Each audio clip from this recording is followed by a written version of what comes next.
Long ago, before great cities or empires had been built, our ancestors looked out over water with a mix of fear, wonder, and hope.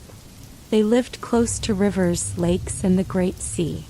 In those early days, water was both a friend and a mystery.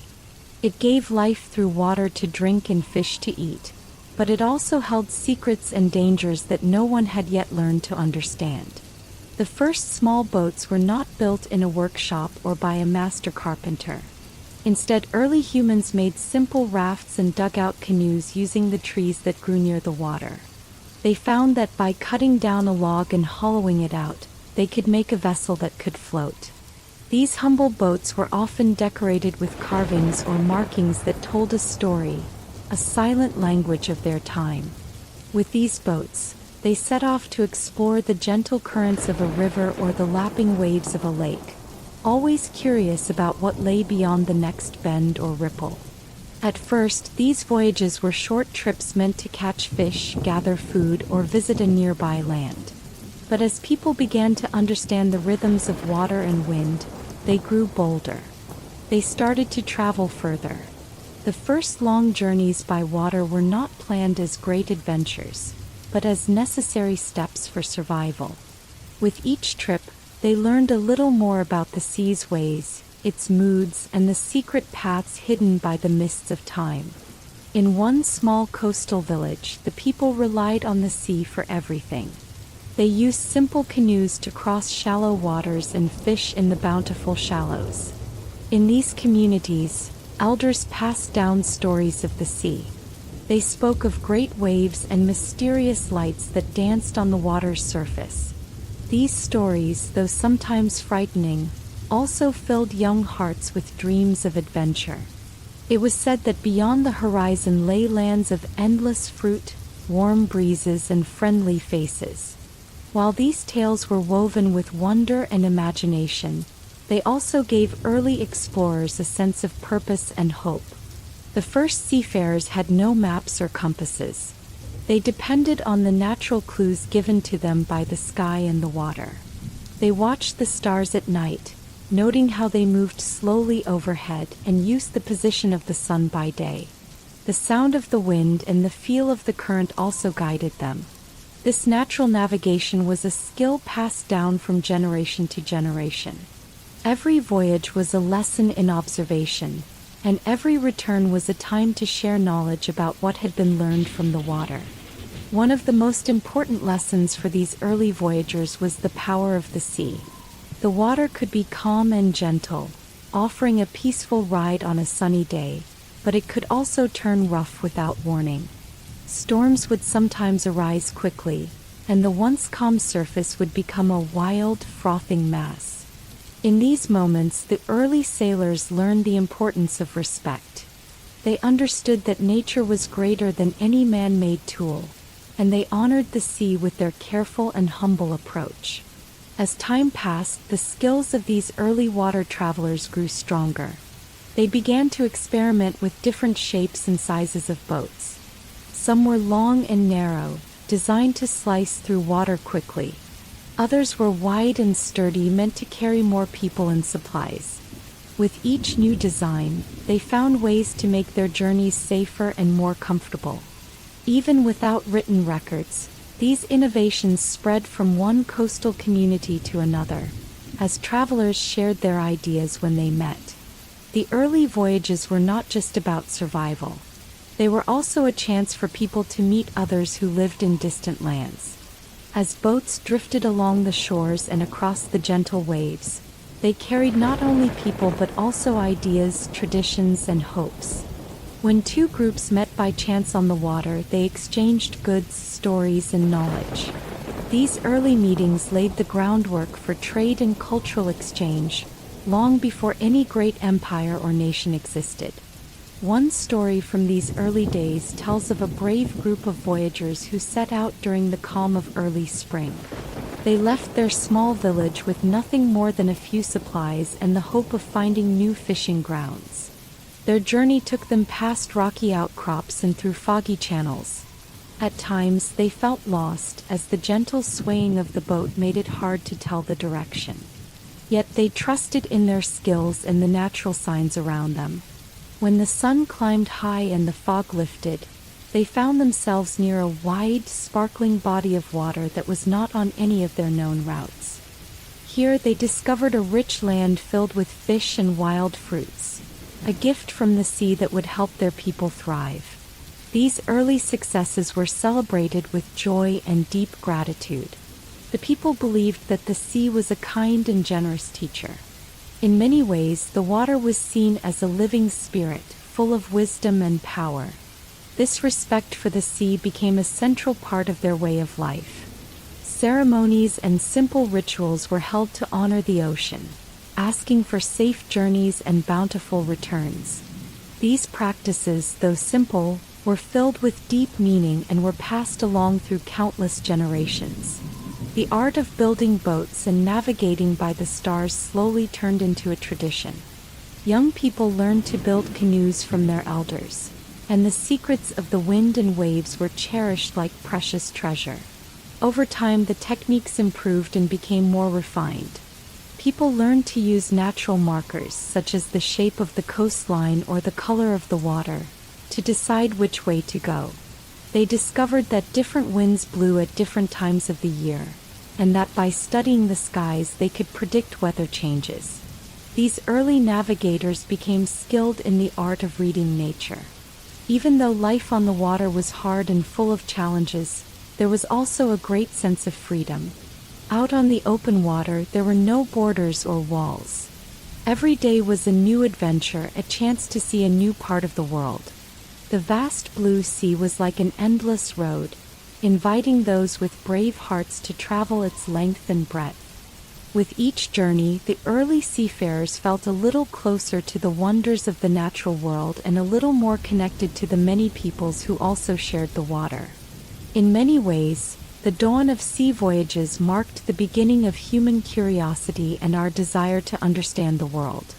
Long before the great empires of Rome, Greece, or China, our ancestors took their first steps onto the water. Their boats, though simple, carried big dreams and a deep respect for nature. They laid the first stones of a long journey that would eventually connect distant lands and cultures, a journey that continues today with modern ships and advanced technology. These early voyages also taught important lessons about risk and reward. Every trip out into the water was an adventure filled with unknown dangers. Yet each journey also brought new knowledge, new opportunities, and a stronger bond among the people. This spirit of discovery and courage would later inspire generations of explorers, traders, and adventurers who would push the boundaries of the known world. In looking back at the dawn of sea voyages, we see a time when the world was full of possibilities. Early mariners, with their simple boats and deep trust in nature, showed us that even the greatest journeys begin with a small step. They taught us that the courage to face the unknown and the wisdom to learn from nature are gifts that every generation can carry forward. As the first light of understanding spread over the waters, the early seafarers paved the way for all future maritime explorers. Their simple canoes and rafts were the first chapters in a long story of human travel and discovery by the sea. Today we remember them not only for their bravery but also for their gentle, respectful way of living with nature. Their legacy is the endless call of the ocean, a call that still whispers to the hearts of those who dream of distant shores and unknown lands. Thus, the dawn of sea voyages was a time of hope and learning, a time when the human spirit reached out to touch the edge of the world. It was a time when simple boats carried brave souls across the water, beginning a journey that would one day unite the world through trade, culture, and adventure. This chapter reminds us that every great journey begins with the first step into the unknown, guided by nature and driven by the desire to discover. For many early people, the sea was both a friend and a guide. After the first simple voyages on rivers and lakes, our ancestors began to explore the edges of the great ocean. They learned that the meeting place of land and water held many secrets. This chapter tells the story of how people started to travel along the coast, using the land as a map and the sea as a guide. In those early days, coastal travel was a natural choice. The shoreline was a constant companion. It was always there to show the way and offer shelter. Small boats and canoes that had once been used in calm inland waters were now taken to the vast open coast. With careful observation and respect for nature, early navigators discovered that the coast was full of clues that could lead them to safety and new lands. At first, journeys along the coast were simple. People left their homes and paddled or sailed along familiar shores. They watched for large rocks, sandy bays, and the shape of the coastline. They noted the patterns in the waves as they met the shore. Every feature of the land became a signal, a sign that told them where they were and what lay ahead. One of the first lessons in coastal navigation was the use of natural markers. The tall, rugged cliffs, rocky outcrops, and even distinctive trees along the beach served as landmarks. These natural signs were like the early version of a map. When a sailor saw a particular rock formation or a bend in the shore, they remembered it for future trips. Over time, these markers formed a mental map that helped them find their way back home. This simple system worked well even in a time when there were no written maps or compasses. The coastal waters themselves held secrets that aided these early navigators. The sound of the waves, the direction of the wind, and the pull of the tide all gave important hints. For example, during a low tide, a sailor could see shallow areas and hidden sandbars. In contrast, a high tide might cover these features, making the journey more challenging. Observing the tides became a crucial skill. The wise navigators would set off when the tides were right, knowing that nature was working with them to make the journey safer. Many coastal journeys also took place during the day when the sun was high. Early travelers learned to use the sun's position to know which way was east and west. Simple shadows cast by trees or stones became tools for telling time and direction. They soon found that the morning light, with its soft and steady glow, pointed to new beginnings, while the setting sun signaled a time to turn back or seek shelter. In a small fishing village by the sea, the art of coastal navigation was taught from one generation to the next. An elder named Tarek was known for his deep understanding of the coast. He would gather the young ones by the shore and tell stories of his travels. With a simple stick, he would trace the curves of the coast in the soft sand, showing how the land met the sea. His voice was calm and steady, filled with both wisdom and the excitement of his own adventures. Tarek's lessons were not only about directions, they were also about respect for the ocean. He told the children to listen to the sounds of the water, to feel the wind on their face, and to watch the changes in the clouds. In this way, every trip along the coast was also a lesson in living in harmony with nature. One bright morning, a small group of villagers decided to venture farther than usual. They built a slightly larger boat, one that could carry more supplies and a few more people.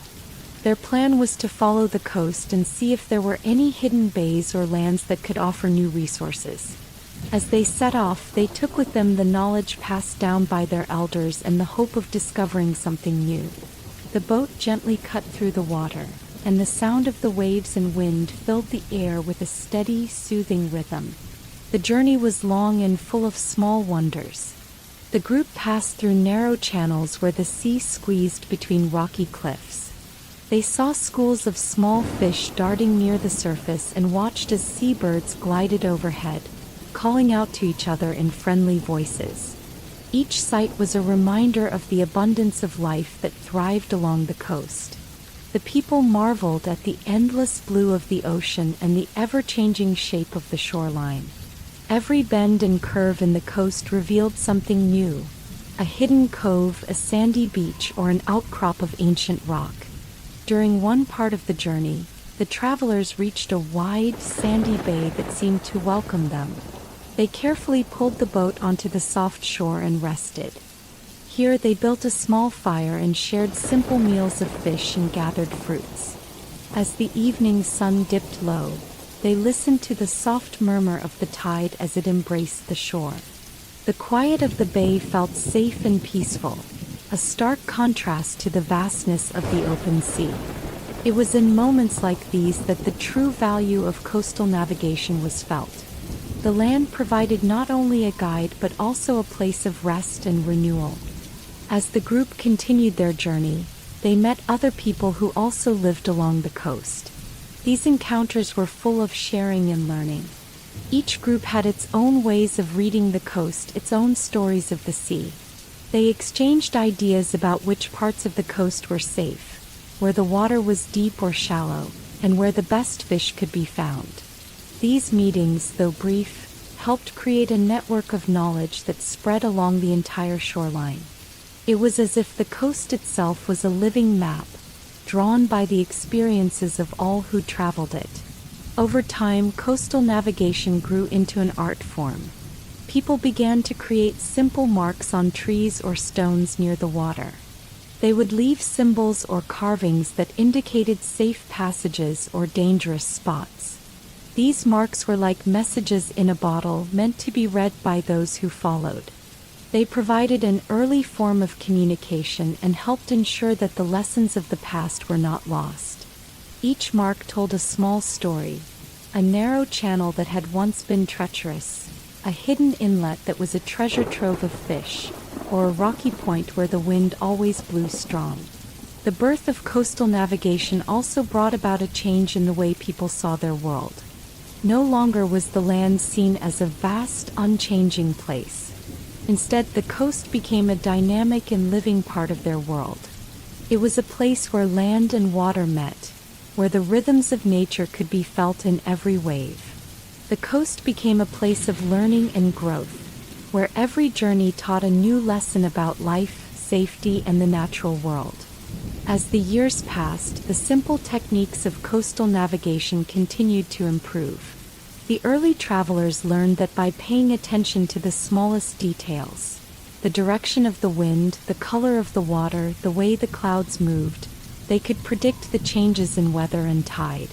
Their skills grew and their journeys became longer and more confident. The coast was no longer a limit but a guide. It showed them that even when the sea was vast, there was always a way to find their way home.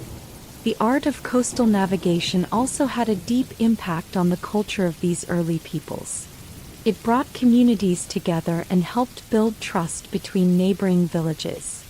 When one group traveled along the coast and met another, they shared not only goods but also the secrets of the sea. These exchanges enriched the lives of everyone involved. They learned new words, new songs, and new ways of understanding the land and water. The coast was more than just a place. It was a teacher and a connector. In this way, coastal navigation became a cornerstone of early life. It shaped the way people traveled, traded, and even celebrated. Special days were set aside to honor the sea and the coast. Simple ceremonies would mark the beginning of a journey or celebrate a safe return. These rituals were full of hope and gratitude. They reminded everyone that nature was a friend to be respected and cherished. By following the coastline, early navigators laid the foundation for future adventures. Their careful observations and simple tools would eventually lead to more advanced techniques and new discoveries. Yet the heart of coastal navigation remained the same: a deep bond between people and the land and water around them.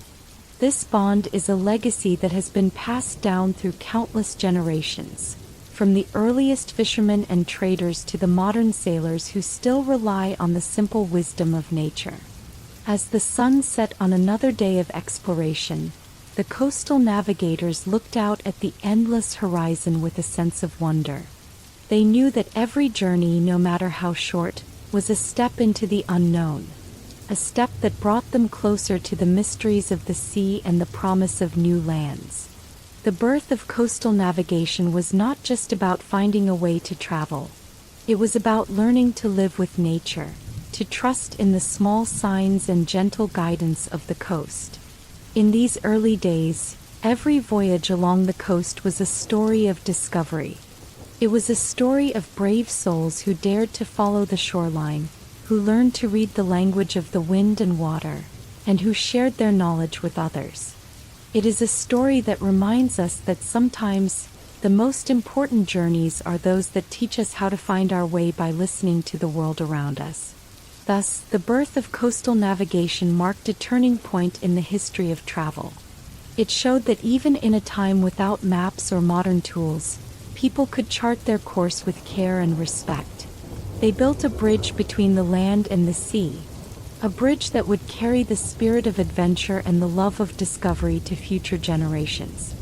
Long ago, in a land by the sea, there lived a people known as the Phoenicians. They came from a narrow strip of land along the eastern coast of the Mediterranean. Today we call this area Lebanon and parts of Syria and Israel. The Phoenicians were small in number, yet they became famous as great sailors and traders. Their story is one of courage, skill, and a deep love for the sea. The Phoenicians lived in busy port towns like Tyre, Sidon, and Byblos. These cities grew up next to the sea, and the water was a part of everyday life. People here built small boats and learned to sail at a young age. From the time they were children, they listened to tales of the deep blue, and they dreamed of distant lands. The sea was both a friend and a teacher, offering fish, salt, and many other treasures. At first, the Phoenicians used simple, sturdy boats made of wood and animal hide. They built these boats with care, using techniques passed down from one generation to the next. Their boats were light and fast, designed to ride the waves of the Mediterranean. The Phoenicians did not have the modern tools we use today, so they learned to read the signs of the sea, the wind, the stars, and the gentle swell of the water. With these clues, they could find their way even in the vast open ocean. The true genius of the Phoenicians was not only in their boat building but also in their spirit of adventure. They did not see the sea as a barrier. Instead, they saw it as a path to new lands and new riches. This spirit led them to sail farther than many of their neighbors ever dared. They sailed along the coasts of Africa, Europe, and even reached islands in the western Mediterranean. Their ships carried not only goods but also ideas, art, and even a new way of writing. Trading was at the heart of Phoenician life. Their towns were small, but the need for trade brought them into contact with many different peoples. They traded items like purple dye, made from a small sea snail, which was highly prized and made the Phoenicians famous. They also traded glass, fine textiles, and crafted metal items. On their journeys, they would stop at many ports, exchanging goods with local people. In these meetings, the Phoenicians learned about different cultures, languages, and traditions. They wrote down their knowledge, and this sharing of ideas helped shape the ancient world. One of the most famous stories of the Phoenician seafarers tells of a great voyage beyond the familiar shores of the Mediterranean. A skilled captain and his loyal crew set out to discover lands that no one in their homeland had ever seen. Their ship, built with care and powered by strong oars and wind, sailed through clear blue waters. The crew watched the sun rise and set over endless waves, always searching for a sign of new land. For many days they traveled without sighting anything but the endless sea. During the voyage, the crew faced many challenges. The wind would sometimes stop, leaving the ship to drift. They had to use all their strength and work together to row. Other times, the winds were too strong and they had to adjust their sails carefully to keep the ship on course. In the calm of the night, the stars above were their only guide. The Phoenicians knew the stars well, and they used them like a map to steer their course. Their knowledge of nature was deep, and it helped them overcome the many obstacles they met. After many long days at sea, the lookout on the ship finally cried out that land was in sight. The crew was filled with joy and relief. They had reached a new shore, a place that promised fresh food and new friends. When they landed, they found people who had never seen a ship like theirs. Though the languages were different, a smile and a gesture spoke the same message: friendship and trade. The new land was not just a place of new resources but also a bridge between cultures. The Phoenicians shared their knowledge of the sea and learned new ways of life from the people they met. As the years passed, the Phoenicians built a network of trading posts along the Mediterranean. Their ships became a common sight in many harbors. They founded small settlements and ports where merchants could meet and exchange goods. These trading posts grew into bustling centers of commerce. With each new port, the Phoenicians spread a little more of their culture. They shared their language, which over time evolved into an alphabet. This new way of writing was simple and clear, and it changed the world by making it easier for people to share ideas and stories. Life in a Phoenician city was busy and vibrant. The streets were full of people from different lands. Markets were filled with the sounds of voices speaking many languages, the smells of exotic spices, and the sight of colorful goods from distant places. Artisans worked with skill to create beautiful objects that told the story of their travels. In these busy cities, the sea was always near, and its influence was felt in every part of life. The people respected the ocean and celebrated its gifts. Every year, festivals were held to honor the sea with music, dance, and offerings of thanks. The Phoenicians also became known for their courage in the face of danger. The Mediterranean was not always calm, and storms would sometimes tear at their sails. Pirates and rival traders also posed a threat. Yet the Phoenicians met these challenges with determination and quick thinking. They built stronger ships and learned to work as a close team. Their bravery and skill helped them to protect their trade routes and ensure that goods could travel safely from one shore to another. One of the lasting legacies of the Phoenician pioneers is the idea that the sea can connect people rather than divide them. Even in times of conflict, the trade and exchange of ideas continued. The Phoenicians showed that through cooperation and respect, different peoples could learn from each other and share the wealth of the world. Their voyages brought not only material goods but also new thoughts, stories, and dreams. It was through these exchanges that many of the great ideas of the ancient world began to grow. The influence of the Phoenicians can be seen in many parts of the world today. Their skill in building ships and their knowledge of the stars helped set the stage for later explorers. They showed that even a small people with few resources could make a big impact on history. Their love for the sea and their thirst for discovery inspired many who came after them. The maps and stories left by the Phoenicians would guide future generations on new voyages of discovery, turning the unknown into a place of endless possibility. As the years turned into centuries, the Phoenicians continued to sail the Mediterranean. Their ships became symbols of hope and adventure.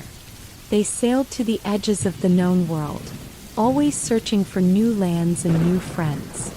The water, once seen as a great mystery, became a familiar path under their careful guidance. The knowledge they gathered from the sea helped shape the trade, culture, and even the language of many lands. It is a reminder that the spirit of adventure and the will to explore can change the world. Even though the great Phoenician cities eventually faded with time, the marks they left on history remain strong. The idea that the sea can be a bridge between different peoples lives on. Their stories are told by historians and remembered in the ruins of ancient ports. Each stone and every carved inscription speaks of a time when brave sailors set out on the waves, driven by dreams and guided by nature. The legacy of the Phoenician pioneers teaches us that no matter how small our beginnings may seem, great journeys can change the world. Today, when we look at a map of the Mediterranean, we can still trace the routes that the Phoenicians sailed. Their paths show us that long ago, people of courage and skill turned the vast, blue ocean into a highway for trade and ideas. The simple tools they used, wood, sails, and the stars, were enough to open up a world of possibilities. Their journey was not just about finding new lands, but about building connections that helped shape human history. In the gentle lapping of the Mediterranean waves, One can almost hear the whispers of the Phoenician sailors. Their voices speak of hope, friendship, and the thrill of discovery. They remind us that the sea has always been a place where boundaries fade and cultures meet. The story of the Phoenician pioneers is a tale of human ingenuity, of daring to go where others had not, and of finding beauty in the unknown. The journey of the Phoenician pioneers teaches us that the desire to explore is a part of who we are. Their story is one of simple beginnings that grew into a legacy of exploration, trade, and cultural exchange. They turned the fear of the unknown into a quest for knowledge and brought the world closer together through their travels. Their life on the sea was one of constant learning, hard work, and shared dreams. Thus, the Phoenicians stand as true pioneers of the maritime world. Their legacy is a powerful reminder that even the smallest people, with little more than a strong will and a love for the sea, can change the course of history. Their ships, sailing under clear blue skies, carried not only goods and treasures but also the dreams of a better, more connected world. And in the heart of every sailor who dares to explore, the spirit of the Phoenician pioneers lives on.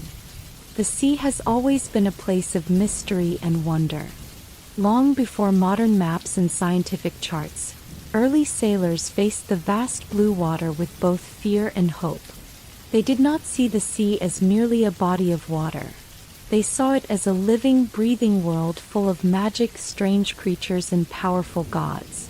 In these early times, myths and legends grew to explain the many things that could not be understood. These stories guided them, taught them respect, and made the unknown a little less frightening. When people first began to sail, every journey was full of risks. Storms would come without warning, waves could rise high and fierce, and currents sometimes pulled ships in unexpected directions. In a world where danger was never far away, the sea quickly became a place of wonder. It seemed to hide secrets behind every wave and mystery in every gust of wind. In order to make sense of these dangers, early sailors created stories, tales that explain the power of the ocean in terms of gods, monsters, and magic. Many ancient cultures believed that the sea was ruled by mighty gods. In the Greek world, for example, sailors prayed to Poseidon, the god of the sea. Poseidon was thought to hold a trident that could stir the waters into violent storms or calm them to a peaceful lull. Sailors would offer prayers and simple gifts before setting out, hoping to earn his favor. They believed that if they honored him, he would protect their vessels and guide them safely to shore. Likewise, in Roman culture, Neptune was the god who reigned over the ocean. Temples were built in his honor, and festivals were held by coastal communities to ask for his blessing. For many, these gods were not distant figures. They were real, powerful forces behind every wave and wind gust. Their presence was felt in every storm and in every moment of calm. By worshipping them, sailors found comfort in the idea that even the fiercest weather was under divine control. Along with gods, early seafarers wove tales of sea monsters and strange beings. In many of these stories, enormous creatures lurked in the depths. These monsters, sometimes called the kraken or other names, were said to have long, twisting tentacles or massive jaws that could swallow an entire ship. Although such tales likely grew from the fear of the unknown, they captured the imagination of all who heard them. Even though the idea of a giant sea creature might have been frightening, it also added a sense of adventure. Every voyage felt like a journey into a world where anything was possible. Another common figure in these legends was the mermaid, a creature half human, half fish. Mermaids were often described as beautiful beings with enchanting voices. In some stories, mermaids would sing to sailors, luring them closer to rocky shores or hidden dangers. In others, they appeared as kind and gentle helpers who warned of coming storms or guided lost ships to safety. Whether dangerous or helpful, these beings became symbols of the ocean's dual nature, both alluring and perilous. The idea of hidden lands also made its way into the myths of the sea. Many legends spoke of mysterious islands that appeared only for a short time, veiled in mist and mystery. One famous myth told of Atlantis, a grand island that once shone with great wealth and knowledge. The story went that the people of Atlantis grew too proud and, as a result, angered the gods. In a single day, a mighty flood swept the island away, and it disappeared beneath the waves. Even though scholars today debate whether Atlantis ever existed, the legend reminds us of the eternal lure of the unknown and the possibility that the sea may still hide lost worlds. These myths and legends were not written down in books but passed along by word of mouth. They were told around fires on cool nights, shared on the decks of small boats, and recounted in busy markets along the coast. The storytellers were often elders or experienced sailors who had seen the wonders and terrors of the sea. Their stories not only entertained but also carried important lessons.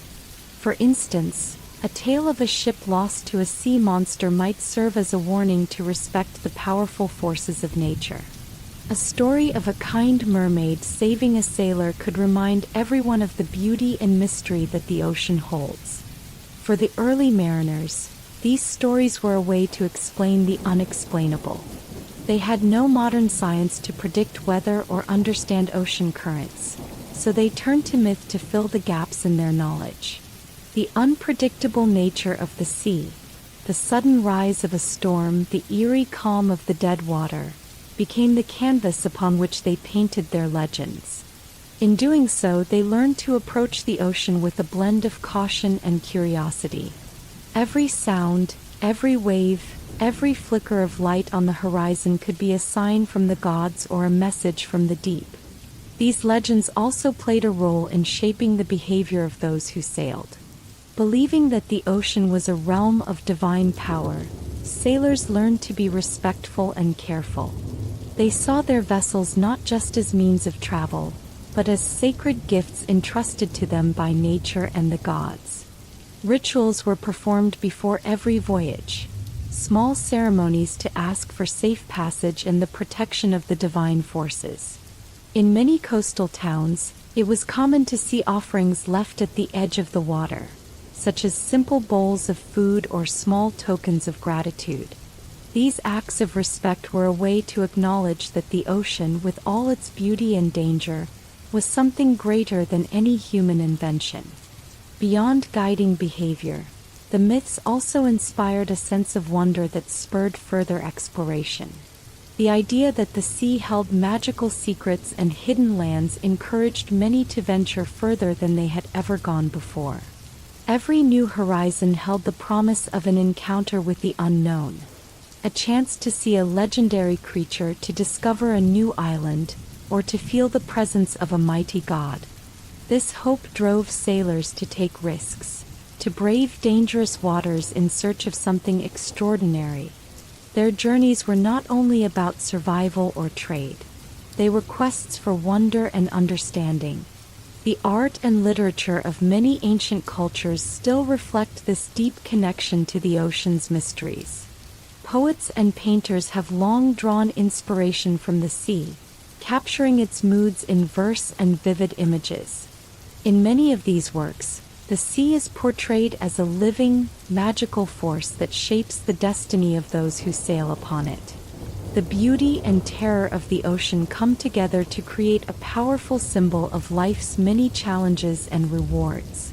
In these stories, the ocean becomes a mirror for the human spirit, a reminder that every journey, whether across the water or through life, is filled with both light and darkness.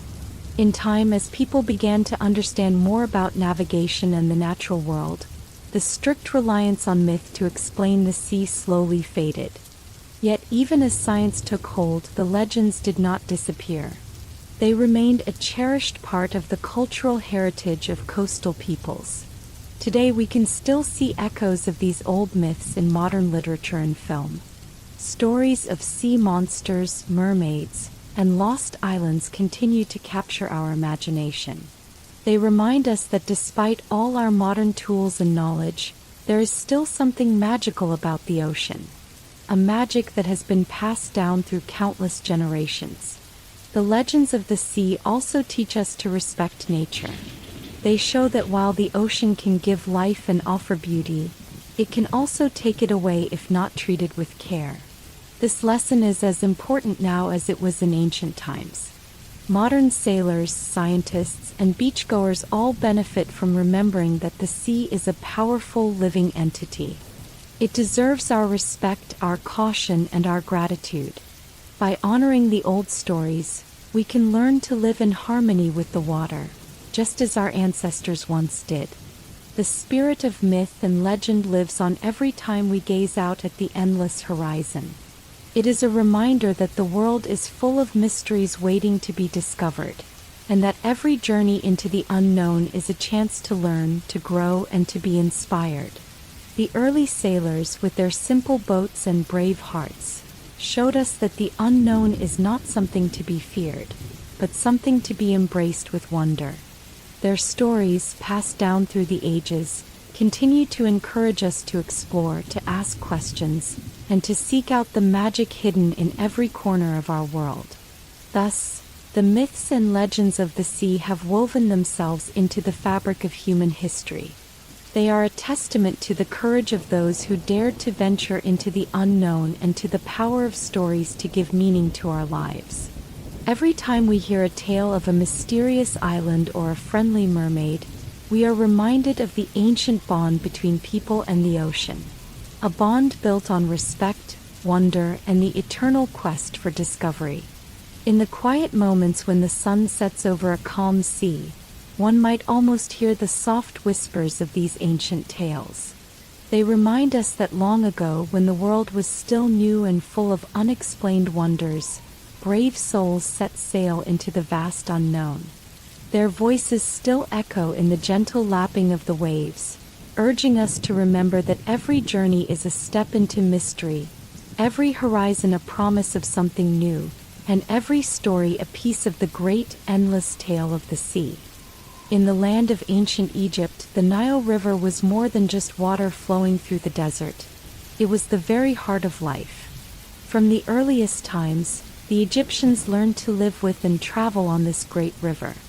The Nile brought water to the parched lands, gave food through its fish and fertile soil, and connected people from one town to another.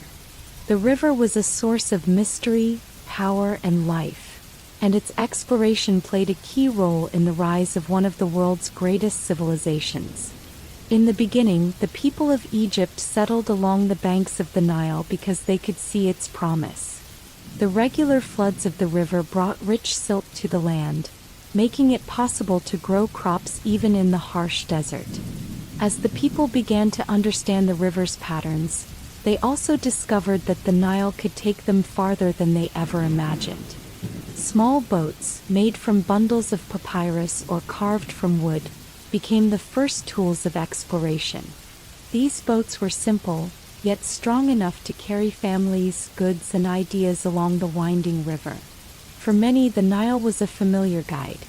They learned its curves, its hidden channels, and the secret places where the water deepened or slowed. Early boatmen would set out each morning, reading the river like an open book. They could tell by the color of the water and the sound of the current whether they were nearing a bend or entering a wider, calmer area. These early explorers did not have maps or compasses. Instead, they used their eyes and ears, and they trusted the rhythm of the water to lead them safely on their journeys. As time passed, the Egyptians became more skilled in building and navigating boats. The earliest vessels were small and light, used mainly for fishing or short trips from one village to another. But soon, the need for trade and the desire to explore farther from home pushed the Egyptians to build larger boats. These ships were often made from wood, and they were designed to hold more people and cargo. They had a flat bottom to navigate the shallow waters of the Nile and a high stern to help steer through the current. Many of these boats were also decorated with carvings and paintings, showing gods, animals, and scenes from daily life. Such decorations were not only for beauty, they were meant to bring good luck and protection on long journeys. One important aspect of Nile exploration was the connection between the river and the gods. The Egyptians believed that the Nile was a gift from the gods, a symbol of life and renewal. They honored the river in their prayers and festivals. When a boat set out on a long voyage, the captain and crew would offer small gifts and recite prayers to ask for the favor of the gods. They hoped that the mighty river god Hapi would bless their journey, keeping them safe from harm and guiding them to places of abundance. This deep respect for the river made every voyage not just a physical journey but also a spiritual one. The Nile was not only a route for trade and travel, it was also a bridge between different cultures and lands. To the south of Egypt lay Nubia, a land rich in gold and natural resources. Egyptian explorers and traders often sailed south to exchange goods with the Nubians. These voyages were filled with adventure. Sailors left the familiar banks of the Nile and entered new waters, where they encountered different customs and languages. Such encounters helped the Egyptians learn more about the world beyond their borders. They traded food, jewelry, and crafted goods for Nubian gold and other valuable items. These early meetings laid the groundwork for peaceful relations and cultural exchange between neighboring lands. The explorations along the Nile also led to discoveries that changed the lives of the Egyptians. In some journeys, explorers found fertile lands that had not yet been cultivated. They discovered oases and hidden lakes in the desert, places where water pooled and life could thrive. In other trips, they encountered small villages far from the main cities. These encounters brought new ideas, traditions, and stories to the Egyptians, enriching their culture. Each voyage was a lesson, a chance to learn something new about the world and to share that knowledge with friends and family back home. One story from these early explorations tells of a brave captain named Neferkapta. Neferkapta was known for his keen eyes and his respect for the Nile. One hot summer, the river began to flood in a way that was not normal. The water rose higher and spread farther than anyone had seen before. While this flood brought worry to the people on the banks, Neferkapta saw an opportunity to explore the river's farthest reaches. With a small crew, he set out on his well-built boat, following the swollen current into unknown parts of the Nile.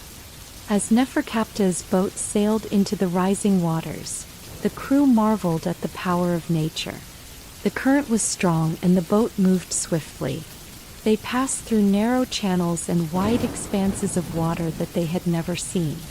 Along the banks, the land was lush and green, a sharp contrast to the surrounding desert. The crew saw animals drinking at the water's edge and birds soaring high above, as if they too were celebrating the flood. In this journey, every moment was filled with wonder and learning. The crew learned to adjust their sails to work with the changing wind, and they learned to steer carefully when the current shifted unexpectedly.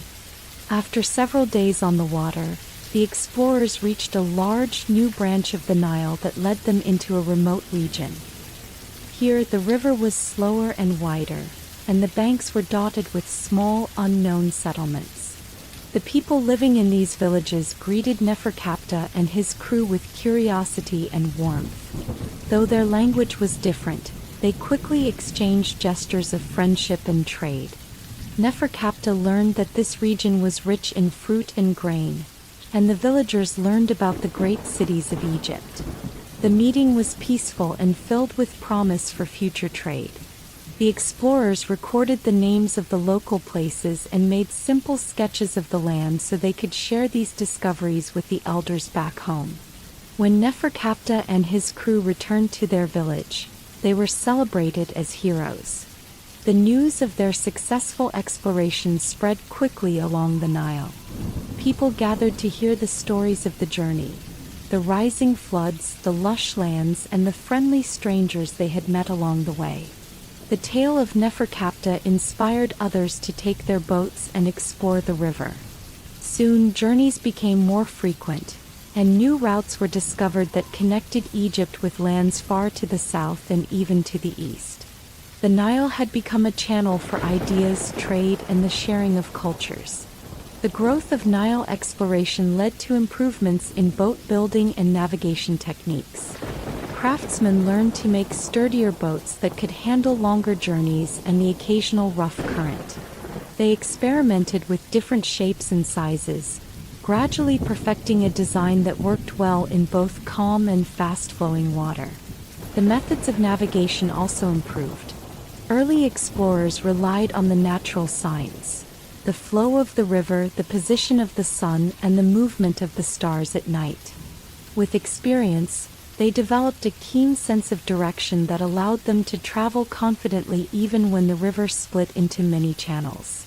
Religious and cultural practices also grew stronger as a result of these explorations. Festivals celebrating the Nile became more common. On special days, people would decorate their boats with flowers and bright colors and set out on the river to honor the water god Hapi. These festivals were times of joy and community, where the successes of exploration and the blessings of the Nile were shared by all.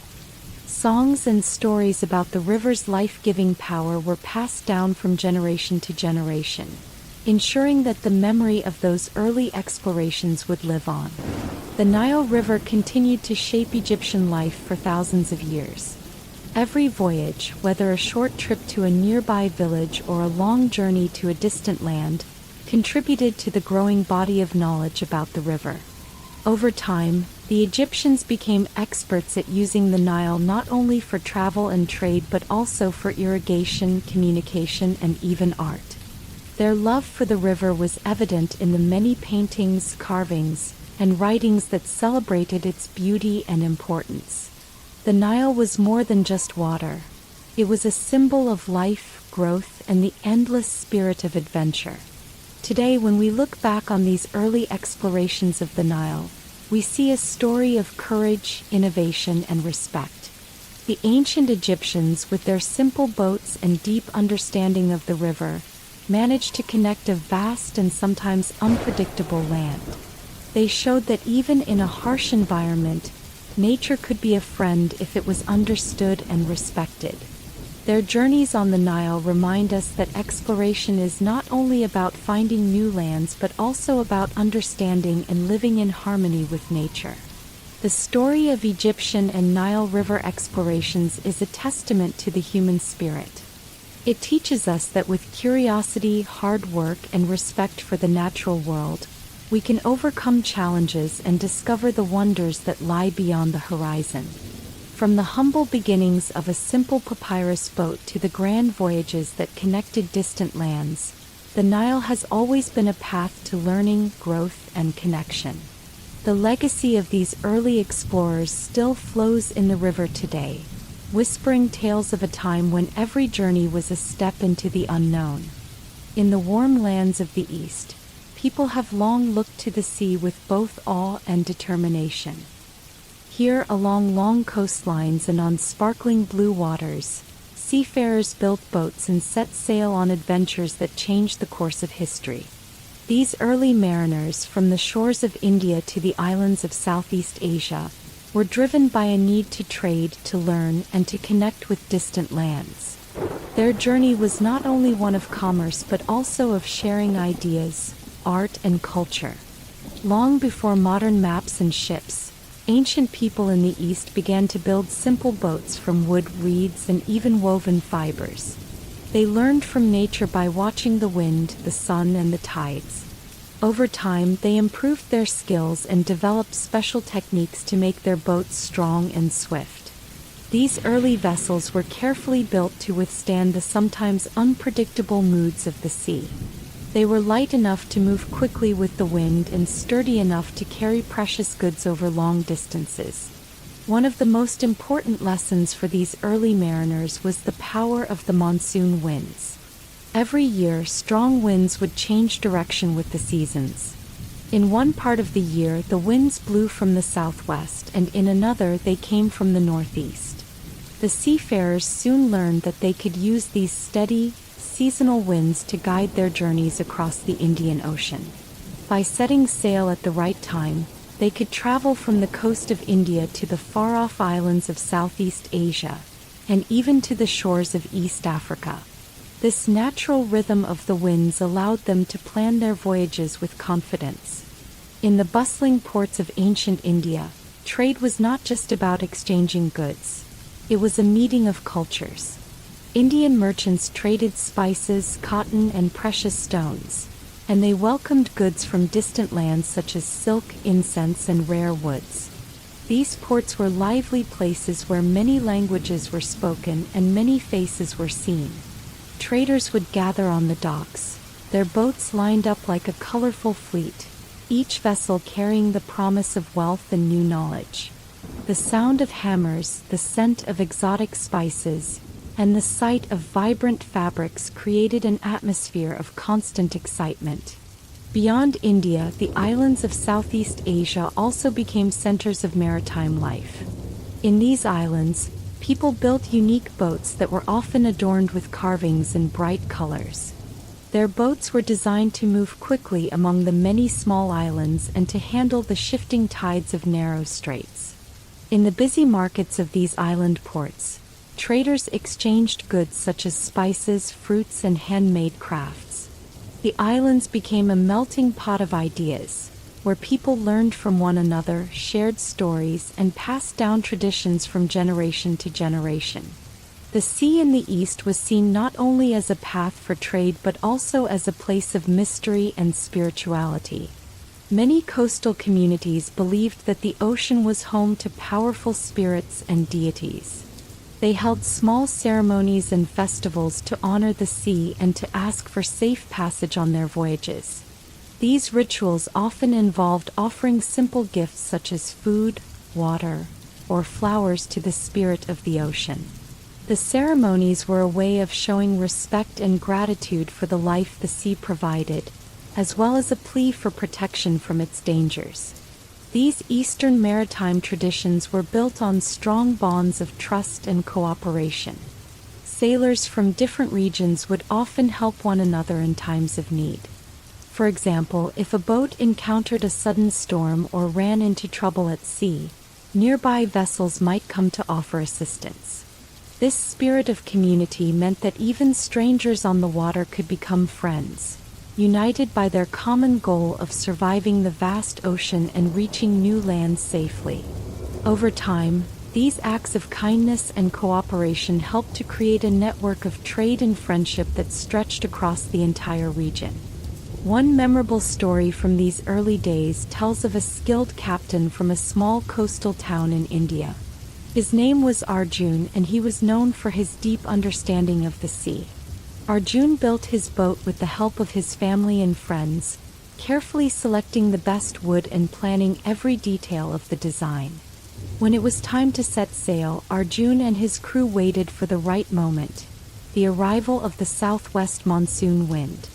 With the wind filling their sails, they left their familiar shore behind, heading toward the islands of Southeast Asia. During their journey, Arjun and his crew encountered many challenges. There were days when the sea was calm and the sky clear, offering a peaceful ride. But there were also moments when dark clouds gathered and the wind shifted unexpectedly. In one instance, a sudden squall tossed their small boat on towering waves. The crew held on tightly, using every skill they had learned to keep the boat steady. They worked together as one, trusting in each other and in the lessons passed down from their ancestors. In the end, the storm passed and the crew emerged with new respect for the power of nature. After several days at sea, Arjun's boat finally neared an island that was known as a busy trading post. The island was covered in lush green forests, and its beaches were dotted with small huts where locals lived. When Arjun's boat reached the shore, the people of the island greeted him with warm smiles and open arms. They exchanged gifts, shared meals, and told stories of their own journeys. Arjun learned that this island was an important stop for many traders who sailed the same ocean, and he took note of new routes and techniques that could make his future trips safer and more fruitful. The story of Arjun spread quickly among the coastal communities. inspiring many to take to the sea with the same bold spirit. Soon, more boats began to travel these ancient routes, and the bonds between different peoples grew stronger. The vast Indian Ocean, with all its challenges and mysteries, became a bridge that connected not only lands but also hearts and minds. People began to understand that the sea was not something to be feared but a vast highway of opportunity where cultures could meet and learn from one another. In the cities and towns along the coast, art and culture flourished because of this constant flow of ideas. Poets, musicians, and painters drew inspiration from the life of the sea. They wrote songs about brave sailors, painted vibrant pictures of busy harbors, and told stories of the mysterious creatures that were said to dwell in the deep. These creative expressions captured the essence of Eastern maritime life, the courage, the hope, and the endless curiosity that drove people to explore far-off lands. The influence of these maritime traditions can still be seen today. Many modern ports in India and Southeast Asia trace their origins back to these early days of trade and exploration. The old routes, which once connected small villages and islands, have grown into bustling trade networks that now serve millions of people. The ancient lessons of reading the wind, honoring the sea, and working together continue to guide modern sailors and merchants. Even though technology has advanced and modern ships now sail the oceans, the spirit of those early Eastern mariners lives on. Their simple boats and wise observations helped build a foundation for trade, cultural exchange, and cooperation that still benefits the world today.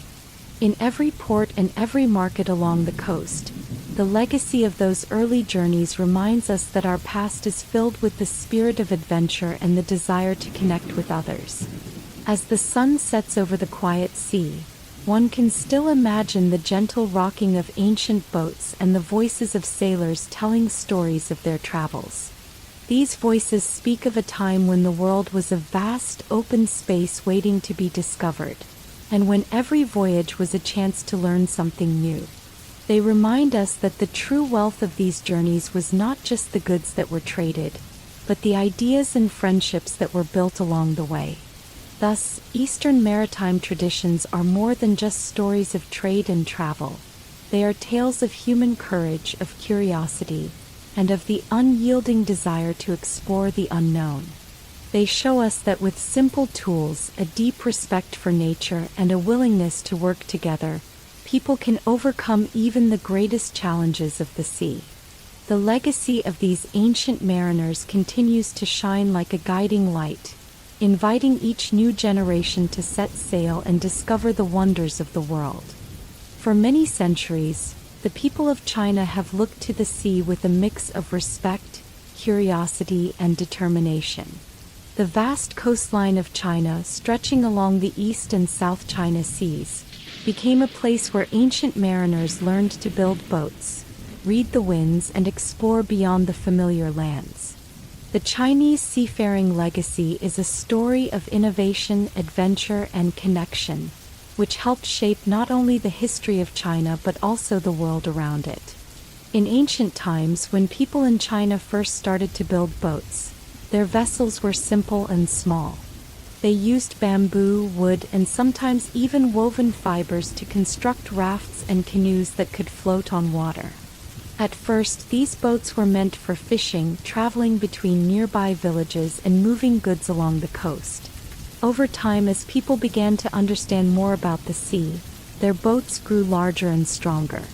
They added sails made from cloth, which allowed them to travel further with the help of the wind. The early Chinese mariners were very skilled at reading nature. They watched the movement of the wind and the direction of the waves. They learned that certain winds blew at particular times of the year and that the tides could help or hinder their journeys. These early lessons in observation were passed down from parents to children, making seafaring a part of everyday life. As knowledge grew, so did the size and capability of their boats.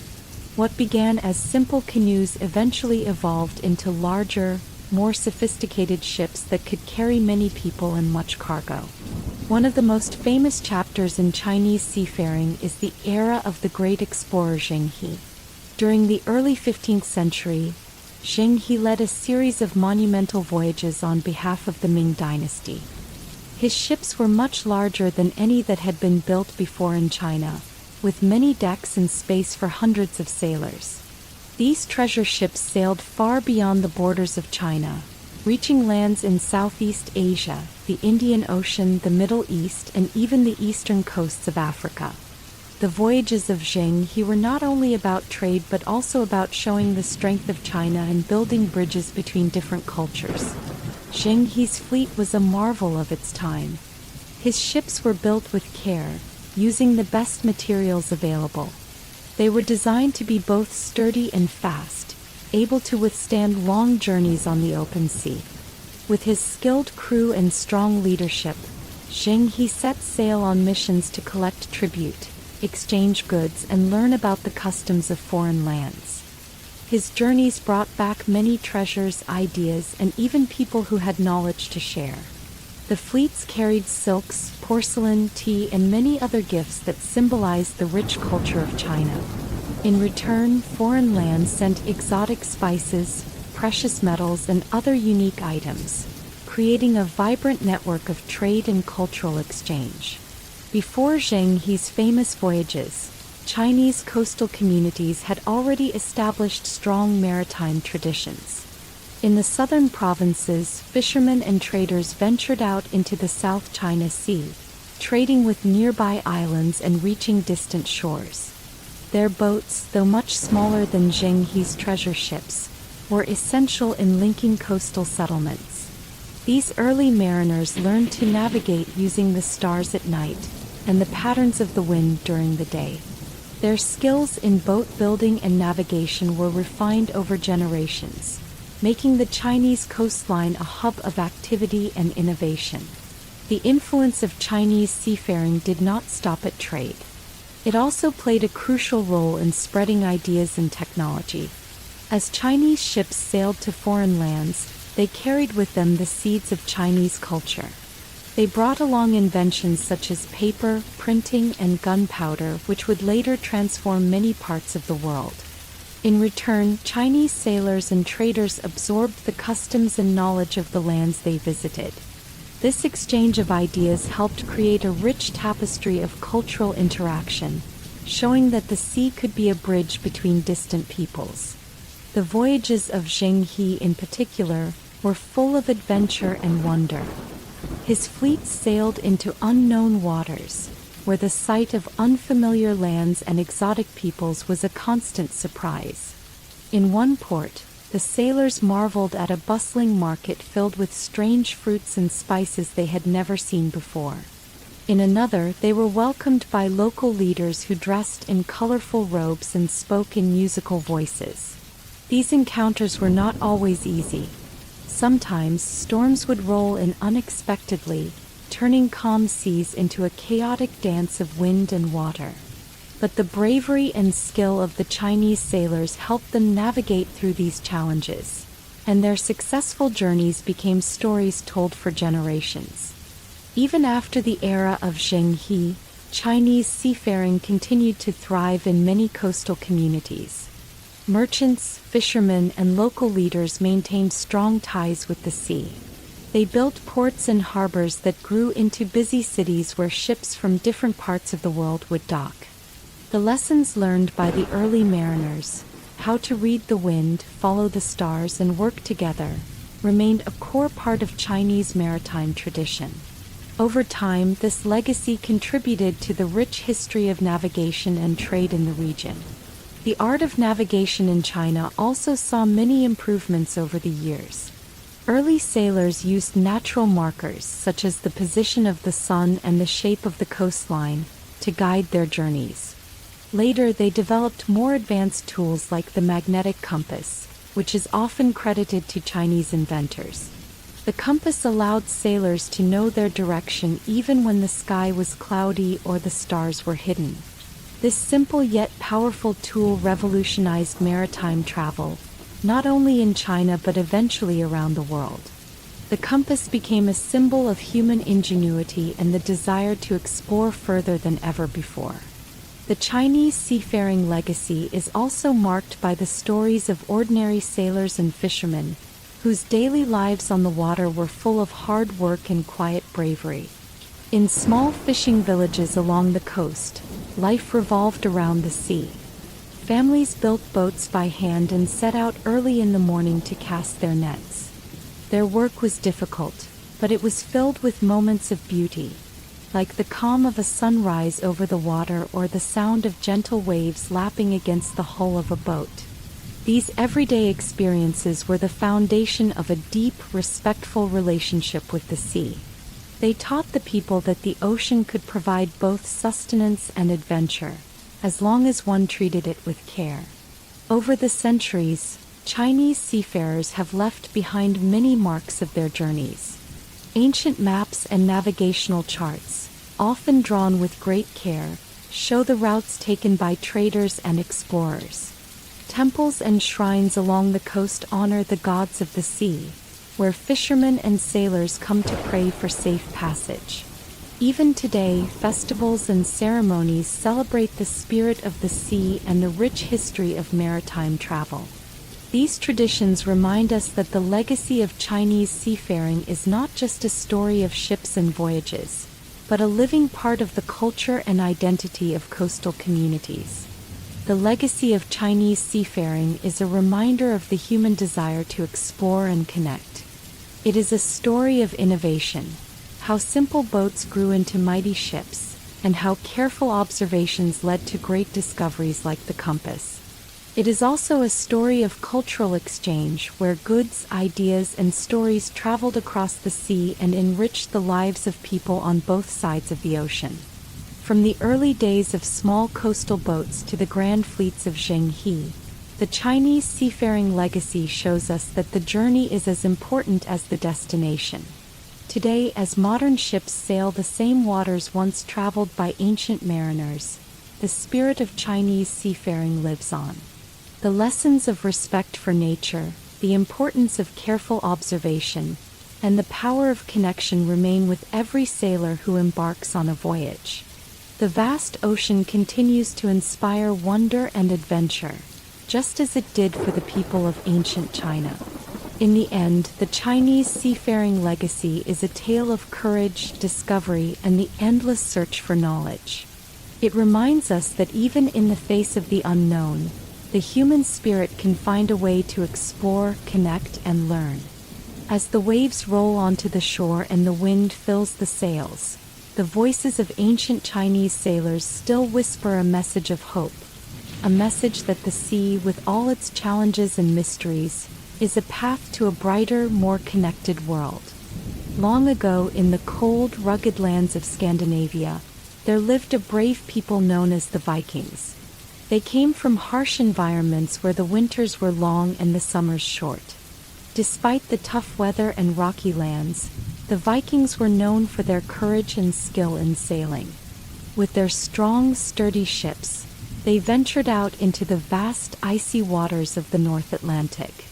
Their voyages took them to distant shores where they traded, explored, and sometimes fought.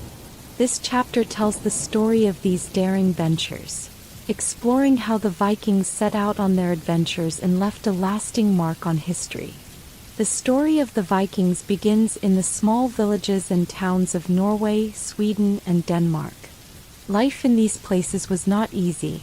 The people had to work hard to grow food and survive the cold winters. With few resources and little land to farm, many Vikings looked to the sea for new opportunities. They built ships that were light and fast. These longboats, known as nars for trading or longships for raiding, were made from strong oak and carefully shaped with simple tools. The design of these ships allowed them to cut through the rough waves of the North Atlantic and to navigate narrow rivers and coastal waters. The Vikings were expert shipbuilders. They paid close attention to every detail of their vessels. The ships had a shallow draft, which meant they could sail in shallow waters and even be carried over land when needed. This clever design allowed them to surprise their enemies or to explore hidden bays and rivers that other ships could not reach. The sails, made from wool and later linen, were simple but effective. They used the power of the wind to travel long distances and to cover great stretches of the ocean. Before setting out on a long voyage, the Vikings would gather as a community. Elder sailors shared their wisdom about the weather, the stars, and the sea. They taught the young ones how to read the winds and the tides and how to steer by the sun and the stars. These lessons were passed down through generations. The art of navigation was not written in books. It was learned by observing nature and by listening to the stories of those who had sailed before. The Vikings knew that the North Atlantic could be both a path to riches and a field of danger. They learned to respect the sea and to trust in their skills and the strength of their ships. One of the most remarkable aspects of the Viking ventures was their ability to travel in all weather. The North Atlantic was not a gentle sea. It was full of powerful storms, icy waters, and hidden dangers. Yet the Vikings set sail in all seasons. They learned that careful timing was important. They would watch the skies and wait for the right moment when the wind was favorable and the weather was calm enough to face the rough waters. When a storm came, the Vikings did not panic. They secured the sails, steered their ships into the wind, and worked together as a team. Their courage in the face of nature's fury earned them a fearsome reputation. As the Vikings sailed away from their homelands, they entered a world of discovery. Their long ships cut through the cold waves, carrying them to lands that few had ever seen. One of the most famous stories tells of a group of Vikings who set out to explore a new land. Their journey took them far to the west, beyond the known world of Europe.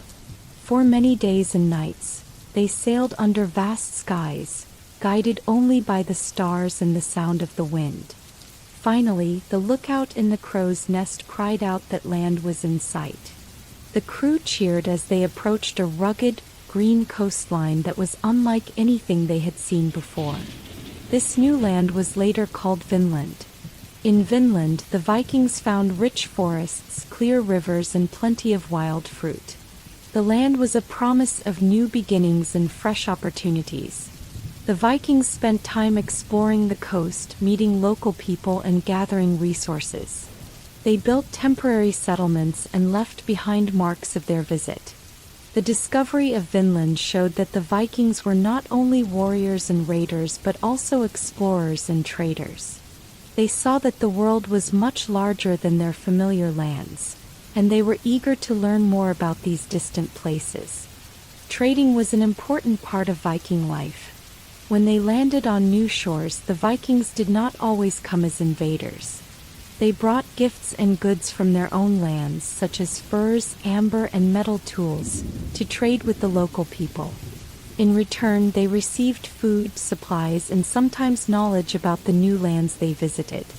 These exchanges helped build connections between the Vikings and other cultures. They learned new techniques for farming, crafting, and even shipbuilding from the peoples they met. Over time, these encounters enriched Viking society and allowed them to thrive in a challenging environment. The Viking ventures were not always peaceful. Many times, the ships set out with a mission to raid and plunder. The same ships that carried explorers to new lands could also be used to attack towns and villages along the coast. These raids brought fear to the people of Europe. The Viking warriors, with their shining axes and round shields, struck suddenly and disappeared into the mists of the sea. Their raids, while violent, were also part of a larger picture of Viking life. The spoils of war were used to build wealth and power back home. However, even the raiders had a code of honor. They respected bravery and strength, and their deeds were celebrated in songs and stories. In the Viking camps and halls, after long days at sea, the warriors and traders gathered to share tales of their adventures. They sat around large fires, enjoying hearty meals and listening to the old skalds recite epic poems about battles, storms, and far-off lands. These stories kept the spirit of exploration alive, inspiring young Vikings to dream of adventures on the high seas. The memory of these journeys was passed down through generations. Even as time went on, the legends of Viking voyages continued to shape the identity of the Norse people. The Vikings also left a mark on the lands they visited. In many parts of Europe, you can still see traces of Viking influence in the names of towns, in ancient stone carvings, and in the design of local churches.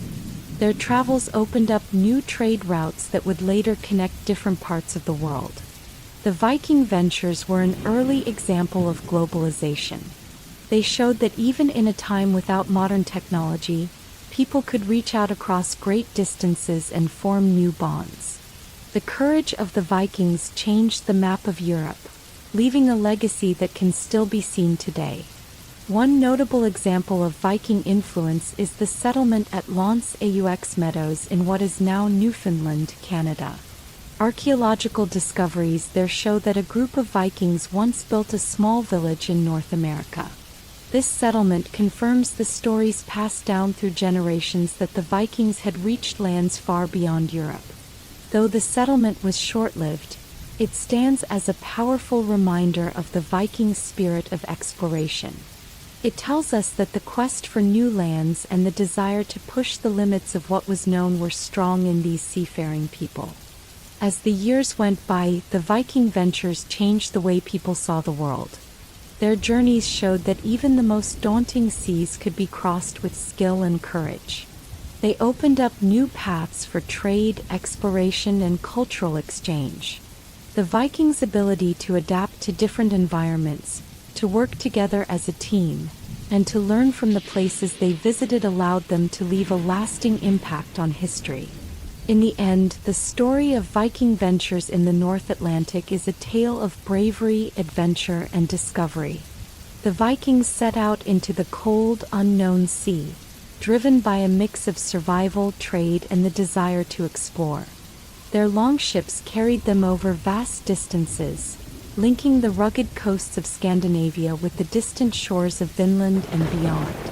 Whether they were raiding or trading, the Vikings left behind a legacy of fearless exploration and cultural exchange that still fascinates us today. The icy waters of the North Atlantic, with their towering waves and hidden dangers, were no match for the Viking spirit. Their adventures remind us that sometimes the greatest discoveries come when we dare to face the unknown. The story of the Vikings teaches us that with courage, skill, and a willingness to work together, even the most formidable challenges can be overcome. Thus, the ventures of the Vikings are remembered as one of history's great adventures. Their journeys across the North Atlantic are a testament to the human desire to explore, to connect, and to learn. As we look back on their story, we see that the spirit of adventure burns bright, a guiding light for all who dare to set sail into the unknown. In the heart of the Middle Ages, the Islamic world was a place of great learning and lively trade. Across a vast area stretching from Spain in the west to India in the east, Muslim merchants and sailors built a network of maritime routes that connected diverse lands. The sea became a highway of ideas and goods. This chapter tells the story of these medieval mariners, whose adventures on the water helped spread knowledge, culture, and prosperity across continents. At this time, many parts of the Islamic world were centers of science and art. Cities like Baghdad, Cordoba, and Alexandria were filled with scholars, poets, and inventors. In these cities, people studied astronomy, mathematics, and navigation. They built observatories and developed tools that made sea travel safer. With instruments like the astrolabe and improved maps, Muslim sailors could navigate long distances with greater confidence. Their knowledge was passed from one generation to the next, helping explorers to venture further than ever before. The Mediterranean Sea and the Indian Ocean were the main routes for these mariners. In the Mediterranean, Muslim traders connected the great empires of Europe, Africa, and Asia. They sailed between busy ports, trading spices, silk, and precious metals. Along the way, they exchanged not only goods but also stories and ideas. Every port of call was a place to learn about new cultures. The blending of customs and languages enriched the world around them. In the Indian Ocean, the situation was even more exciting. The vast expanse of blue water linked the coastal regions of East Africa, the Arabian Peninsula, India, and Southeast Asia. Sailors used the power of the monsoon winds to travel great distances. They knew that when the wind blew from the southwest, it would carry them from the Arabian Sea to the coast of India, and when it shifted to the northeast, it would help them return home. This reliable pattern made long voyages possible and opened up a sea of opportunity for trade and exploration. One of the great strengths of medieval Islamic mariners was their skill in building ships. They used sturdy materials like teak and other high-quality woods to construct vessels that could handle long journeys. These ships were designed with a deep understanding of the winds and currents. Their hulls were built to be strong and flexible so that the vessels could ride over rough seas with ease. Many of these ships had multiple masts and large sails that caught the wind, allowing them to travel swiftly across open waters. The sailors were also brave and resourceful. They often set out on long voyages with little more than a few supplies, their trusted instruments, and the guidance of the stars. When storms arose, they would work together to secure their ships and adjust their sails. In these moments, the lessons learned from careful observation and years at sea were put to the test. Their courage and teamwork helped them overcome the challenges of nature, and their successful journeys brought valuable goods and new ideas back to their home ports. Among the famous figures of this time was Ibn Battuta, a traveler who journeyed across much of the Islamic world and beyond. Although known primarily for his overland travels, Ibn Battuta also described the wonders of sea travel and the busy ports where maritime trade flourished. His accounts tell of vibrant markets, exotic goods, and people from many different backgrounds meeting and exchanging knowledge. The records of travelers like him show that the Islamic maritime network was not just about trade. It was about connecting people and cultures. Many Muslim sailors also worked as diplomats and scholars. Their voyages helped spread scientific ideas and technology across the known world. They carried with them texts on astronomy, mathematics, and medicine, which were translated into many languages and shared with other cultures. This exchange of ideas helped spark new inventions and discoveries that influenced societies far beyond their own. In this way, the sea was not only a place of commerce but also a bridge to a shared understanding of the world. One well-known story tells of a merchant sailor who journeyed from the bustling port of Alexandria to the distant lands of the Indian Ocean. His name was Malik, and he was known for his keen sense of direction and his warm heart. Malik's journey began on a calm morning when the sun rose over the Mediterranean, lighting up the harbor with golden rays. He loaded his ship with spices, fine cloth, and precious stones, all intended for trade in far-off lands. As his ship set sail, Malik's eyes sparkled with excitement at the thought of what lay ahead. The voyage was filled with both calm and challenges.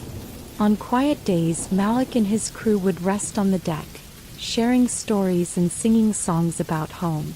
They admired the endless blue water and the distant, mysterious horizon.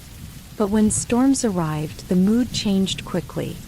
Heavy rains and fierce winds tossed the ship, and Malik had to work tirelessly to secure the sails and steer the vessel to safety. Yet even in these difficult moments, he remained calm and determined. His faith and experience kept his crew confident, and together they navigated through the worst of the weather.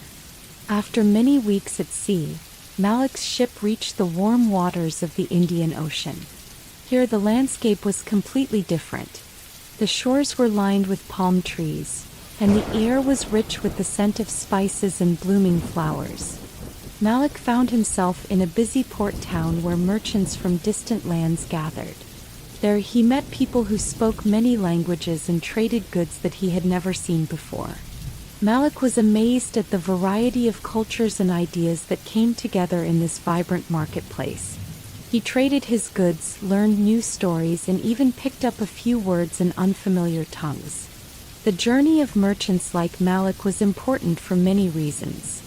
Their voyages brought rare and valuable items to different parts of the world, making distant lands feel a little closer. They helped spread ideas and technology, showing that despite differences in language and customs, people could share common goals. The Islamic Maritime Network was like a giant web, connecting ports and peoples across the seas. This network not only boosted economies but also laid the groundwork for a rich exchange of art, science, and tradition. Over time, the achievements of these medieval mariners became a source of pride and inspiration. The success of long sea voyages and the bustling markets that sprang up in coastal cities told a story of hope and unity. The Islamic world, with its many languages, religions, and cultures, showed that peaceful cooperation was possible even among very different peoples. The art of sailing, the beauty of well-crafted ships, and the knowledge of the stars were celebrated in poems, paintings, and stories that have been passed down through the ages. Not all journeys were easy, however. Some voyages ended in tragedy when ships were lost in storms or when disputes arose over trade routes. Yet each failure taught valuable lessons. Sailors learned how to improve their ships and their navigation techniques. Merchants discovered better ways to manage trade and resolve conflicts. Over time, these experiences built a body of knowledge that helped make the network stronger and more resilient. Festivals and ceremonies were also an important part of maritime life in the Islamic world. In many port cities, people celebrated the sea with special events that honored the gods, the wind, and the spirit of adventure. Boats were decorated with bright colors and intricate designs, and sailors would offer prayers for safe passage before embarking on a long voyage. These celebrations not only strengthened community bonds but also reminded everyone of the deep respect that should be given to the mighty sea. The legacy of medieval mariners in the Islamic world is still visible today. Modern ports in countries like Egypt, Oman, and India can trace their roots back to these early trading hubs. The ideas and technologies developed by these sailors have had a lasting impact on navigation and maritime trade around the world. Even now, the same patterns of trade and cultural exchange continue to influence the modern global economy. The spirit of adventure that drove these mariners still lives on. Today's sailors, traders, and explorers share the same love for the sea and the same desire to connect with people from far-off lands. They use advanced technology and modern ships, but the heart of their work remains much like it was centuries ago: an unyielding drive to learn, to share, and to explore. In the end, the story of medieval mariners in the Islamic world is a story of human connection. It tells us how the courage to set sail can open doors to new ideas, cultures, and friendships. The sea, with all its challenges and wonders, became a place where differences faded and people came together. Whether through trade, exploration, or the sharing of knowledge, these brave sailors helped build a world that was more connected and more enriched by diversity. As we look back on their journeys, we see that each voyage was not just a trip across the water. It was a step toward a world where people could learn from each other. The mariners of the Islamic world showed that with careful planning, respect for nature, and a willingness to embrace the unknown, great things could be achieved. Their legacy lives on in the modern spirit of exploration and the belief that every new horizon holds the promise of discovery. During the Middle Ages, long before the age of steamships and modern navigation, the sea was a busy highway for trade. Across the vast oceans and seas, merchants and sailors made regular journeys to exchange goods, ideas, and cultures. The busy ports of Europe, Asia, and Africa became centers of commerce and learning. In this chapter, we follow the journeys of these maritime traders, whose hard work and bravery connected distant lands and helped shape the world. In medieval times, the world was very different from what it is today. Travel by land was slow and dangerous, with long distances, rough roads, and the constant threat of bandits. The sea, on the other hand, offered a faster way to cover great distances. Though the ocean had its own dangers like storms and rough waters, it also provided a natural path that linked coastal towns and cities. As a result, sea trade became an essential part of daily life for many people. Merchants began to form strong networks, trading goods that were rare and valuable. In one port you might find spices from the east, cinnamon, pepper, and cloves, that added flavor to the food back home. In another port, fine silk, precious metals, and glassware were exchanged. These goods were not made locally. They had traveled hundreds or even thousands of miles by sea. The journey of these goods was long and filled with challenges, but the rewards were great. People were eager to experience new tastes, colors, and materials that were not available in their own regions. One of the first steps in building this trade network was the improvement of ships and navigation techniques. Shipbuilders of the Middle Ages worked hard to design vessels that could travel long distances safely. Their boats were built with strong wooden hulls, carefully shaped to cut through the water. They added sails made from sturdy fabrics to catch the wind, and many ships had a high freeboard, walls along the sides, to protect the cargo from the crashing waves. Even though the technology was simple compared to modern standards, medieval shipbuilders used all the knowledge they had gathered from earlier generations. The art of navigation also improved during this time. Early sailors relied on the stars, the sun, and the shape of the coastline to guide them. Over time, they learned to use simple tools like the compass and the astrolabe. The compass, with its ability to show the direction even when the sky was overcast, was a game changer. With these instruments, traders could travel more confidently and accurately, even when they ventured far from familiar shores. One bustling port that became famous for trade was Venice. Located on the edge of the Mediterranean Sea, Venice grew rich from its merchants who sailed to faraway lands. Ships from Venice carried goods from the east, like silk and spices, and brought back treasures from Africa and Asia. In the busy markets of Venice, merchants and traders from many different cultures met to exchange goods, ideas, and news. The city's narrow canals, filled with boats and lively voices, were a constant reminder of the power of maritime trade. Across the sea in the east, ports like Alexandria in Egypt and Aden in Yemen also became thriving centers of commerce. These ports connected the Mediterranean with the Red Sea and the Indian Ocean. In these harbors, goods from India, Africa, and even China were loaded onto ships and sent off on long voyages. The traders who worked in these busy hubs were skilled in many languages and customs.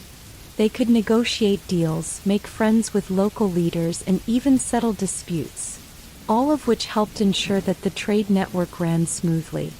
A typical day for a medieval merchant was full of activity and uncertainty. In the early morning, the markets would burst to life as people gathered to buy and sell their goods. Stalls were filled with spices that smelled strong and sweet, fabrics that shone in the sunlight, and ceramics decorated with intricate patterns. Merchants kept careful records of their trades, noting down what was sold and for how much. These records were important not only for business but also for passing on the knowledge of trade to the next generation. Sailing on the open sea was a very different experience. Once a ship left the safety of the harbor, the vastness of the ocean became clear. The sailors had to work together as a team. Some men were responsible for handling the sails, while others kept a sharp watch for land or obstacles in the water. Life on board was hard, with long days and little rest. The food was simple, often just hardtack, a kind of dry biscuit, salted meat, and whatever fresh food they could carry along. Yet, even amid the hardships, there was a sense of adventure and camaraderie. Every day on the ship was filled with the possibility of discovering something new or making a successful trade. One story that many traders remembered was that of a Venetian merchant named Marco. Marco set out on a long voyage to buy spices in the east. His ship was loaded with glass and fine cloth, treasures he hoped to trade for the valuable spices. As the ship sailed through calm seas, Marco and his crew faced unexpected challenges. A sudden storm filled the sky with dark clouds and sent massive waves crashing over the deck. The crew worked quickly, securing the sails and trying to keep the ship steady. Marco, though afraid, trusted in the skill of his crew and the design of his ship. After many tense hours, the storm passed and the sea calmed once again. When the ship finally reached its destination, the local traders were impressed by Marco's determination and the quality of his goods. The trade was a success, and Marco returned home with spices that were worth more than the treasures he had left behind. His journey became a favorite tale among merchants, a story of courage, skill, and the rewards of taking risks. Trade by sea was not only about the exchange of goods, it also spread new ideas, customs, and knowledge. As merchants traveled from one port to another, they carried with them stories from distant lands. They shared news of new inventions, artistic styles, and even changes in the way people lived. The blending of cultures enriched everyone involved. In the markets, you might hear a mix of languages and see items from as far away as the Far East or the deserts of Arabia. This mix of ideas helped to create a world where differences were celebrated and where each culture could learn from another. Another important aspect of maritime trade was the development of fair and organized systems. Merchants formed guilds, which were groups that helped set rules and standards for trade. These guilds made sure that the quality of goods was maintained and that prices were fair. They also helped settle disputes between traders, ensuring that business was conducted in a peaceful and respectful manner. This organization allowed trade to flourish and gave confidence to merchants who knew that their hard work would be protected by these systems. Over time, maritime trade grew into a powerful force that connected many parts of the world. The knowledge gained from traveling by sea was passed down through generations. Young boys grew up hearing tales of distant lands and exotic goods, inspiring many to take to the ocean themselves. In the same way that the open sea promised adventure and discovery, it also brought hope and prosperity. Families and communities flourished as new trade routes were established and as wealth from far-off lands flowed into their cities and towns. Maritime trade during the Middle Ages was a key factor in the growth of cities and the rise of nations. The wealth generated by these busy trade routes helped to build magnificent palaces, grand cathedrals, and bustling markets. Artists and scholars benefited from the riches that trade brought, leading to a flowering of culture and learning.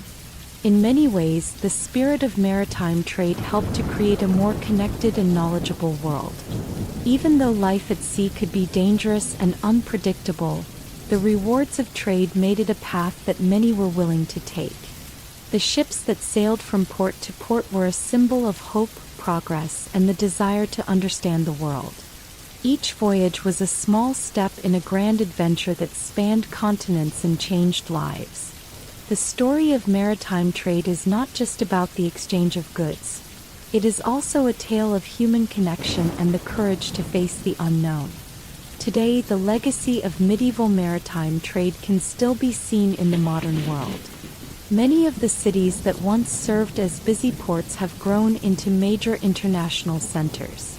The trade routes that were carved out by brave merchants have evolved into global networks that continue to bring people and ideas together. The spirit of adventure and the drive for discovery that characterized medieval trade live on in the hearts of modern sailors and traders. As we look back on this era, we see that maritime trade was more than just a way to earn a living. It was a way of life. It brought people together, helped cultures to grow, and showed that even in the face of danger and uncertainty, human ingenuity and determination can build bridges across the seas. The ships of medieval traders carried not only goods but also the hopes and dreams of countless people, creating a legacy that continues to inspire us today.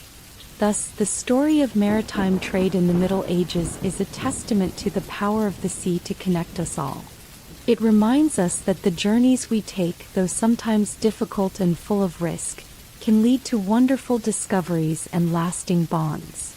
The adventures of those medieval merchants continue to echo through time, inspiring new generations to explore, trade, and connect with the world around them. When the world was still full of mystery, many people wondered what lay beyond the horizon. Long before modern maps or the technology we have today, brave explorers set out on long journeys across the vast ocean. They were driven by a desire to learn, trade, and find new lands. This time in history is called the Age of Discovery, a time when the world slowly began to reveal its secrets. In Europe during the late Middle Ages, trade and travel had grown important. People had learned much from earlier seafaring cultures, but they still had only a small picture of the world. Ships built by skilled craftsmen began to look very different from the simple boats of earlier times. They were larger, stronger, and could travel farther. These ships were powered by sails that caught the wind and allowed explorers to move across the open ocean. New designs, such as the caravel, made it possible to sail against the wind and explore areas that had never been seen before. The leaders and merchants of Europe saw great promise in these new vessels. They believed that many valuable goods, spices, gold, and precious stones, were waiting to be found in distant lands. Kings and queens supported these voyages by providing money and resources, hoping that new discoveries would bring wealth and power to their countries. The spirit of adventure was alive in every port, and many young men and women dreamed of setting sail to discover unknown territories.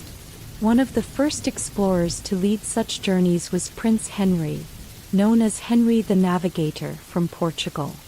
Even though he never sailed himself, he gathered a group of skilled sailors, cartographers, and shipbuilders to study the ocean and explore its coasts.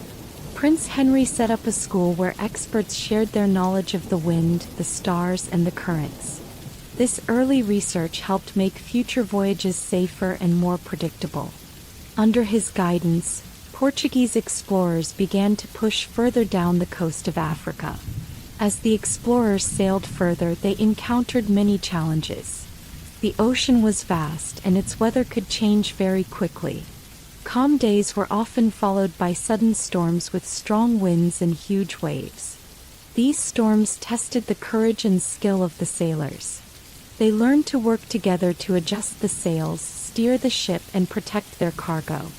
Even when danger was near, many brave men and women pressed on, driven by the hope of discovering something new. One famous story tells of a Portuguese ship that sailed along the African coast. The crew had heard tales of a land filled with gold and other treasures. For many days they sailed in search of this promised wealth. At times they saw only endless water with no hint of land. But then one early morning, the lookout in the crow's nest spotted a glimmer of light on the horizon. Excitement and relief filled the ship. As they drew closer, they found a rugged coastline with hidden coves and sandy beaches. This discovery not only confirmed the existence of a new land but also showed that the ocean could lead to unexpected riches. News of these discoveries spread quickly across Europe. Explorers from other countries began to prepare their own voyages. The Spanish, eager to match Portugal's success, set their sights on the western side of the ocean. Christopher Columbus, a determined sailor, convinced the Spanish monarchs to support his voyage. Columbus believed that by sailing west he could reach the lands of Asia. In 1492 he set out on a journey that would change the world forever. Although he did not find the expected riches of Asia, Columbus instead reached a group of islands in the Caribbean, opening the door to a whole new world that Europeans had never known. The voyages of Columbus and other explorers like Vasco da Gama, Ferdinand Magellan, and Amerigo Vespucci expanded European knowledge of the world. They charted new sea routes and discovered lands that had been hidden from view for centuries. These new routes not only allowed for the exchange of goods but also made it possible for different cultures to meet and interact. As ships sailed between continents, ideas, languages, and customs were exchanged. This period marked the beginning of a new era in which the world was gradually connected by a network of sea routes. For many of these explorers, the journey was not just about finding riches. It was also about understanding the unknown. Every new land they discovered was filled with strange plants, animals, and people. They encountered towering mountains, dense forests, and wide rivers. With each new discovery, they gathered information about the geography, climate, and natural resources of these regions. Their journals and maps slowly filled in the blanks on the world's picture. Over time, these maps became more accurate, helping later explorers to plan even longer voyages. The age of discovery was not without its hardships. Many ships were lost at sea because of storms, hidden reefs, or even conflicts with native peoples. The journeys were long and dangerous. Sailors faced hunger, disease, and isolation for months at a time. Yet the promise of discovery kept them going. Their determination and courage are remembered as some of the greatest examples of human spirit. They showed that with hard work, careful planning, and a willingness to face danger, people can achieve great things. The new trade routes created by these voyages transformed Europe. New products such as sugar, tobacco, and chocolate began to flow from distant lands. Markets in European cities became richer and more diverse. With the influx of wealth, many countries experienced a period of growth and change. However, the changes were not always positive. As new lands were claimed, the native peoples of those regions often faced hardship and disruption. The Age of Discovery, while a time of great achievement, also brought challenges and conflicts that would shape history for centuries to come. In addition to changing economies and societies, the Age of Discovery sparked a cultural revolution. Art, literature, and science were all influenced by the new ideas brought from far-off lands. Painters began to capture the exotic landscapes and strange people they had heard about. Writers filled their pages with tales of adventure and the wonders of the unknown. Scientists took a closer look at the natural world, inspired by the many plants and animals they encountered during these voyages. This burst of creativity led to a new understanding of the world and a belief that anything was possible if one dared to explore. The influence of the Age of Discovery continues even today. Modern maps, navigation techniques, and global trade networks can all trace their origins back to these early voyages. The spirit of adventure and the desire to connect with the world remain strong in people everywhere. Even in today's high-tech world, there is still a sense of wonder about what lies beyond the horizon. The explorers of the past remind us that the journey itself is just as important as the destination. For the sailors of the Age of Discovery, every voyage was an opportunity to write a new chapter in the history of the world. They set sail not only to find treasure but also to learn about the world around them. They opened up new routes for trade, created connections between distant peoples, and expanded human knowledge. Their legacy is seen in the way our world is linked by commerce, culture, and shared history. Their bravery and determination have inspired generations to continue exploring, learning, and growing. In the end, the Age of Discovery was a turning point in history. It showed that with determination, careful planning, and a willingness to face the unknown, people could break free from old boundaries and see the world as a vast, connected place. The journeys of those early explorers remind us that every great adventure begins with a single step into the unknown. Their courage changed the course of history and set the stage for the modern world. As the sun set on another long day at sea, the explorers would often gather on the deck of their ships, looking out at the endless ocean and dreaming of what lay ahead. Their hearts were filled with hope and determination, knowing that every new horizon brought with it the promise of discovery. The Age of Discovery is a story of dreams made real by the daring and the brave, a story that continues to inspire us all. In the 15th century, a small nation on the edge of Europe began a journey that would change the world. Portugal, with its long Atlantic coastline and skilled sailors, was ready to explore the great unknown. The Portuguese pioneers were driven by a mix of curiosity, a desire for trade, and the hope of finding new lands. Their journeys opened up the Atlantic and paved the way for a new era of discovery. The story begins on the rocky shores of Portugal. The Portuguese people lived in a land of hills, rivers, and a long, rugged coastline that stretched along the Atlantic Ocean. Many families depended on fishing for their livelihood, and the sea was both a source of food and a mystery that called out to them. In small villages, boys and girls grew up listening to stories of brave sailors who ventured into the wide ocean. These stories filled their hearts with dreams of adventure and the promise of a brighter future. One of the most important figures of this time was Prince Henry, later known as Henry the Navigator. Although he never sailed himself, he loved the sea and wanted to learn all its secrets. He gathered the best shipbuilders, cartographers, and sailors in Portugal. In his school near the coast, these experts worked together to study the winds, currents, and stars. Their lessons helped improve the design of ships and gave sailors the skills they needed to navigate the deep, open ocean. The ships that came out of this new knowledge were different from the simple boats of earlier times.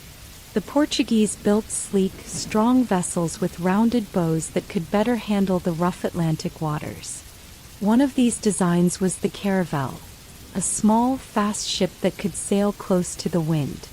With their new ships, the Portuguese set out to explore the coast of Africa. Their goal was to find a sea route to India, where they hoped to buy spices, gold, and other precious goods. In the early days of these voyages, the Portuguese sailed along the rugged coast of Africa. They faced many challenges as they moved farther from home. The weather in the Atlantic could be fierce. Storms would rise suddenly, with strong winds and giant waves that threatened to overturn their small ships. Yet the Portuguese were brave. They learned to read the signs of the weather and to work together as a team. Every journey was a lesson in nature and in the art of navigation. One of the first great successes of these early voyages came when the Portuguese discovered the use of the trade winds. They learned that steady winds from the east could carry their ships south along the African coast. This discovery was like finding a secret key that opened up a path along the vast Atlantic.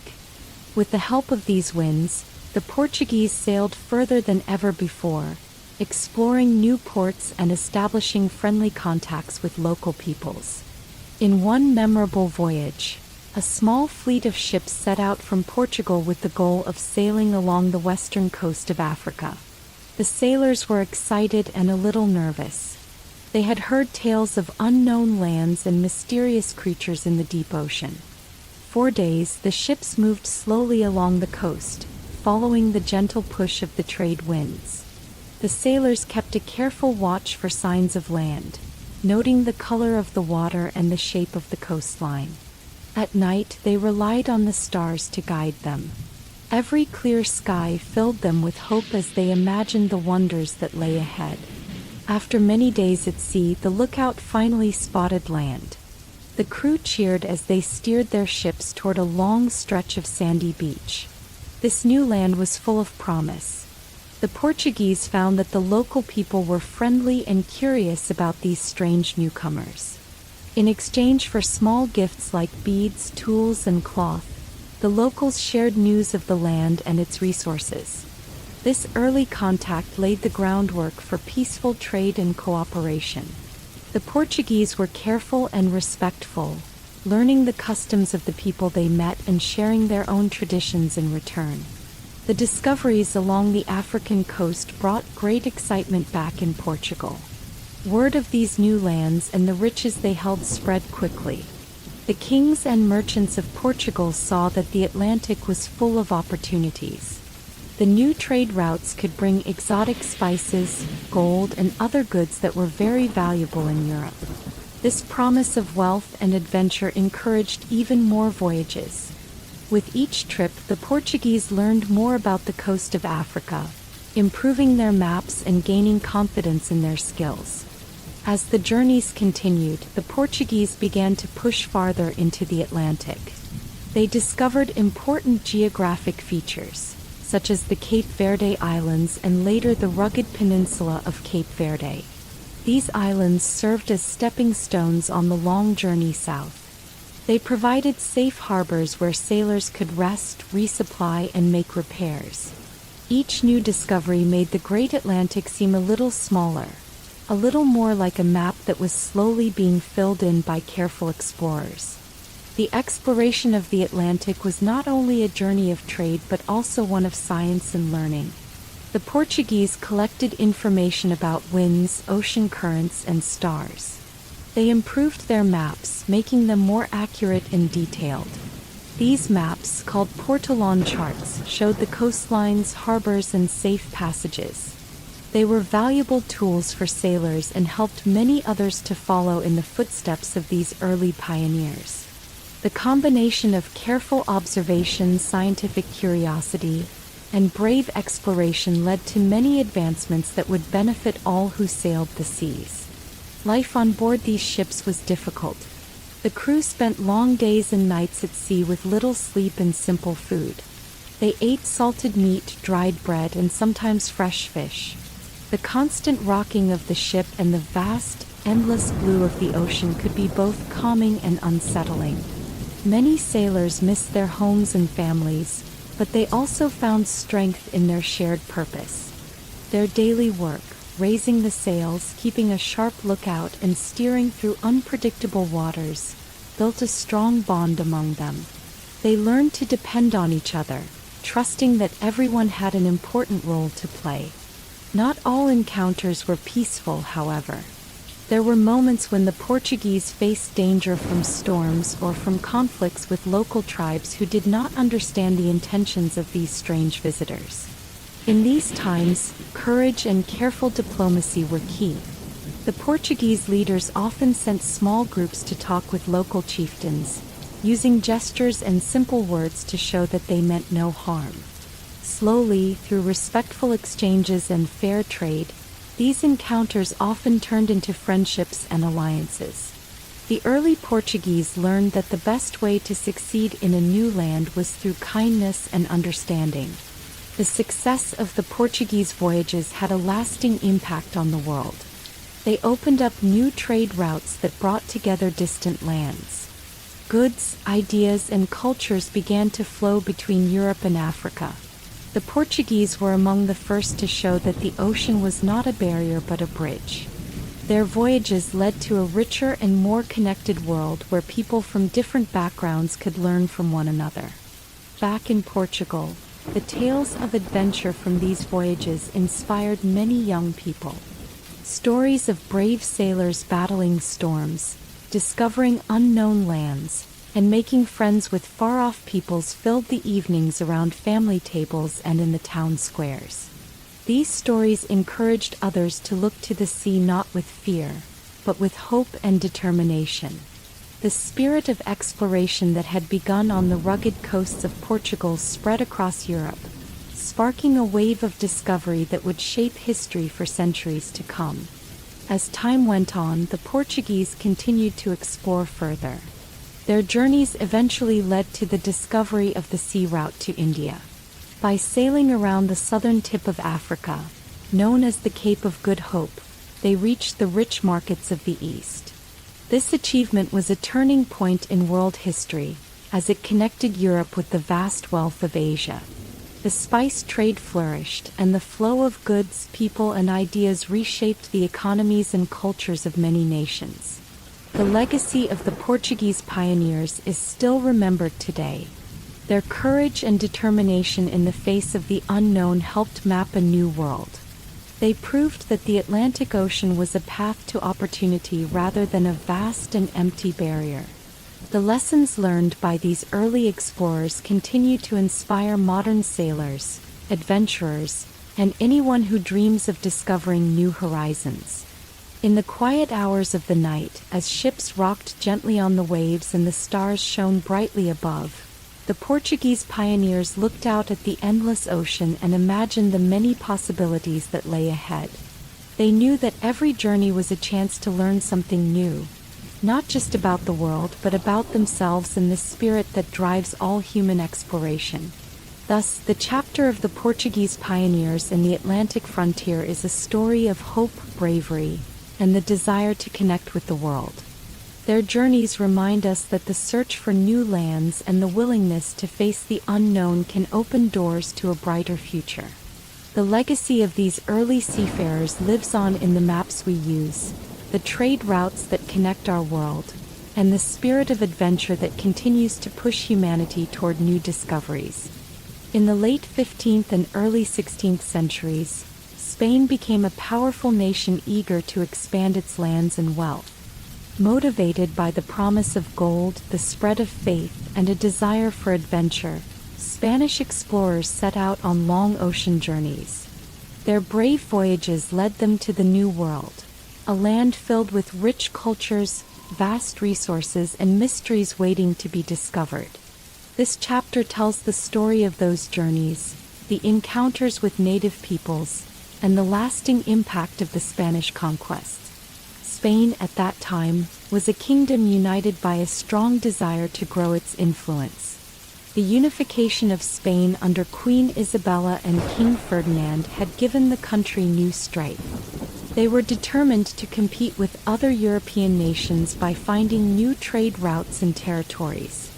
With the recent success of Portuguese explorers along Africa's coast, the Spanish turned their eyes to the west.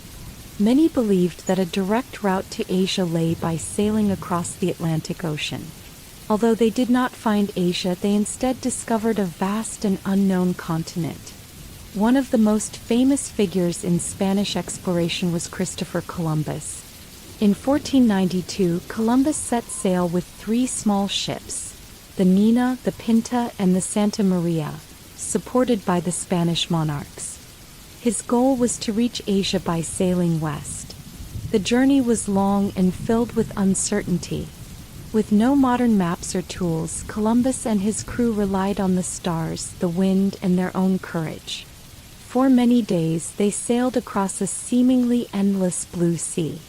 The crew grew anxious, and many began to doubt the journey. Yet Columbus pressed on, driven by a vision of the riches that might await them. After weeks at sea, the lookout finally cried out that land was in sight. Excitement filled the ship as they approached what would later be called the Caribbean. The land was lush, with bright green trees and sparkling blue waters. Columbus had not reached Asia, but instead encountered islands full of natural beauty and unknown life. This discovery marked the beginning of a new era. The Spanish soon learned that this land was rich with resources, gold, silver, and exotic goods, that would fuel Spain's rise as a great empire. The initial encounters between the Spanish and the native peoples were mixed. In some cases, the native peoples welcomed the newcomers with curiosity and kindness. They shared their food, traditions, and knowledge of the land.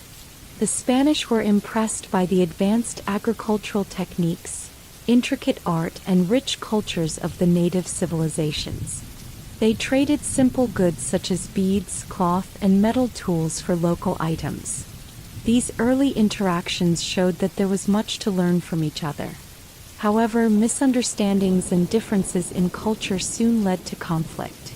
The Spanish had different ideas about land ownership and governance, which clashed with the ways of the native peoples. As more Spanish ships arrived, the scale of the encounters grew. Explorers like Hernán Cortés and Francisco Pizarro led larger expeditions into the interior of the New World. Cortés set his sights on the great Aztec Empire, while Pizarro ventured into the lands of the Inca. These native empires were rich in culture, art, and wealth. The Aztecs, for example, had built a magnificent city with grand temples and bustling marketplaces. The Incas had created an extensive network of roads that connected their vast empire. Both civilizations had traditions, beliefs, and ways of life that were very different from those of the Spanish. The Spanish conquistadors, as they came to be known, used their superior weaponry and the spread of disease to gain an advantage. Their steel swords, armor, and firearms were unlike anything the native peoples had seen before. Sadly, European diseases such as smallpox also spread quickly, decimating entire populations. These factors, combined with the strategies of the conquistadors, led to the rapid collapse of the powerful native empires. The Spanish conquest was swift and often brutal. In their quest for gold and glory, many native lives were lost and entire cultures were changed forever. Despite the violence, the Spanish also introduced new ideas and technologies to the New World. They built cities with stone churches, forts, and public buildings. Spanish language, religion, and customs spread through the land, creating a blend of cultures that continues to shape the Americas today. In many regions, native traditions survived and merged with Spanish customs to create vibrant new cultures. This blending can be seen in the art, music, food, and festivals of modern Latin America. The Spanish conquests brought great wealth to Spain. Gold and silver extracted from mines in the New World filled the royal treasuries. These riches funded more voyages and allowed Spain to build one of the largest empires in history. However, the flow of treasure also led to challenges. The sudden influx of wealth caused economic and social changes in Spain and Europe. Inflation rose, and the dependence on New World resources sometimes hurt local industries. Many historians argue that while the Spanish Empire became powerful, it also faced problems that eventually contributed to its decline. The impact of the Spanish conquest on the native peoples was profound and often tragic. Many indigenous communities suffered from forced labor, loss of land, and the spread of foreign diseases. The Spanish introduced new crops, animals, and technologies, but they also imposed new forms of government and religion.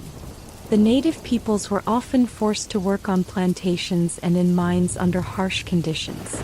Despite these hardships, many native traditions survived. Over time, the peoples of the New World found ways to adapt and resist, preserving elements of their heritage even as they embraced aspects of Spanish culture. The stories of Spanish explorers and conquistadors became legendary.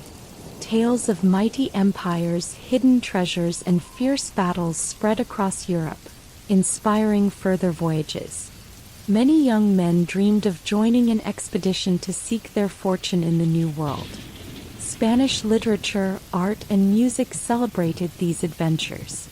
Painters depicted dramatic scenes of conquest and the meeting of two worlds. Writers and poets composed works that mixed wonder, pride, and sorrow, a reminder of the complex legacy of this era.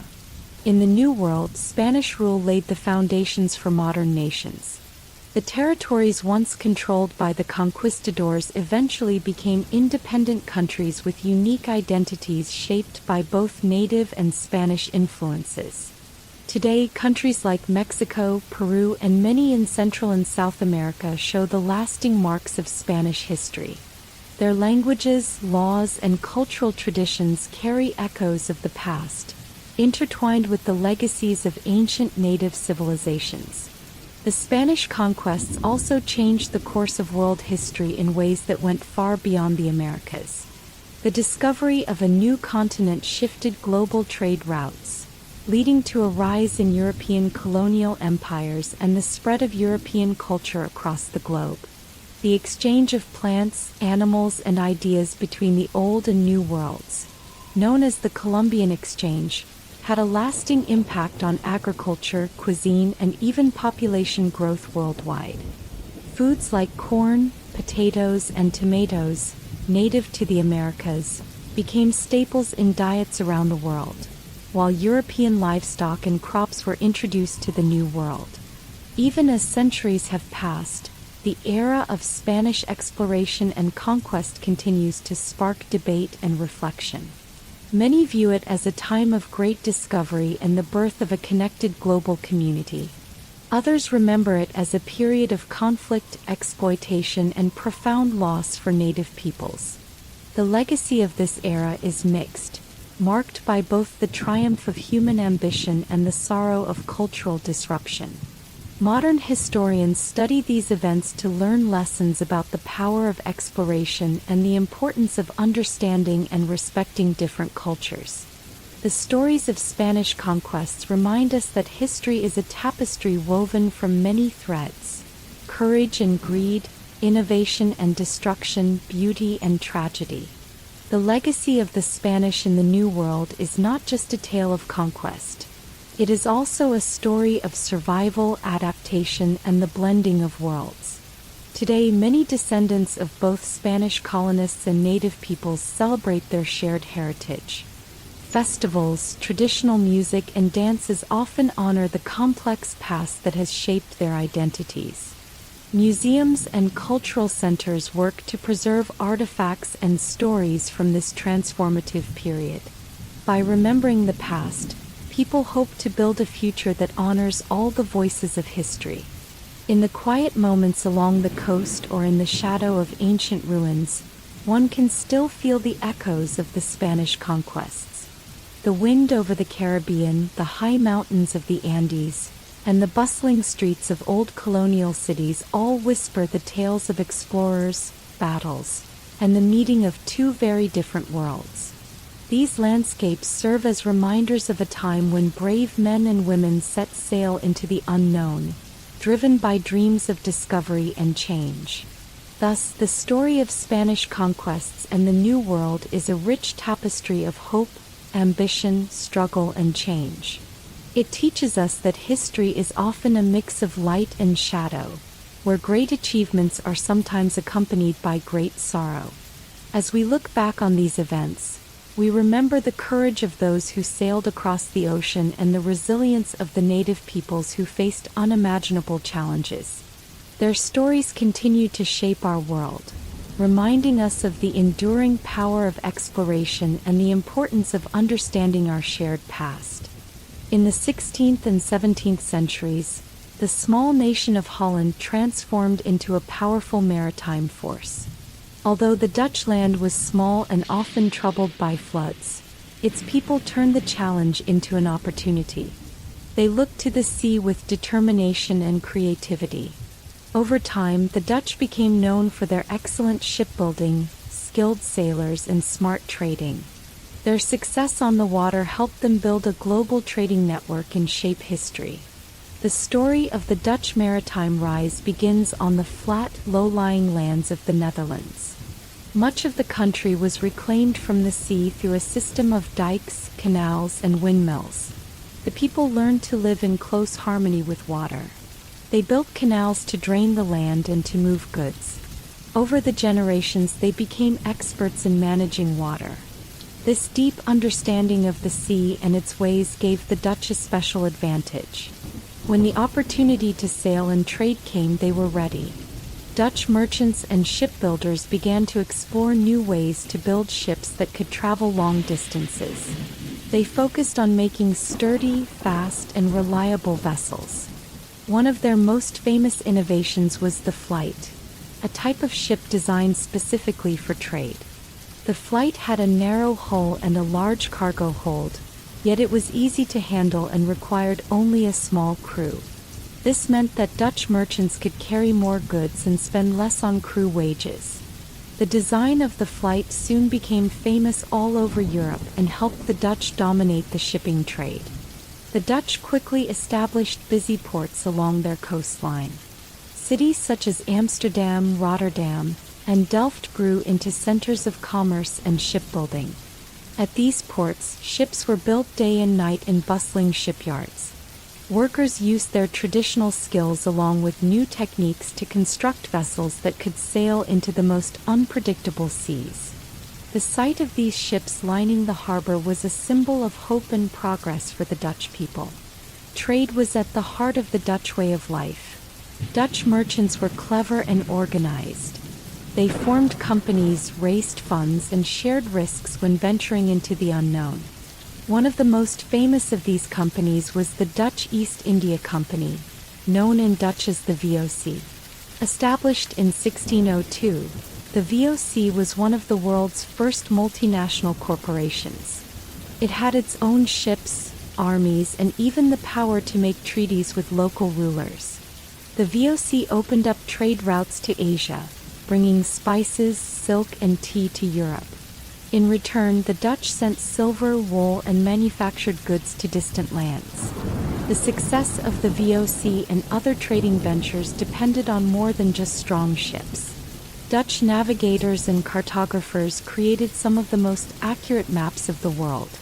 These maps were a treasure for sailors, showing detailed coastlines, safe harbors, and known dangers such as reefs and strong currents. The Dutch also improved navigational instruments like the compass and the sextant. With these tools, sailors could determine their position and chart their course with greater precision. This careful attention to navigation allowed Dutch ships to travel safely across the open ocean and return home with valuable goods. Life on board a Dutch trading ship was both hard and exciting. Sailors spent long weeks, sometimes months, at sea. The flight's spacious hold allowed merchants to store large amounts of goods. However, life on board was not easy. The sailors faced unpredictable weather, rough seas, and the ever-present risk of pirates. Food was simple, often salted meat, hardtack, and dried vegetables.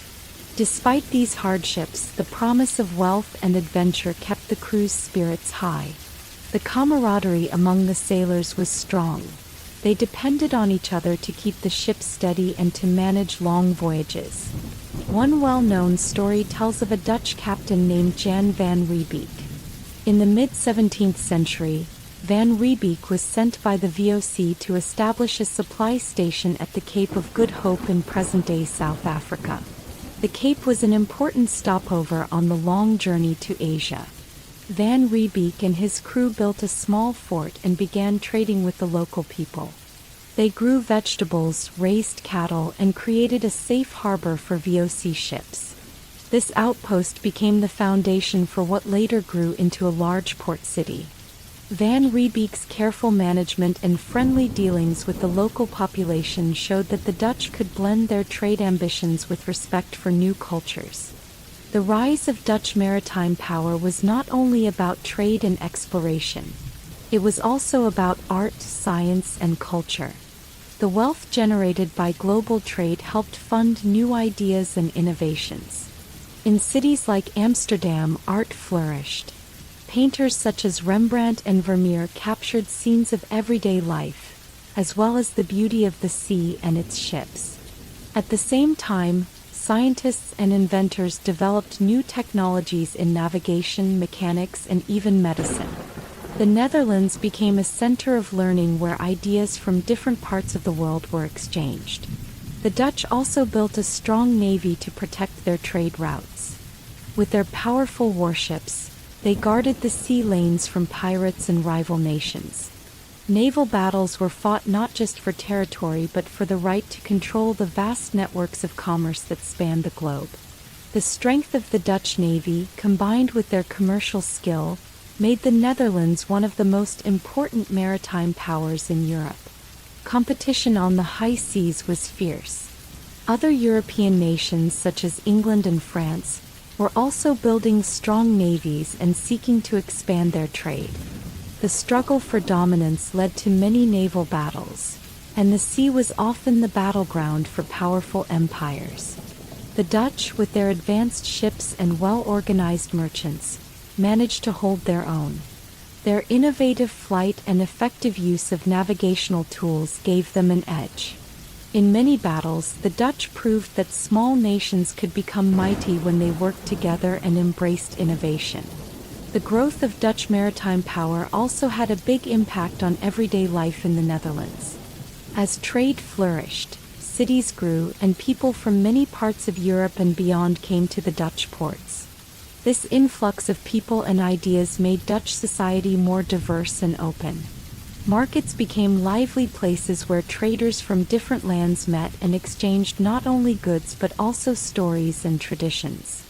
The mixing of cultures enriched the local community, and it laid the foundation for the tolerant and open-minded society that the Netherlands is known for today. As the Dutch continued to build their global trading network, they also faced challenges. The vast wealth they gathered sometimes led to conflicts over resources, and managing a widespread empire was never easy.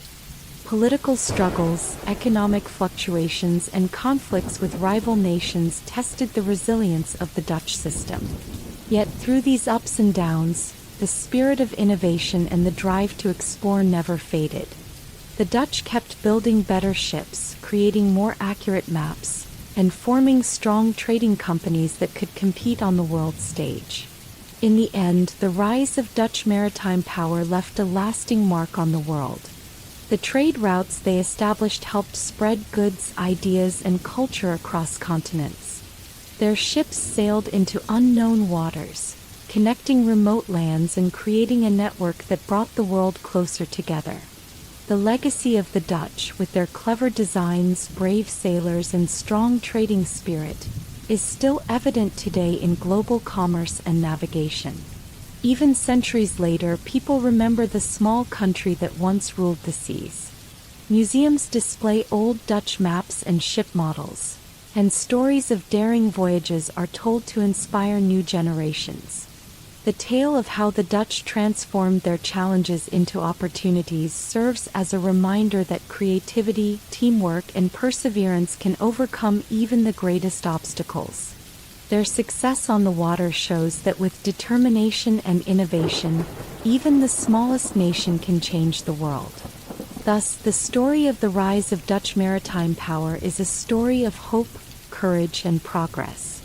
It teaches us that the sea is not just a body of water but a path to opportunity, knowledge, and connection. The Dutch turned their land's struggle with water into a mastery of the ocean, creating a legacy that helped shape the modern world. Their journeys remind us that every great achievement begins with a single step, or in this case, a single voyage into the open sea. In the late 16th and 17th centuries, the island nation of Britain began to grow from a modest country into one of the most powerful maritime empires in the world. With its long coastline and a strong spirit of adventure, Britain set its sights on the sea. British sailors and shipbuilders worked together to build a navy that could explore, protect, and trade across the oceans. Their success on the water would eventually lead to the creation of a vast empire, connecting far-off lands and people. Britain is an island, surrounded by water on all sides. This made the sea very important for trade and defense. In the beginning, many British people earned their living from fishing and small-scale trade along the coast. But as time went on, Britain realized that the sea could offer even greater opportunities. It was not only a source of food and local trade. It could also be the highway to new lands, wealth, and power. The first step toward British naval power was building a strong fleet of ships. In the 16th century, British shipbuilders began to design and construct vessels that were sturdy, fast, and well-suited for long journeys. They built ships called galleons, which were large and had high decks. These ships could carry many sailors, heavy cannons, and valuable cargo. The design of these ships was improved by using strong oak and clever techniques that had been passed down over generations. As a result, British ships could sail safely through rough seas and carry their crews and goods across long distances. At the same time, Britain started to invest in a professional navy. Instead of relying only on private merchants and small local fleets, the British government began to support a national navy. This navy was tasked with protecting British trade routes, defending the homeland, and even engaging in battles when necessary. The creation of a strong navy gave Britain the power to control the waters around its island and to challenge other nations that also wanted to dominate the seas. One of the key moments in Britain's rise was during the reign of Queen Elizabeth I. During her time on the throne, the British Navy began to take shape as a powerful force. The famous defeat of the Spanish Armada in 1588 marked a turning point. The Spanish Armada was a huge fleet sent by Spain to invade Britain. In a dramatic series of battles, the British ships, smaller and faster than the Spanish galleons, used the wind, the tides, and their superior tactics to defeat the larger fleet. The victory over the Armada was celebrated throughout Britain and gave the nation confidence in its ability to defend itself and to control the seas. With a strong navy and a growing sense of national pride, Britain began to explore further and to trade more widely. British explorers set sail to distant lands, searching for new routes and new opportunities. They journeyed to the Americas, where they discovered rich lands filled with natural resources, and to the Far East, where spices and other exotic goods could be found. Each new voyage added to Britain's knowledge of the world and expanded its trading network. British traders became known for their determination and resourcefulness. They established trading posts and colonies in many parts of the world. In North America, settlers built towns along the coast, creating a network of colonies that would later form a new nation. In the Caribbean, British merchants set up sugar plantations that employed many people, although not always under fair conditions. In India and other parts of Asia, British traders formed companies that controlled the flow of goods such as tea, textiles, and spices. Through trade, Britain accumulated wealth that helped to fund further naval expansion and exploration. The British Navy was not just used for defense and exploration. It was also a tool for expanding the empire. With their ships, British forces could travel to remote parts of the world and establish control over territories. This process was not always peaceful. Conflicts sometimes arose with local peoples, and battles were fought on the high seas and on distant shores. British forces used their superior naval power and weaponry to overcome resistance. In many cases, treaties were signed that allowed Britain to set up trading posts or colonies in exchange for protection or other agreements. The spread of British influence was achieved through a mix of military might, careful diplomacy, and the promise of economic benefit. As Britain's empire grew, so did its navy. More ships were built and the size of the navy increased. The nation's shipyards became centers of innovation, where new designs and techniques were developed. Advances in navigation, such as improved maps, the use of the compass, and better understanding of the stars and tides, allowed British sailors to travel with greater accuracy. These technological and practical improvements meant that British ships could travel further and faster than ever before, making it possible to maintain control over distant colonies and trade routes. Life at sea was not easy. British sailors faced long periods away from home, harsh weather, and the constant threat of disease. Despite these challenges, life on board was also full of camaraderie and adventure. Sailors formed tight-knit communities, sharing stories and songs that kept their spirits high during long voyages. Their daily work involved tasks such as managing the sails, repairing the ship, and keeping a watchful eye for hazards.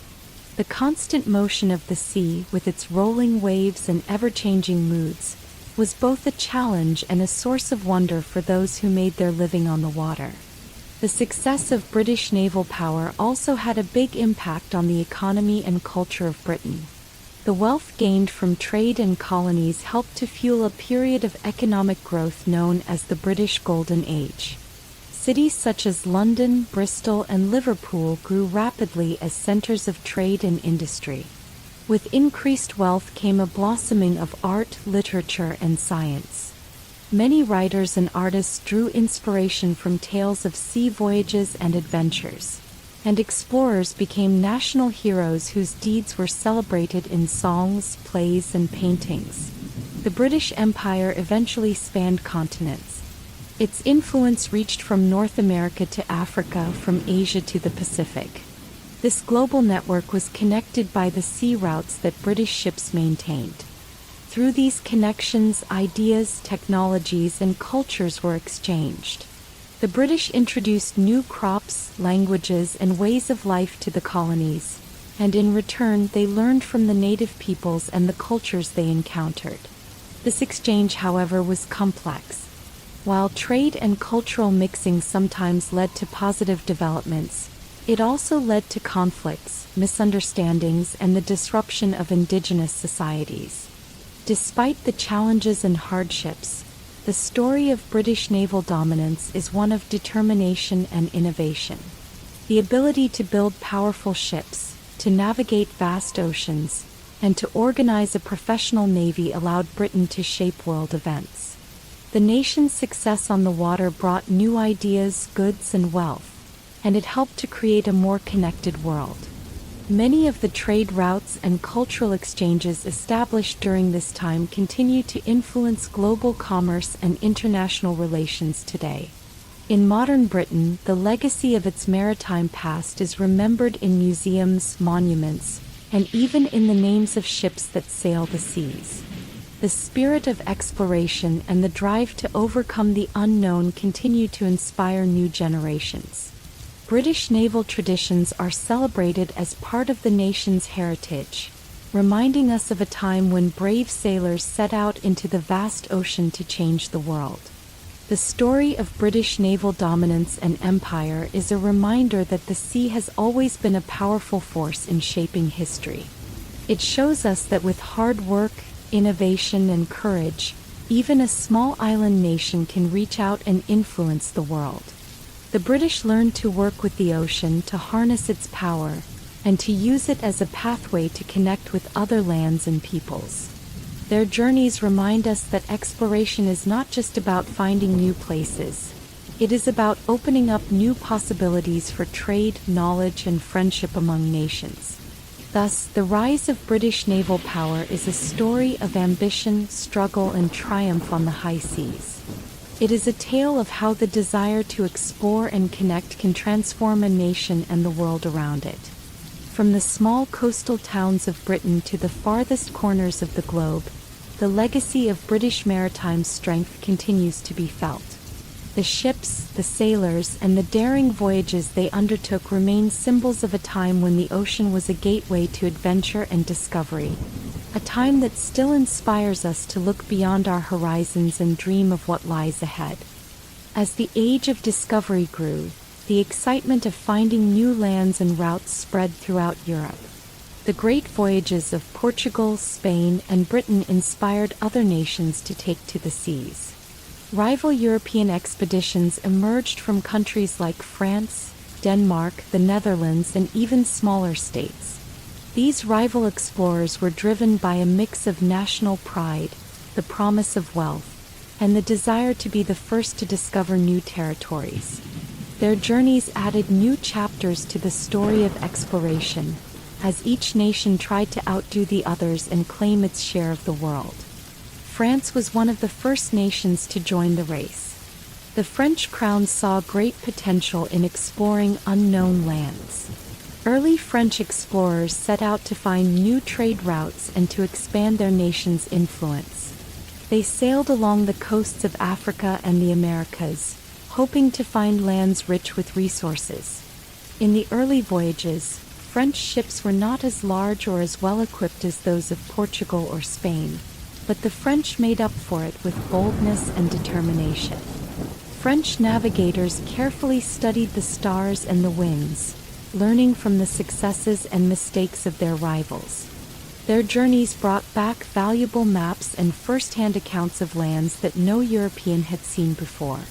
In North America, French expeditions eventually found vast territories filled with dense forests, winding rivers, and abundant wildlife. These lands were very different from the warm, sunny regions that the Spanish had encountered in the Caribbean.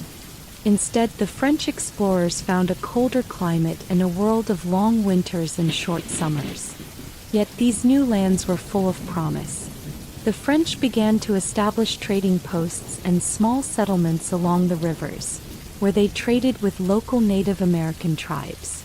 These peaceful interactions led to lasting alliances and a sharing of knowledge between cultures. The French learned new ways of hunting, fishing, and surviving in harsh conditions.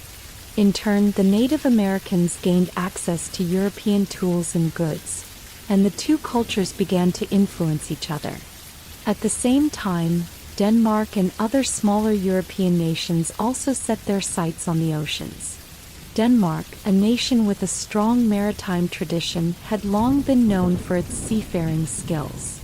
Danish sailors had grown up on narrow fjords and rough, icy waters, and their experience made them excellent navigators. When the call of discovery came, Denmark decided to join the competition. Danish expeditions explored the North Atlantic and the Arctic, seeking new trade routes and opportunities. They ventured into cold, uncharted waters and sometimes encountered harsh weather and dangerous icebergs. Despite the risks, Danish explorers showed great courage. Their voyages helped expand European knowledge of the Arctic regions and even reached parts of what is now known as Canada. The rivalry among European nations often meant that expeditions would set sail at similar times. Each nation wanted to be the first to claim new territories and establish trade links. This competition sometimes led to tense encounters on the high seas. When ships from different nations met in distant waters, they would exchange greetings, goods, and sometimes warnings. Rivalry could be fierce, and there were moments when skirmishes broke out over disputed territories or trading rights. However, many times the common goal of exploring the unknown helped to build a shared sense of adventure among the sailors, even if their flags were different. The spirit of discovery united these brave seafarers, each contributing to a growing picture of a larger world.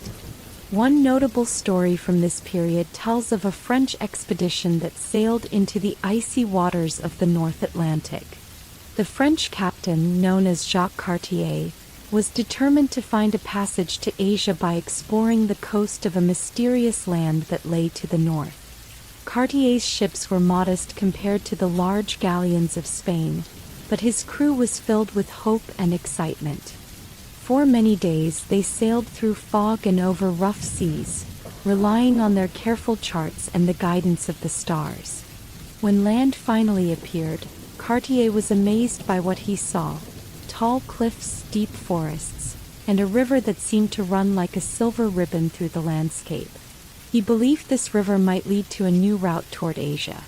Though his journey did not reveal a passage, it opened the door for further exploration and helped to map parts of North America that had never been seen by Europeans. Meanwhile, the Dutch, who had already shown their maritime strength earlier, continued to expand their trade networks and support rival expeditions. In competition with Spain and Portugal, the Dutch sent ships far into the Atlantic and later into the Indian Ocean. Their quick and agile vessels allowed them to cover great distances. The Dutch were keen observers, always looking for new opportunities. Their expeditions explored the coasts of Africa, established trading posts in the East Indies, and even reached the shores of the Americas. The Dutch rivalry with other European powers was marked by both trade and occasional conflict. The competition pushed all nations to improve their ship designs and navigational techniques. As these rival expeditions pushed the boundaries of the known world, maps began to change dramatically. Cartographers across Europe worked feverishly to update their maps with new discoveries. Every new coast, island, and river was recorded with care.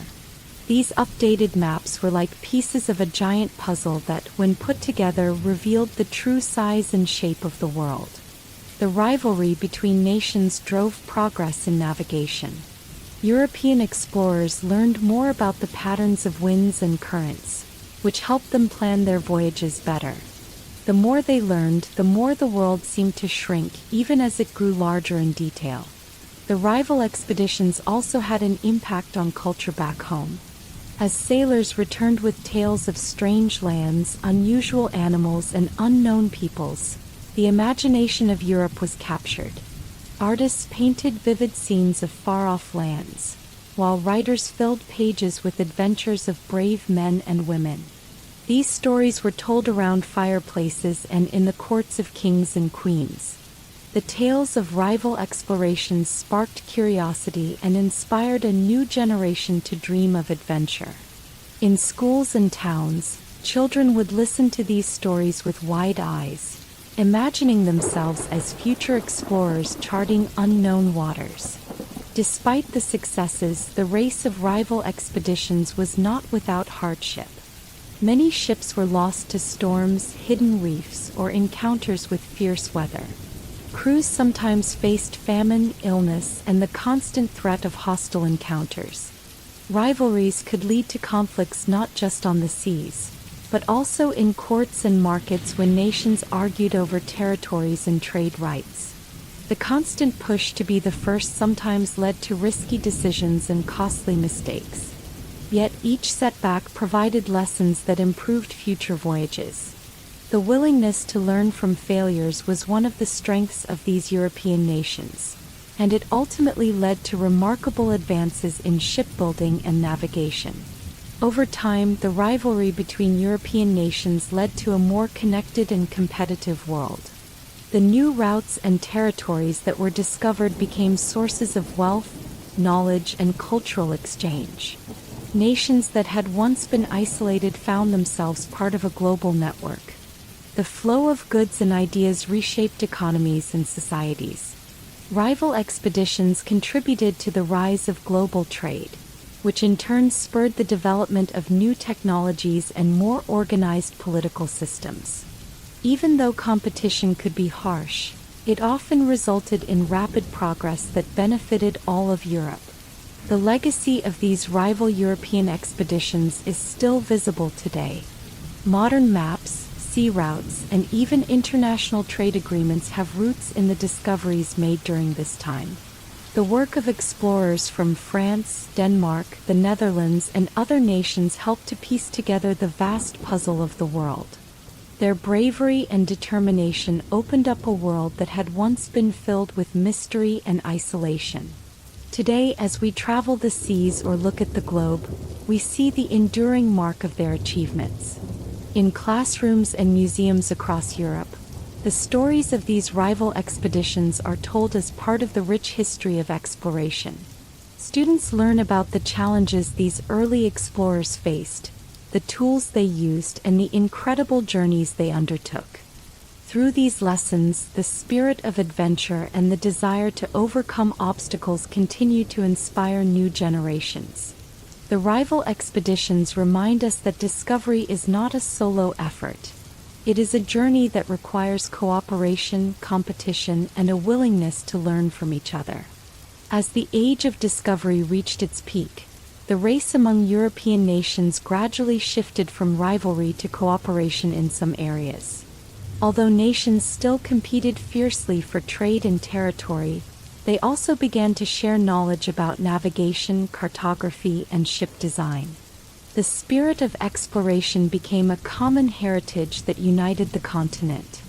This blending of competition and cooperation laid the groundwork for the modern global community, where many nations work together to explore and understand our shared world. Thus, the story of rival European expeditions is a tale of courage, competition, and curiosity.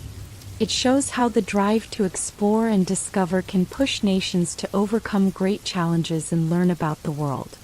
These rival expeditions not only expanded the maps of Europe but also connected people across continents.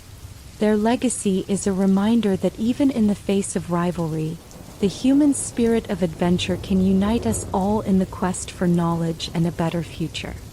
The Renaissance was a time when people began to look at the world with new eyes.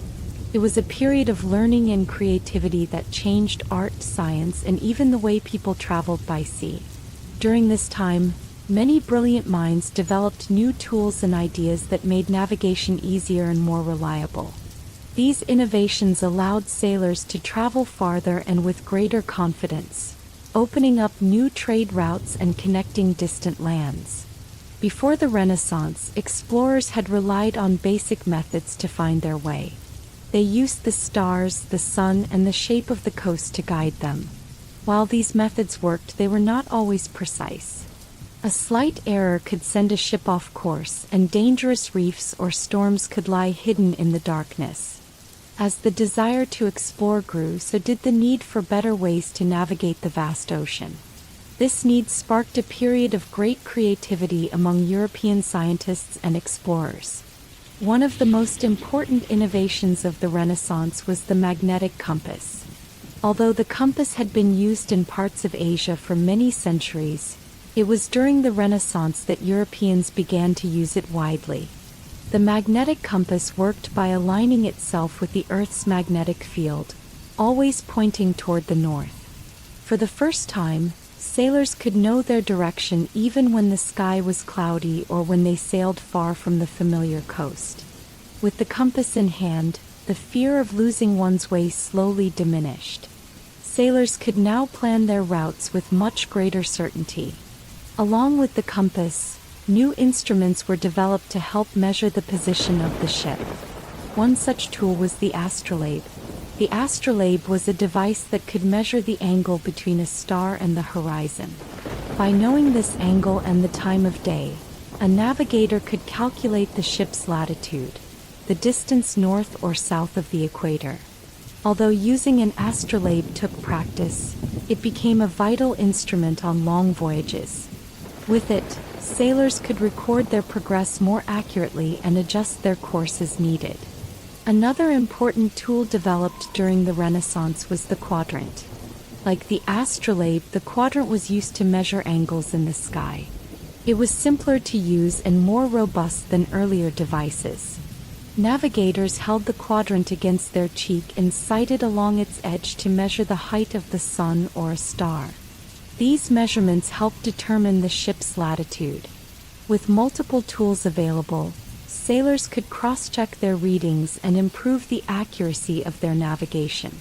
The combination of the compass, astrolabe, and quadrant gave explorers a much clearer picture of their position on the open ocean. Maps, too, began to improve during the Renaissance. Earlier maps were often filled with blank spaces and guesses about what lay beyond the known world.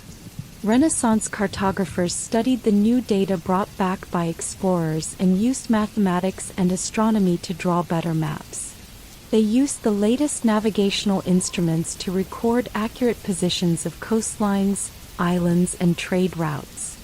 One famous example is the work of Gerardus Mercator, a Flemish cartographer who created a map projection that allowed sailors to chart a straight-line course. Mercator's projection helped sailors plan their journeys more effectively and is still used in many forms today. The development of these navigational tools and maps was not an isolated achievement. It was part of a larger movement during the Renaissance that celebrated inquiry and the search for knowledge. Universities and scientific academies were established, and scholars from many countries exchanged ideas. This culture of learning spread across Europe and fueled new inventions. Explorers, engineers, and scientists worked together, blending practical experience with theoretical knowledge to solve real problems. Their work laid the foundation for modern navigation and opened the door to further discoveries. In addition to the technical improvements, the Renaissance also saw a change in the way people thought about the world. The belief that the Earth was flat had been replaced by the understanding that it was round. This new view was supported by the work of astronomers such as Nicholas Copernicus, who proposed that the Earth and other planets orbit the Sun. This idea, known as the heliocentric theory, revolutionized science and had a profound impact on navigation. When sailors understood that the Earth was a sphere, they could use curved lines on maps to plot the shortest route between 2 points, a technique that made long voyages more efficient. The realization of the Earth's roundness gave explorers the courage to sail into the unknown, trusting that if they sailed in one direction long enough, they would eventually return to their starting point. The innovations of the Renaissance did not only make navigation more accurate, they also sparked new adventures. With better tools, explorers could plan voyages to previously unreachable parts of the world. This period saw many famous journeys that expanded the European view of the globe. Explorers like Ferdinand Magellan used these navigational advances to lead the first expedition that circumnavigated the globe. Their journey proved that the world was much larger than previously thought and that the oceans were interconnected. The success of these voyages brought immense wealth and knowledge back to Europe, further fueling the drive to explore. The impact of navigational innovations extended beyond the practicalities of travel. They changed the way people thought about the world. With more accurate maps and reliable instruments, the mysterious edges of the known world began to shrink. The vast ocean, once a barrier filled with fear and uncertainty, transformed into a network of trade routes and cultural exchange. Nations that had once been isolated found themselves linked to a growing global community. Goods, ideas, and people flowed along these sea routes, bringing together diverse cultures and sparking new eras of art, science, and commerce. Sailors who once relied solely on the stars now had a suite of instruments to guide them. Their logbooks became filled with detailed notes and sketches of coastlines, winds, and sea currents. These records allowed future navigators to learn from past voyages, creating a cycle of continuous improvement. Each journey, whether it ended in success or failure, added to the collective knowledge of the seafaring community. The Renaissance was a time when learning was shared openly, and this spirit of collaboration made the progress in navigation all the more rapid. Life at sea, once shrouded in uncertainty, grew more predictable as the tools of navigation advanced. While dangers still existed, such as storms, pirates, and hidden reefs, the risks were greatly reduced when a crew could accurately determine their position and course. Mariners found that the reliable instruments allowed them to avoid many of the hazards that had claimed ships in the past. With safety improving, more people were willing to take the long and treacherous routes across the ocean. This increase in maritime travel not only boosted trade but also helped spread ideas and cultures across continents. The improvements in navigation had a ripple effect on European society. The newfound ability to travel long distances safely contributed to the rise of global empires. Nations that had once been content with regional trade suddenly saw the benefits of connecting with far-off lands. Colonies were established and international commerce blossomed. The products that came from distant lands, spices, silk, coffee, and sugar, changed diets and lifestyles across Europe. At the same time, the exchange of ideas led to a flourishing of art and science. The Renaissance, with its spirit of inquiry and innovation, was in full swing, and the progress in navigation was one of its shining achievements. The legacy of these navigational innovations is still felt today. Modern GPS technology, advanced compasses, and satellite maps are the descendants of the tools developed during the Renaissance. The work of early navigators and cartographers set the stage for centuries of exploration and discovery. Their achievements remind us that progress often comes from the desire to solve real problems. By looking to the sky and the sea with curiosity and determination, they opened up new worlds and connected people from all corners of the earth. In classrooms, museums, and on the decks of modern ships, the story of Renaissance navigation continues to inspire. Students learn about the tools and techniques that once guided brave explorers, and they see how these innovations changed the course of history. The spirit of the Renaissance lives on in the quest for knowledge and the drive to explore the unknown. It reminds us that with creativity, collaboration, and perseverance, even the greatest challenges can be overcome. Thus, The navigational innovations of the Renaissance were more than just technical improvements. They were a revolution in how people saw the world. They transformed the ocean from a vast, intimidating barrier into a bridge that connected continents, cultures, and ideas. The tools of the Renaissance enabled explorers to map new lands, establish trade routes, and create a more connected global community. Their legacy is a testament to the power of human ingenuity and the enduring quest to understand and explore our world. In the late 18th century, a powerful change began that would transform the world. This period is known as the Industrial Revolution, a time when new machines, factories, and ideas spread quickly. One of the most important inventions during this time was the steam engine. With the power of steam, ships and factories became more efficient, and the way people lived and worked was changed forever. Before the Industrial Revolution, most ships were powered by wind. Sails caught the breeze to push ships across the ocean, and this method had been used for centuries. However, wind could be unpredictable. Sometimes there was no wind at all and the ship would slow down or stop. Sailors had to wait for the right breeze, which meant that journeys could be very long and uncertain. Meanwhile, on land, factories used human or animal power and many tasks were done by hand. This made work slow and sometimes very tiring. Then came the steam engine.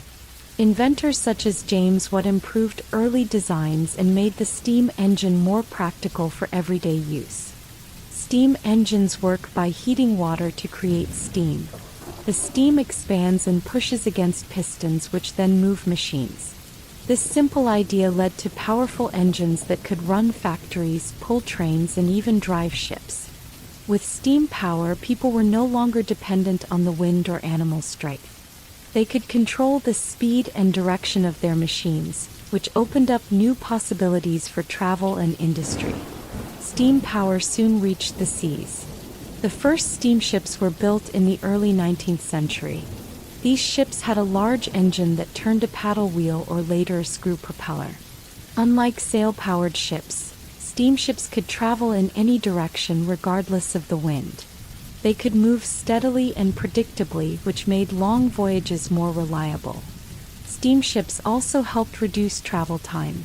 Journeys that once took weeks could now be completed in days. This speed and reliability changed the way people traded goods and moved across the world. The introduction of steam power also had a big impact on trade and industry. Goods could be moved faster and in larger quantities. Ports and shipyards grew as steamships began to dominate the seas. With faster transport, products from distant lands could be delivered to markets much quicker. Fresh produce, textiles, and even ideas were shared at a pace that had never been seen before. This new era of trade connected people from different continents and helped spark economic growth across nations. On land, the Industrial Revolution changed the way factories worked. Steam engines replaced water wheels and animal power in many factories. This allowed factories to be built in new locations, not just near rivers or farms. Workers gathered in these factories to operate machines that produced cloth, iron, and other goods in large numbers.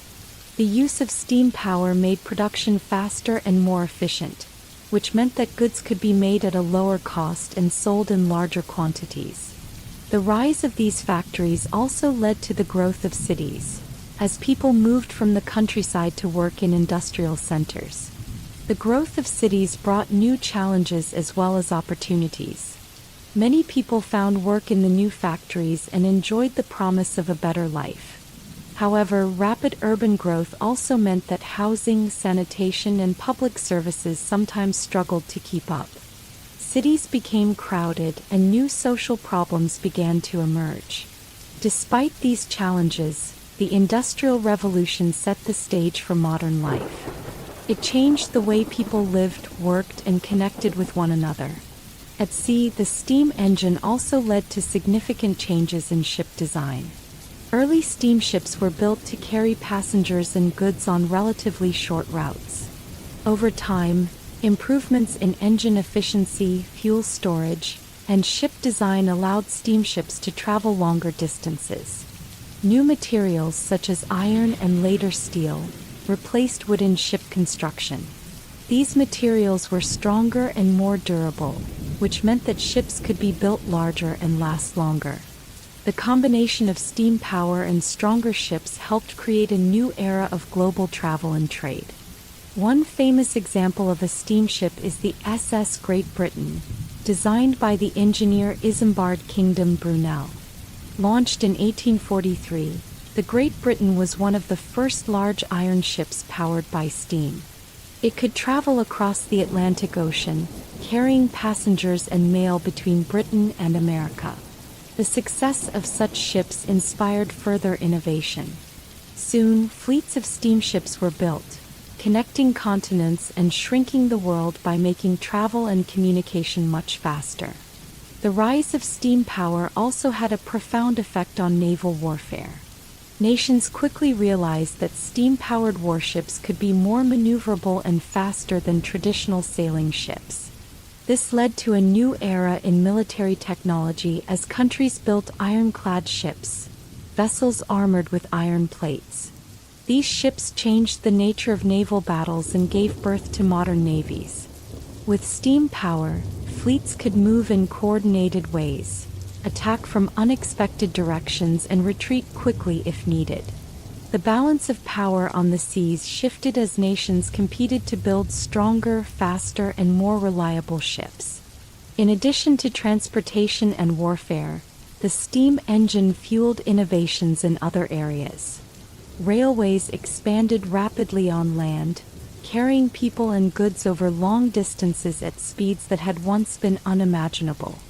The interconnected network of railroads and steamships laid the groundwork for a truly global economy. Factories produced more goods than ever before, and new markets opened up across continents. The effects of the Industrial Revolution were felt in every corner of society, changing the way people worked, traveled, and even thought about the future. Despite all these advances, the transition to steam power was not without its problems. Steam engines required large amounts of coal to heat the water, which led to increased mining and the growth of coal towns. The burning of coal also contributed to air pollution, a problem that would only grow with the industrial age. Workers in factories and mines often faced dangerous conditions and long hours. Over time, these challenges led to the rise of labor movements and demands for better working conditions. The story of the Industrial Revolution is one of both progress and struggle, a time when great technological advances were accompanied by significant social changes. As the 19th century progressed, steam power continued to evolve. Engineers improved engine designs, making them more efficient and reliable. New innovations such as the introduction of the screw propeller in place of paddle wheels helped ships cut through the water more smoothly. The world saw a rapid expansion in global trade, with steamships linking ports from Europe to Asia, from Africa to the Americas. The legacy of these innovations is still seen today in modern ships and locomotives that, while powered by different fuels, owe much to the early steam engines. The impact of the Industrial Revolution and steam power extended far beyond the technical changes. It reshaped societies and redefined the way people lived. Communication became faster as goods, ideas, and even news could travel across continents in days instead of months. The world grew smaller and more connected. Families and friends separated by great distances found it easier to stay in touch, and the flow of culture and knowledge helped spur further advancements in art, science, and industry. The steam engine also brought a sense of optimism and possibility. It showed that human ingenuity could overcome natural limitations and transform the world. Inventors, engineers, and ordinary workers all played a part in this great transformation. Their combined efforts created a world where progress was measured in steam and iron. A world that would eventually lead to the modern era of electricity, automobiles, and computers. Today, as we look back on the Industrial Revolution, We see its lasting influence in nearly every aspect of modern life. The railroads that crisscross continents, the giant container ships that carry goods across oceans, and the bustling factories in cities all have their roots in the steam-powered machines of the past. Museums and historical sites preserve the memories of early steam engines, and the story of the Industrial Revolution is taught as a key chapter in human progress. In classrooms, students learn about the challenges and triumphs of this period. They study how the steam engine changed not only technology but also the way people related to one another. The lessons from that time remind us that with hard work, innovation, and cooperation, societies can overcome great obstacles. The journey from sail to steam was not just about replacing one power source with another. It was about embracing change and building a better future. Thus, the story of the Industrial Revolution and steam power is a tale of transformation and hope. It shows us that even in the face of great challenges, human creativity can forge new paths and open up new horizons. The steam engine was more than just a machine. It was a symbol of progress, a powerful force that helped shape the modern world. Its legacy lives on in every train that speeds along the tracks, every ship that sails the seas, and every spark of innovation that drives us forward. As the centuries passed, the world began to shrink in a way that no one had ever imagined before. New technologies, better maps, and improved navigation tools had opened up the seas to explorers, merchants, and adventurers. With these advances, a global trade network started to emerge, a vast web of routes connecting continents, cultures, and economies. This network changed the way people lived, worked, and shared ideas, bringing the distant corners of the earth closer together. It all began with the determination of early explorers who sailed into unknown waters. Their journeys, marked by bravery and ingenuity, gradually revealed the hidden paths of the ocean. As nations like Portugal, Spain, Britain, and the Netherlands expanded their maritime reach, trade routes started to form. Ships carried spices, silks, precious metals, and a host of other goods from one part of the world to another. What started as a few isolated routes soon became a thriving network that spanned the globe. In the bustling port cities of Europe, Asia, and Africa, merchants gathered to exchange goods and ideas. Markets in places like Lisbon, Amsterdam, Guangzhou, and Alexandria buzzed with activity. In these cities, people from different lands met to trade items that were rare in one place but common in another.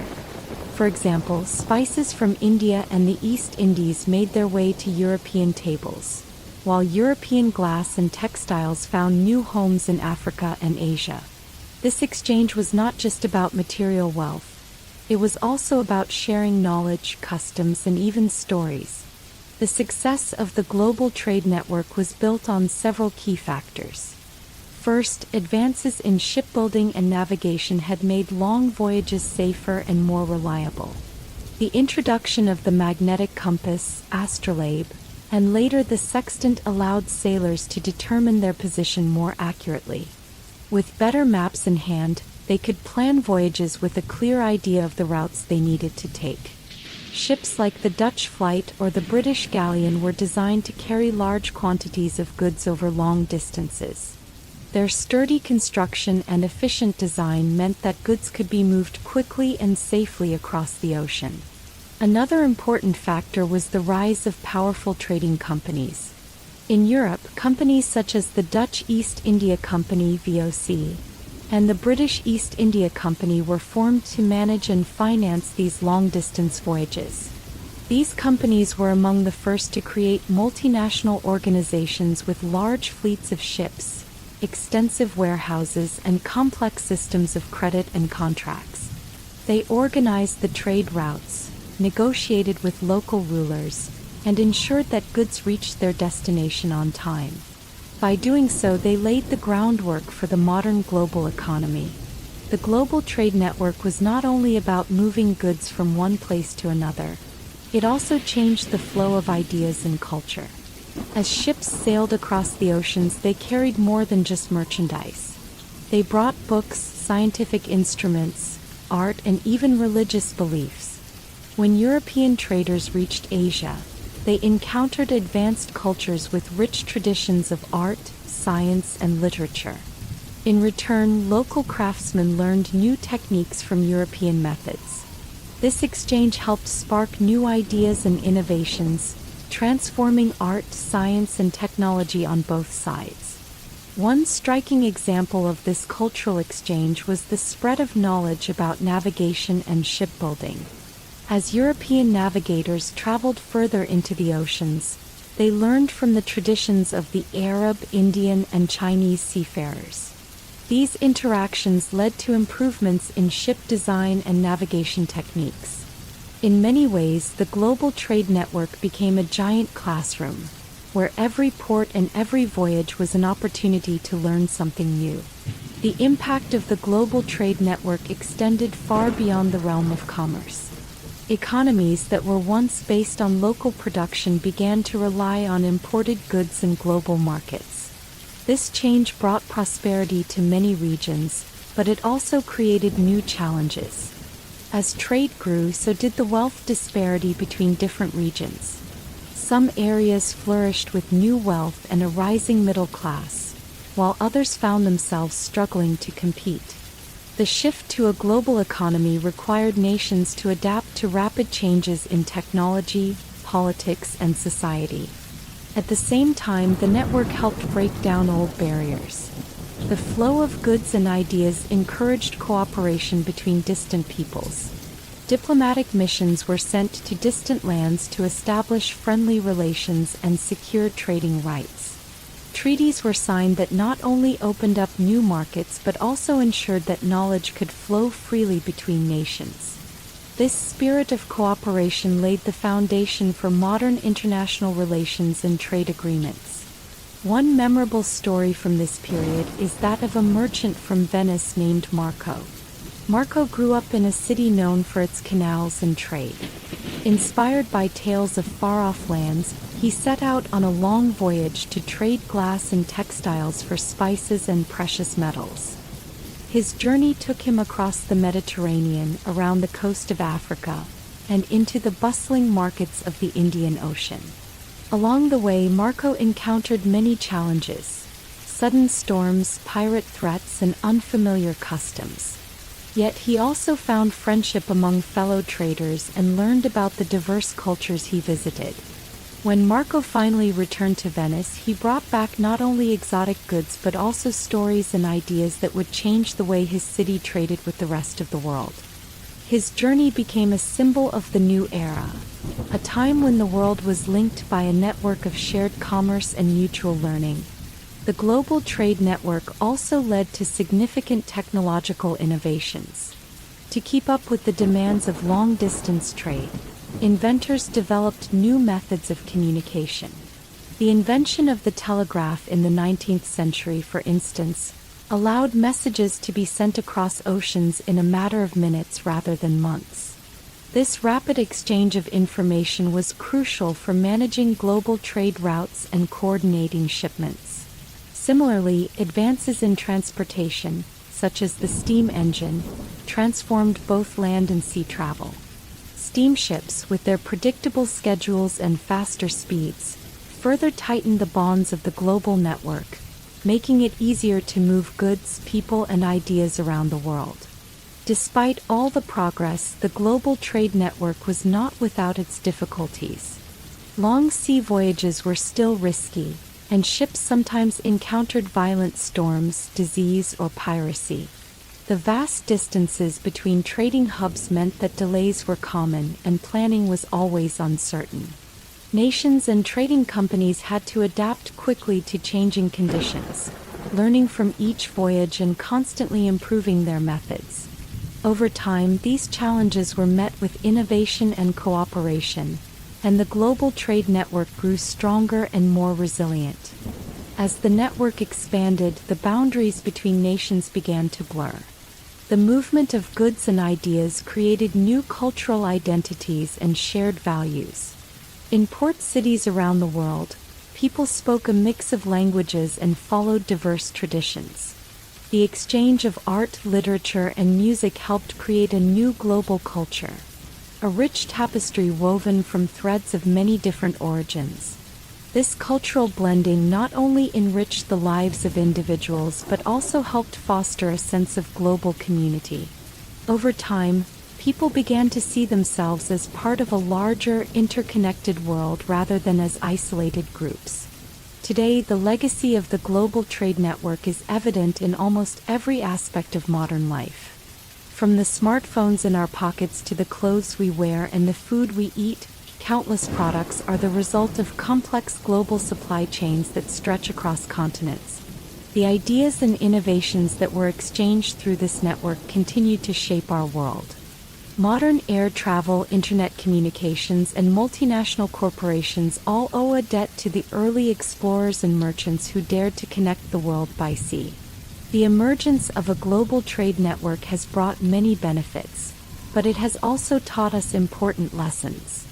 It shows that progress often comes from cooperation and the sharing of ideas. It reminds us that despite our differences, people around the world are connected by common goals and shared challenges.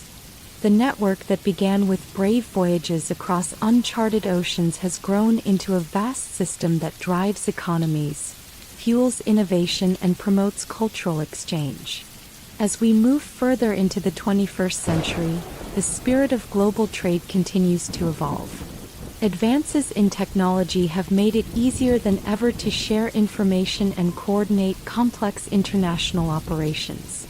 The lessons of the past, of courage, innovation, and cooperation, still guide us today. We remember that every great achievement starts with a single step into the unknown, and that by working together we can overcome challenges and build a better future. Thus, the story of how the global trade network emerged is a tale of adventure, innovation, and connection. It shows us that the world is far more connected than it might appear, and that the flow of goods, ideas, and culture can bring people together in surprising ways. From the first brave voyages across the ocean to the modern digital networks that link us all, the spirit of exploration and cooperation remains at the heart of our global community. Control of the seas has long been a key factor in shaping the power and destiny of nations. In this chapter, we explore how naval warfare and politics intertwine to create great empires, influence international relations, and determine the outcome of wars. From ancient battles to modern conflicts, the story of naval warfare is a story of courage, strategy, and the constant struggle for control of the oceans. In early times, when ships were built of wood and powered by wind, controlling the sea meant protecting coastal communities and trade routes. Powerful empires recognized that a strong navy was essential to keep their people safe and to secure their commerce. Nations such as ancient Greece, Rome, and later the Islamic empires invested in ships and training. They built fleets that could patrol their coasts, engage in battles at sea, and ensure safe passage for merchants. The sea was not only a route for trade, it was also a frontier where the strength of a nation was put to the test. As time passed and technology advanced, naval warfare evolved. With the development of large, heavily armed ships in Europe during the Renaissance and Age of Discovery, the oceans turned into vast battlegrounds. The great sailing ships of Spain, Portugal, Britain, and the Netherlands carried cannons that could fire at enemy vessels from a distance. Battles were fought with thunderous cannon fire, and entire fleets clashed in efforts to control trade routes and expand territories. These naval conflicts often decided the fate of empires. A victory at sea meant the flow of goods and wealth could be protected, while a defeat could leave a nation vulnerable to attack. One famous example of naval warfare influencing geopolitics is the defeat of the Spanish Armada by the English in 1588. The Spanish Armada was a massive fleet sent by King Philip II of Spain with the goal of invading England. The plan was bold but risky. The English navy, smaller and more maneuverable, used clever tactics to outwit the larger Spanish ships. Favorable winds, swift maneuvers, and well-placed cannon fire turned the tide of battle. The victory gave England a boost in national pride and marked the beginning of its rise as a major naval power. With control of the seas, England was able to expand its influence, protect its trade, and eventually build an empire that spanned continents. Naval power was not only about winning battles, it also shaped the way nations interacted. Control of the seas allowed countries to build strong alliances and project their power far from home. A powerful navy could deter potential enemies, as it meant that any hostile nation would face not only a land army but also a formidable force on the water. Nations with strong navies often formed alliances to protect common trade routes or to counter the influence of rival powers. These alliances sometimes turned into large coalitions that could influence the balance of power in entire regions. As European nations expanded their territories through colonization, naval warfare played an even greater role in geopolitics. The race to explore and claim new lands meant that empires competed fiercely for control of strategic ports and sea routes. These coastal strongholds were like keys that opened doors to new worlds. For example, the British established colonies in North America, India, and Australia, using their navy to protect these far-flung territories. The presence of a strong naval force ensured that trade could flourish and that the empire could defend itself against both European rivals and local uprisings. With their ships patrolling the oceans, empires grew stronger and more connected. Naval warfare also led to significant changes in military technology and strategy. As cannons and later, more advanced artillery were added to ships, the design of naval vessels changed. Armored ships and ironclads became common in the 19th century, marking a shift from wooden sailing ships to modern steel warships. These new ships were faster, stronger, and more deadly. They could engage in battles at greater distances and with greater impact. The evolution of ship design influenced not only military tactics but also the political landscape. Nations that could build and maintain advanced fleets had an edge in global diplomacy and conflict. The impact of naval warfare on geopolitics extended beyond Europe. In Asia, for example, powerful navies in China and Japan played crucial roles in regional politics. The Chinese treasure fleets led by Admiral Zheng He in the early 15th century demonstrated that naval power could be used to build alliances and display national wealth. In Japan, the rise of the samurai and the construction of fortified coastal defenses helped protect the islands from invasion. These examples show that the control of the seas was a universal challenge, one that many nations sought to master in order to secure their future. In modern times, naval warfare has continued to shape geopolitics in significant ways. The two world wars of the 20th century saw vast fleets deployed across the oceans, with naval battles playing key roles in determining the outcomes of conflicts. Control of the sea lanes became essential for supplying armies, transporting troops, and maintaining global communication. Technologies such as submarines and aircraft carriers added new dimensions to naval warfare. The ability to launch airstrikes from a moving ship changed the nature of naval battles forever. The Cold War saw the deployment of nuclear-powered submarines and advanced missile systems, making the oceans a critical arena in the struggle between superpowers. Even today, navies around the world invest heavily in technology, training, and strategy to protect their nations and maintain the balance of power. The story of naval warfare and geopolitics is also a story of human ingenuity and the desire for peace. Many nations have used their naval power not only for war but also to promote stability and cooperation. International naval exercises, joint patrols, and maritime treaties have been established to reduce tensions and ensure that the seas remain open for trade. Organizations like the United Nations work with member states to manage disputes and prevent conflicts at sea. These efforts remind us that while the oceans have often been a battleground, they also offer a space for dialogue and collaboration. One memorable story that captures the complexity of naval warfare is that of a small coastal nation that managed to defend its waters against a much larger enemy. In a long-ago conflict, a country with a modest fleet used its intimate knowledge of local waters and clever tactics to outmaneuver a powerful invading navy. The defenders used hidden channels, shallow bays, and surprise attacks to disrupt the enemy's plans. Although the invaders had more ships and firepower, the home defenders had the advantage of knowing their own coast.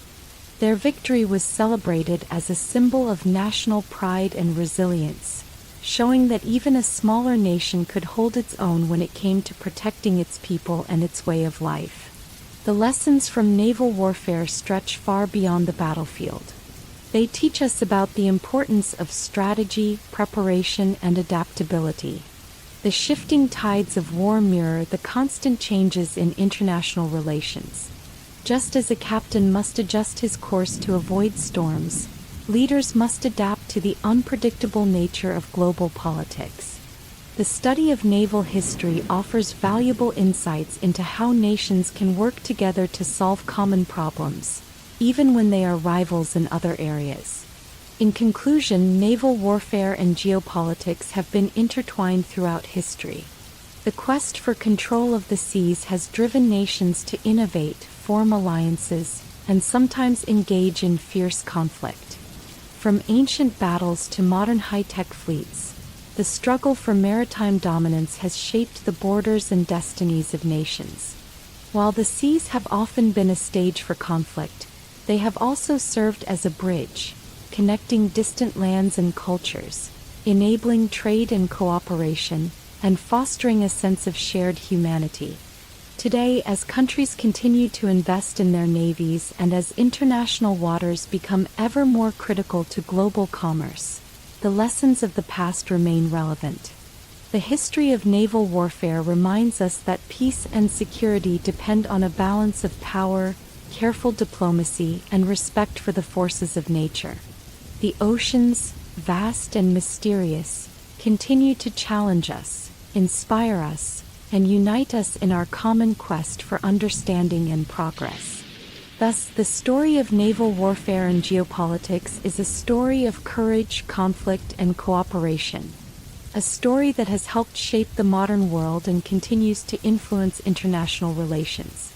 Let us remember the lessons of those who sailed into battle and those who worked to build bridges across the sea, for their legacy is a vital part of our shared history and a guide for a peaceful future. After World War II, the world entered a long period of tension and rivalry known as the Cold War.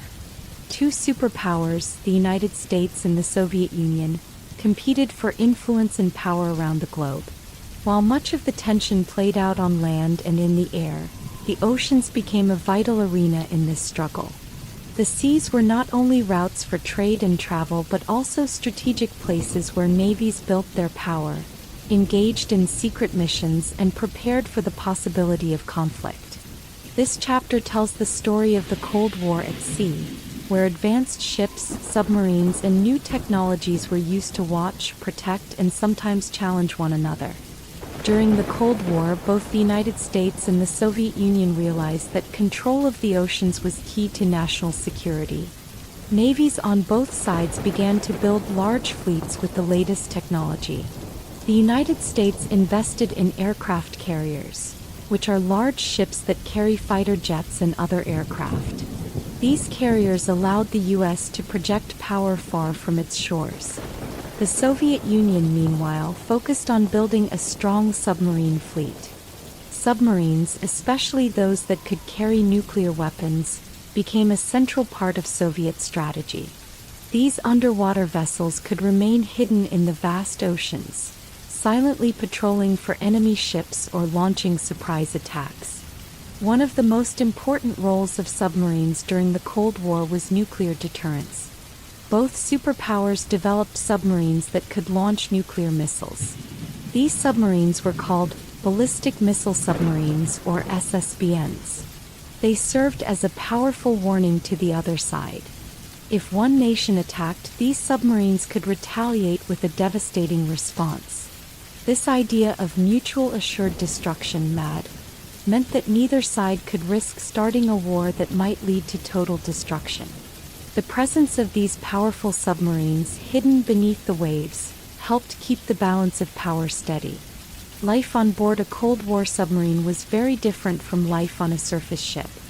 Submariners spent long periods underwater, sometimes for months at a time with little or no contact with the outside world. The confined space and constant movement of the vessel made life challenging. Crew members worked in shifts, performing tasks such as maintaining the engines, monitoring sonar equipment, and preparing for any possible emergency. Despite the hardships, these sailors were highly trained and proud of their role. They knew that their work was essential to keeping peace, even in a time of great tension. The oceans during the Cold War were filled with secret missions and careful watchfulness. Both sides used advanced sonar, radar, and other detection systems to monitor enemy ships and submarines. They would often try to track each other without being seen. This underwater game of hide and seek created an atmosphere of constant alertness.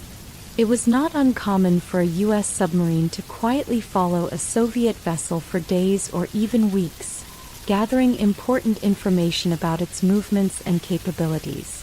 These covert operations, though rarely publicized at the time, were a key part of the Cold War chess game on the high seas. Naval bases and ports around the world became critical hubs in the Cold War. In places like the Mediterranean, the North Atlantic, and the Pacific, Allied nations built strong naval stations to support their fleets. These bases provided rest, resupply, and repair facilities for ships and submarines. They also served as points for intelligence gathering and communication. For instance, the United States maintained naval bases in countries like Italy, Spain, and Japan, ensuring that its fleet could move quickly and respond to any threat. The Soviet Union, too, had strategic bases in countries along its borders and in friendly nations. One dramatic episode from the Cold War at sea was the so-called submarine standoff in the North Atlantic. During these tense moments, a U.S. submarine and a Soviet submarine found themselves in close proximity without knowing it. Both crews knew that any sudden movement or attack could trigger a dangerous escalation. For hours, they silently maneuvered in the dark waters, each trying to avoid detection while keeping a wary eye on the other. The standoff was a reminder of how easily the Cold War could have turned into open conflict. Thankfully, through careful observation and restraint, both sides managed to avoid a crisis. Naval warfare during the Cold War was not just about ships and submarines. It also involved new types of weapons and strategies. Guided missiles, torpedoes, and anti-submarine warfare systems were developed at a rapid pace. These technologies made it possible for navies to engage each other from long distances, without the need for direct contact. Aircraft launched from carriers could strike targets hundreds of miles away, while submarines could fire missiles from deep underwater. The result was a more complex and deadly form of naval combat, where even a small mistake could have huge consequences. The competition at sea also extended into the realm of intelligence. Both the United States and the Soviet Union invested heavily in gathering information about each other's naval capabilities. Spy planes, electronic eavesdropping devices, and covert submarines were all used to collect data. One famous example was the U.S. Navy's spy ship programs, where specially modified vessels would sail near Soviet waters to intercept communications and take photographs of naval installations. The intelligence gathered during these missions helped shape military strategy and ensured that both sides stayed informed about the other's movements. Amid the tension and competition, the Cold War at sea also spurred remarkable technological advancements. Engineers and scientists worked to improve the speed, stealth, and firepower of naval vessels. New materials like advanced alloys and composite structures made ships and submarines lighter and more resistant to damage. Computer systems and digital technology began to be integrated into naval operations, improving navigation, targeting, and communication. These innovations not only strengthened national security but also laid the groundwork for the modern maritime industry. The global impact of the Cold War at sea was significant. The intense rivalry between the superpowers influenced international policies and the course of history. Alliances were formed and treaties were signed to prevent accidental conflict. For instance, arms control agreements helped limit the number of nuclear weapons and reduce the risk of a devastating war.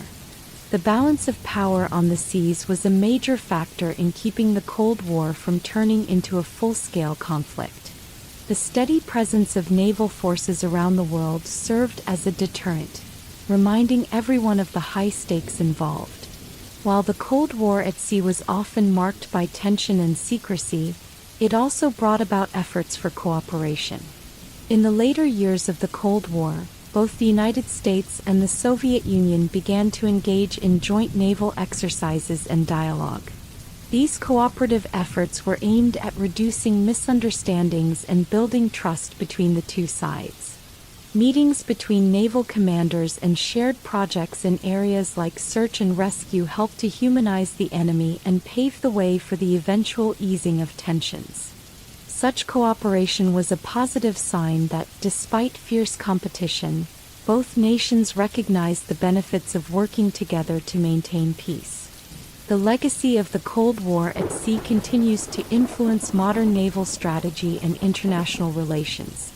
Many of the technologies developed during this period are still in use today, and the lessons learned from those tense standoffs have shaped the way nations approach maritime security. Today, navies around the world continue to patrol the oceans, not only to protect national interests but also to ensure that the sea remains a safe and open space for trade and travel. The careful balance of power and the need for constant vigilance remain key principles in modern naval operations. In classrooms and museums, the story of the Cold War at sea is told as part of a broader history of the 20th century. Students learn about the brave men and women who served on submarines and warships, the innovative technologies that changed naval warfare, and the delicate balance that kept the world from the brink of disaster. These lessons remind us that the pursuit of peace and security is a continuous effort, one that requires both strength and diplomacy. The Cold War at sea is a powerful reminder of how the oceans can shape global politics. The vast, unpredictable waters became a stage for some of the most dramatic and dangerous moments in modern history. Yet they also provided a pathway to peace, as both sides eventually recognized that cooperation was the only way to prevent catastrophe. The story of the Cold War at sea is a tale of conflict and caution, of rivalry and restraint, a story that continues to influence our world today. As the Cold War came to an end, the superpowers gradually reduced their military confrontations at sea. The lessons learned during those years helped to forge a new era of cooperation, where the focus shifted from direct confrontation to collaboration in areas like maritime security, search and rescue, and environmental protection. Today, the oceans remain a vital part of international life, a place where nations work together to solve common problems while respecting each other's interests. Thus, the Cold War at sea stands as a significant chapter in world history, a time when the fate of nations hung in the balance on the waves. It is a story of courage, innovation, and the enduring power of the human spirit to seek peace even in the midst of rivalry. The legacy of those tense years continues to remind us that the sea, with all its mystery and might, is a force that can unite us if we are willing to work together. In the later part of the 20th century and into the 21st century, navigation on the seas underwent a dramatic transformation. New tools, digital devices, and satellites changed the way sailors found their way. The days of relying solely on stars and traditional instruments were replaced by computers and global systems. Modern navigation technologies have made travel safer, faster, and more accurate. This chapter tells the story of how these modern tools came to be and how they continue to shape the world of seafaring. Long ago, sailors had to depend on natural signs like the position of the sun and stars to guide them. Although techniques like using the magnetic compass, astrolabe, and quadrant helped, they still left much room for error. As technology advanced during the 20th century, inventors and engineers began to develop new ways to measure position and guide ships with precision. One of the most important inventions in this period was the Global Positioning System, or GPS. GPS began as a military project in the United States during the Cold War. The idea was to use satellites orbiting the Earth to send signals that could be received by a GPS device on a ship or in a car. By calculating the time it took for the signals to reach the receiver, the device could determine its exact location on the planet. In the decades that followed, GPS technology was refined and eventually became available for civilian use. Today, almost every ship, plane, and even smartphone uses GPS to find its way. With GPS, sailors no longer need to rely solely on hand-drawn maps or manual calculations. They can see their exact position on a digital chart and plan their route with great accuracy. Along with GPS, modern navigation has been improved by a host of digital systems and devices. Electronic charts, known as ECDIS, electronic chart display and information systems, have replaced traditional paper maps. These digital charts are updated regularly with the latest information about coastlines, water depths, hazards, and weather conditions. Sailors can zoom in to see details like underwater rocks or shallow areas that could be dangerous for large ships. The ability to update charts in real time means that captains can make informed decisions while at sea, reducing the risk of accidents. Another major advancement in modern navigation is the integration of radar and sonar systems. Radar uses radio waves to detect objects, such as other ships, islands, or even weather systems like storms. Sonar, on the other hand, uses sound waves to map the ocean floor and detect underwater hazards. These technologies allow a ship to see in conditions where visibility is low, such as during fog or heavy rain. For instance, when a storm rolls in, radar can help a captain spot an approaching ship or obstacle long before it becomes a threat. Sonar systems are especially important for submarines and research vessels that need to understand the underwater landscape. Communication technology has also played a key role in modern navigation. In the past, a ship might have been isolated in the middle of the ocean with little idea of what was happening elsewhere. Today, ships are equipped with satellite communications that allow them to stay in touch with ports, weather stations, and even other ships. This constant flow of information makes it possible to receive weather updates, navigational warnings, and real-time instructions from experts on land. Modern communication systems mean that a captain can adjust the ship's course if a storm is predicted or if a new hazard is detected. In this way, safety at sea is greatly enhanced. The development of automated systems and computer-aided navigation has further revolutionized maritime travel. Modern ships come equipped with advanced autopilot systems that can steer a vessel along a predetermined course with minimal human intervention.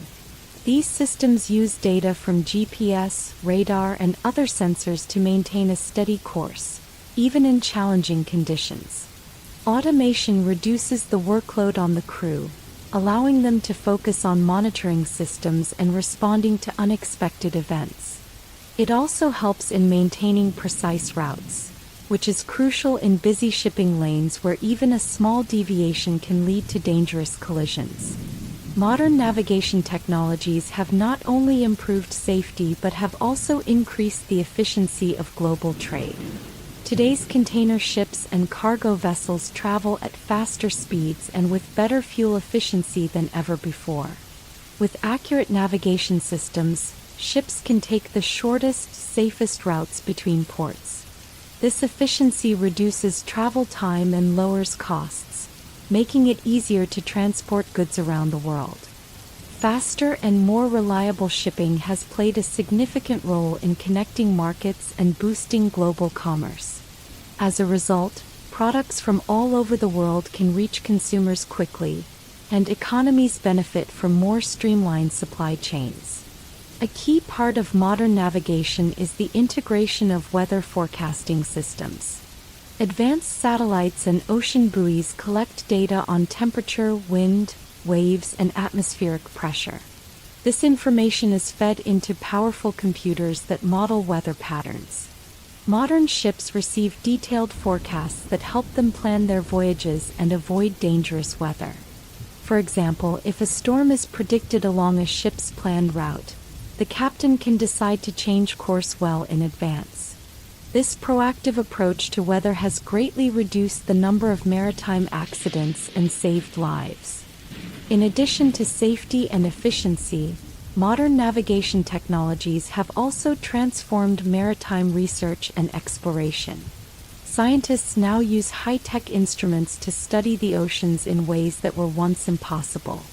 Remote-operated vehicles, ROVs, and autonomous underwater vehicles, AUVs, are sent deep into the ocean to capture images, collect samples, and measure conditions on the ocean floor.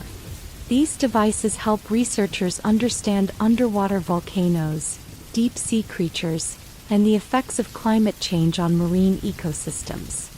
The data collected by these tools not only advances scientific knowledge but also supports the safe navigation of ships by providing detailed maps of underwater terrain. Modern navigation is not without its challenges. Cybersecurity has become a critical issue, as the reliance on digital systems makes ships vulnerable to hacking and technical failures.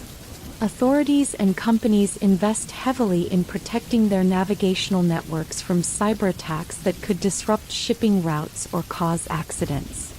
Regular training and drills ensure that crews are prepared to handle technical malfunctions and switch to backup systems if needed. The importance of human oversight remains high, even in an age of automation. Skilled navigators and technicians work together with digital systems to ensure that the vessel stays on course and that all systems function correctly. The transformation from traditional navigation methods to modern digital technology has had a profound effect on seafaring culture as well. The romance of navigating by the stars still holds a special place in maritime history, but today's sailors also embrace the benefits of digital innovation. Many mariners enjoy sharing stories of how technology has made their voyages safer and more predictable. At the same time, maritime academies and training programs have updated their curricula to include the latest advancements. Students learn about satellite navigation, electronic charts, and cybersecurity alongside traditional seamanship.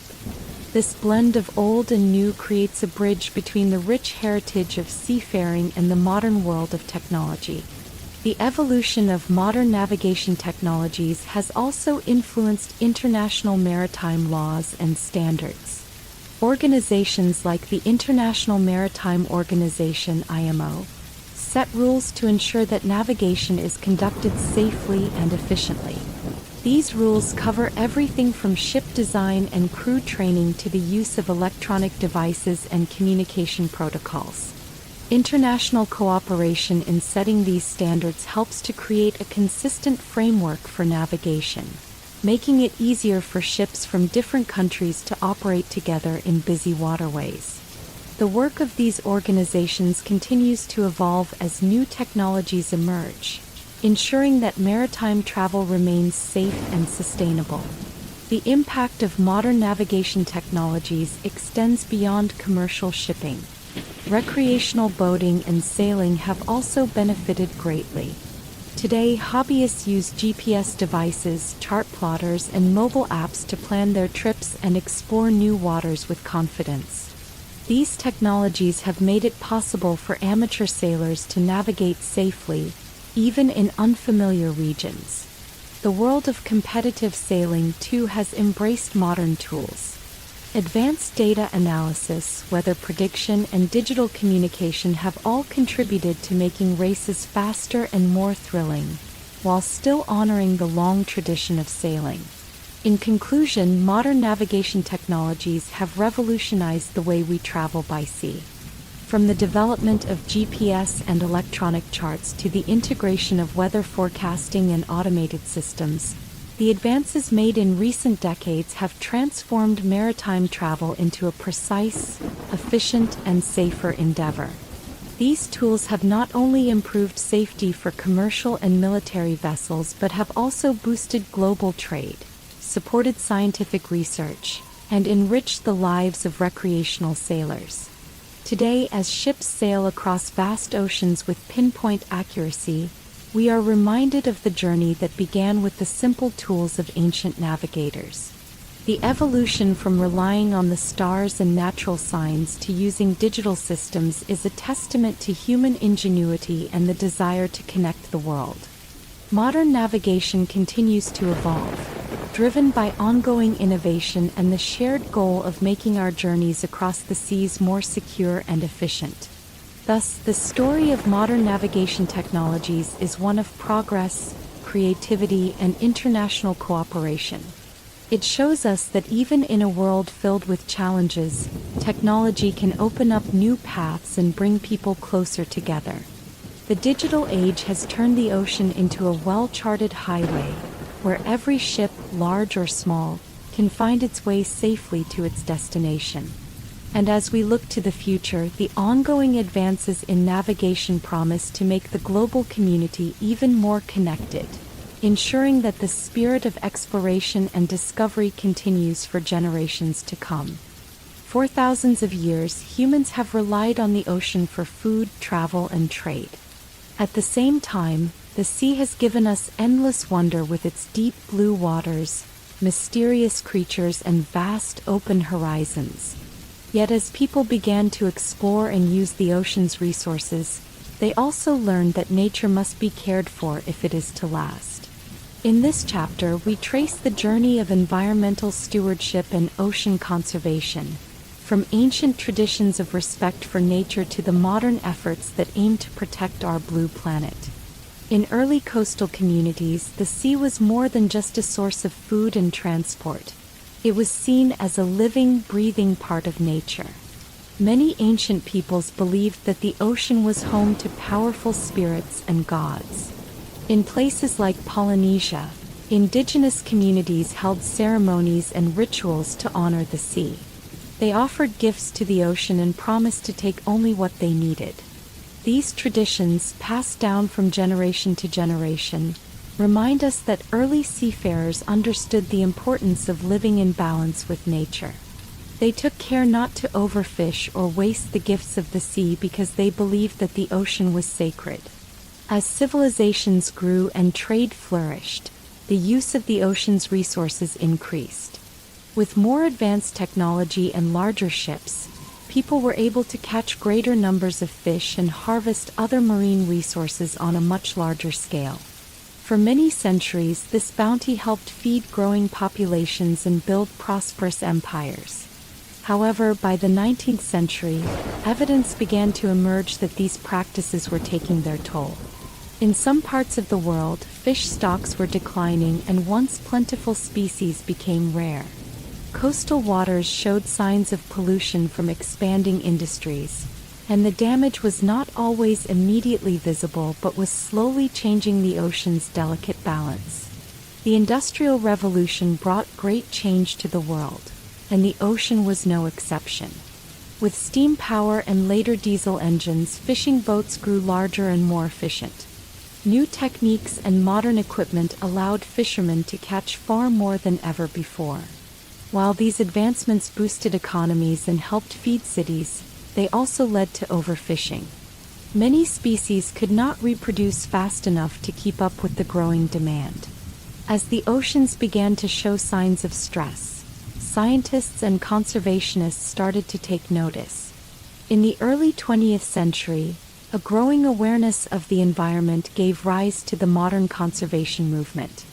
Naturalists, biologists, and ordinary citizens began to ask questions. What happens when too many fish are taken from the sea? How will pollution and waste affect the delicate life of the ocean? Researchers started to study marine life in detail, and early marine biologists made important discoveries about the interdependence of species in the ocean. These studies revealed that every creature, from the smallest plankton to the largest whale, played a role in the health of the marine ecosystem. This growing body of knowledge laid the groundwork for later conservation efforts. One early sign of organized ocean conservation was the establishment of marine protected areas.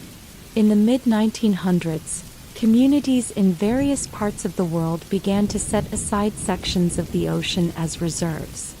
In these areas, fishing and industrial activities were limited or banned to allow marine life to recover. One well-known example is the creation of national marine sanctuaries in the United States. These protected zones served as safe havens where ecosystems could rebuild. The idea was simple. By giving nature a chance to recover, future generations would inherit a richer, more diverse ocean. Over the decades, environmental concerns about the ocean grew even more urgent. As industrialization and urban growth continued, pollution became a major threat. Factories, sewage, and runoff carried chemicals and waste into coastal waters, harming marine life and even affecting human health. The discovery of widespread plastic pollution in the ocean shocked the world. Images of sea turtles tangled in plastic bags and vast garbage patches in the middle of the ocean made it clear that new solutions were needed. The 1970s marked an important turning point in the modern environmental movement. Influential books, reports, and documentaries began to raise public awareness about the state of the ocean. Governments around the world started to implement laws to reduce pollution and manage fisheries more sustainably. For example, international agreements were forged to limit the use of harmful chemicals and to control the catch of endangered species. These policies, though sometimes difficult to enforce, represented a collective effort to ensure that the oceans would continue to provide for future generations. Alongside government action, many non-governmental organizations, NGOs, emerged with a mission to protect the oceans. Groups such as Greenpeace, Oceana, and the World Wildlife Fund, WWF, organized campaigns to reduce overfishing, clean up polluted waters, and establish more marine reserves. These organizations worked not only to protect wildlife but also to educate the public about the importance of ocean conservation. They traveled the world, gathered data, and shared stories of how marine life was being harmed by human activity. Their efforts sparked global movements that led to changes in consumer behavior, corporate practices, and government policies. One inspiring story comes from the efforts to save a species once thought to be on the brink of extinction, the North Atlantic right whale. These gentle giants, which once numbered in the thousands, had been severely reduced by centuries of whaling and later by collisions with ships. Thanks to international cooperation, strict regulations on fishing and shipping lanes, and dedicated conservation work, the population of these whales has slowly begun to recover. The story of the North Atlantic right whale is a symbol of hope. It shows that when people come together with a shared purpose, they can help mend the wounds inflicted on nature. As the 21st century unfolds, new challenges and opportunities in ocean conservation continue to emerge. Climate change, driven by the burning of fossil fuels, is causing the oceans to warm and become more acidic. These changes affect coral reefs, fish populations, and the overall balance of marine ecosystems. Rising sea levels and extreme weather events also threaten coastal communities and the habitats of countless marine species. In response, scientists and conservationists are working on innovative solutions. They are studying ways to restore damaged coral reefs, protect critical habitats, and even develop sustainable fishing practices that allow both human communities and marine life to thrive. Technology now plays a major role in modern ocean conservation efforts. Satellite monitoring, remote sensing, and advanced data analysis allow scientists to track changes in the ocean in real time. Drones and underwater robots help researchers collect information from parts of the ocean that were once unreachable. These tools not only improve our understanding of the marine environment but also help in enforcing conservation laws by tracking illegal fishing and pollution. Modern technology has given conservationists new ways to monitor, protect, and restore the ocean's health. Education remains one of the most powerful tools for environmental stewardship. Today, schools, museums, and online platforms offer programs that teach people of all ages about the importance of the ocean and how to protect it. From local beach cleanups to international summits on ocean conservation, individuals are encouraged to take responsibility for the health of our blue planet. Community efforts, such as reducing single-use plastics and supporting sustainable seafood, have grown worldwide. These small actions, when taken together, have a large impact on the environment. The story of environmental stewardship and ocean conservation is one of both warning and hope. It reminds us that the ocean is a precious resource that needs careful care. It teaches us that human progress and nature can coexist if we learn from the past and work together. Ancient traditions of respect for the sea have evolved into modern laws, global agreements, and technological solutions designed to protect marine life. These efforts are not perfect and the challenges are great, but the commitment to conservation grows stronger every day. Looking ahead, the future of the ocean depends on how well we can balance human needs with the health of marine ecosystems. Efforts to combat climate change, reduce pollution, and manage fisheries sustainably are more important than ever. International cooperation is key. Nations, organizations, scientists, and communities must work together to safeguard the ocean. As we continue to explore, trade, and travel by sea, we must also remember our responsibility to preserve the natural wonders that have inspired humanity for millennia. In the end, the ocean is more than a resource. It is a legacy of life on Earth. It holds the history of our planet in its depths and continues to shape our future. The journey toward environmental stewardship and ocean conservation is ongoing. It is a reminder that progress is possible when we listen to nature and learn from the mistakes of the past. Each step taken to protect the ocean is a step toward a healthier, more sustainable world for all. Thus, the story of environmental stewardship and ocean conservation is a tale of learning, change, and hope. It tells us that while the ocean has faced many challenges, the human spirit of innovation and cooperation can help restore its beauty and bounty.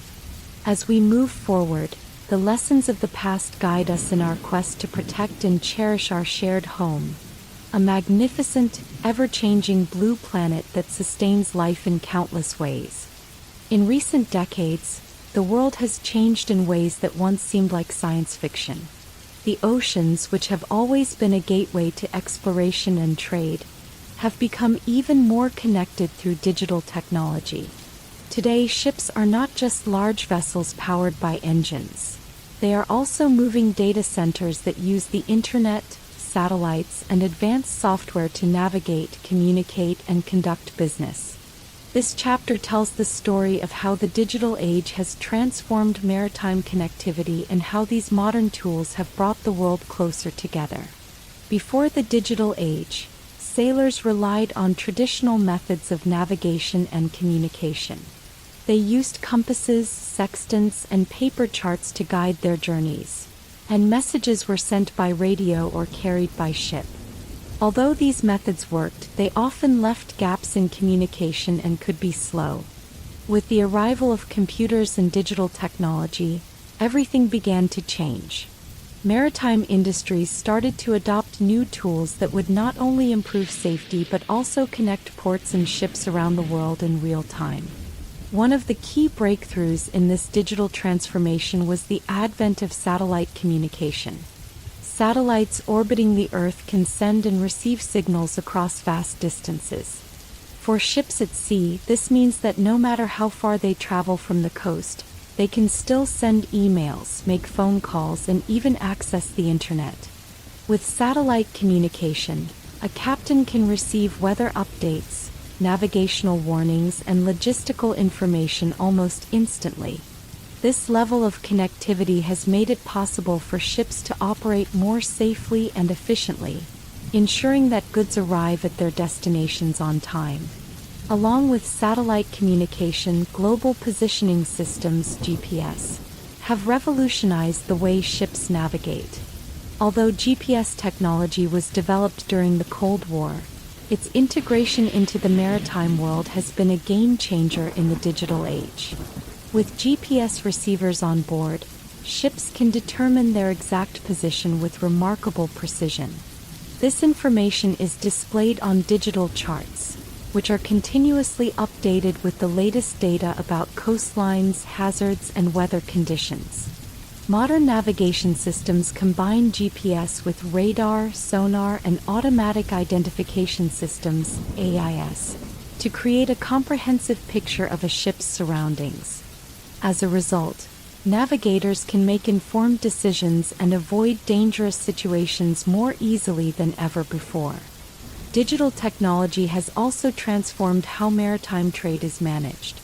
In the past, shipping companies kept records on paper and communicated with ports using slow, manual processes. Today, digital systems allow companies to track cargo in real time. From the moment goods leave a factory to the time they arrive at a consumer's doorstep, every step of the journey is recorded and monitored. These tracking systems use barcodes, RFID tags, and internet-based platforms to provide accurate information about location, condition, and estimated arrival times. This transparency not only improves efficiency but also builds trust among businesses and customers, ensuring that trade runs smoothly across global networks. The digital age has given rise to the concept of smart ships, vessels equipped with advanced sensors, automation systems, and artificial intelligence. These smart ships can monitor their own performance, adjust routes based on real-time data, and even predict potential mechanical issues before they become critical. For example, sensors on an engine can detect early signs of wear and send an alert to the crew or to a maintenance center on shore. With such systems in place, ships can reduce downtime, save on fuel, and lower the risk of accidents. The integration of digital technologies in ship design and operation has led to significant improvements in safety and environmental efficiency. The benefits of digital connectivity extend beyond navigation and operational efficiency. Modern communication tools have also brought together maritime professionals from all over the world. Virtual meetings, online training courses, and digital collaboration platforms allow experts in different countries to share knowledge and work together on solving complex challenges.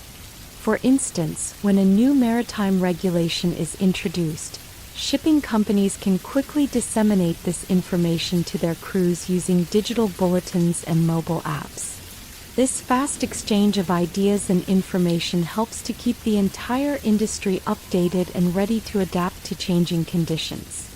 One remarkable example of digital maritime connectivity is the global network of automatic identification systems, AIS.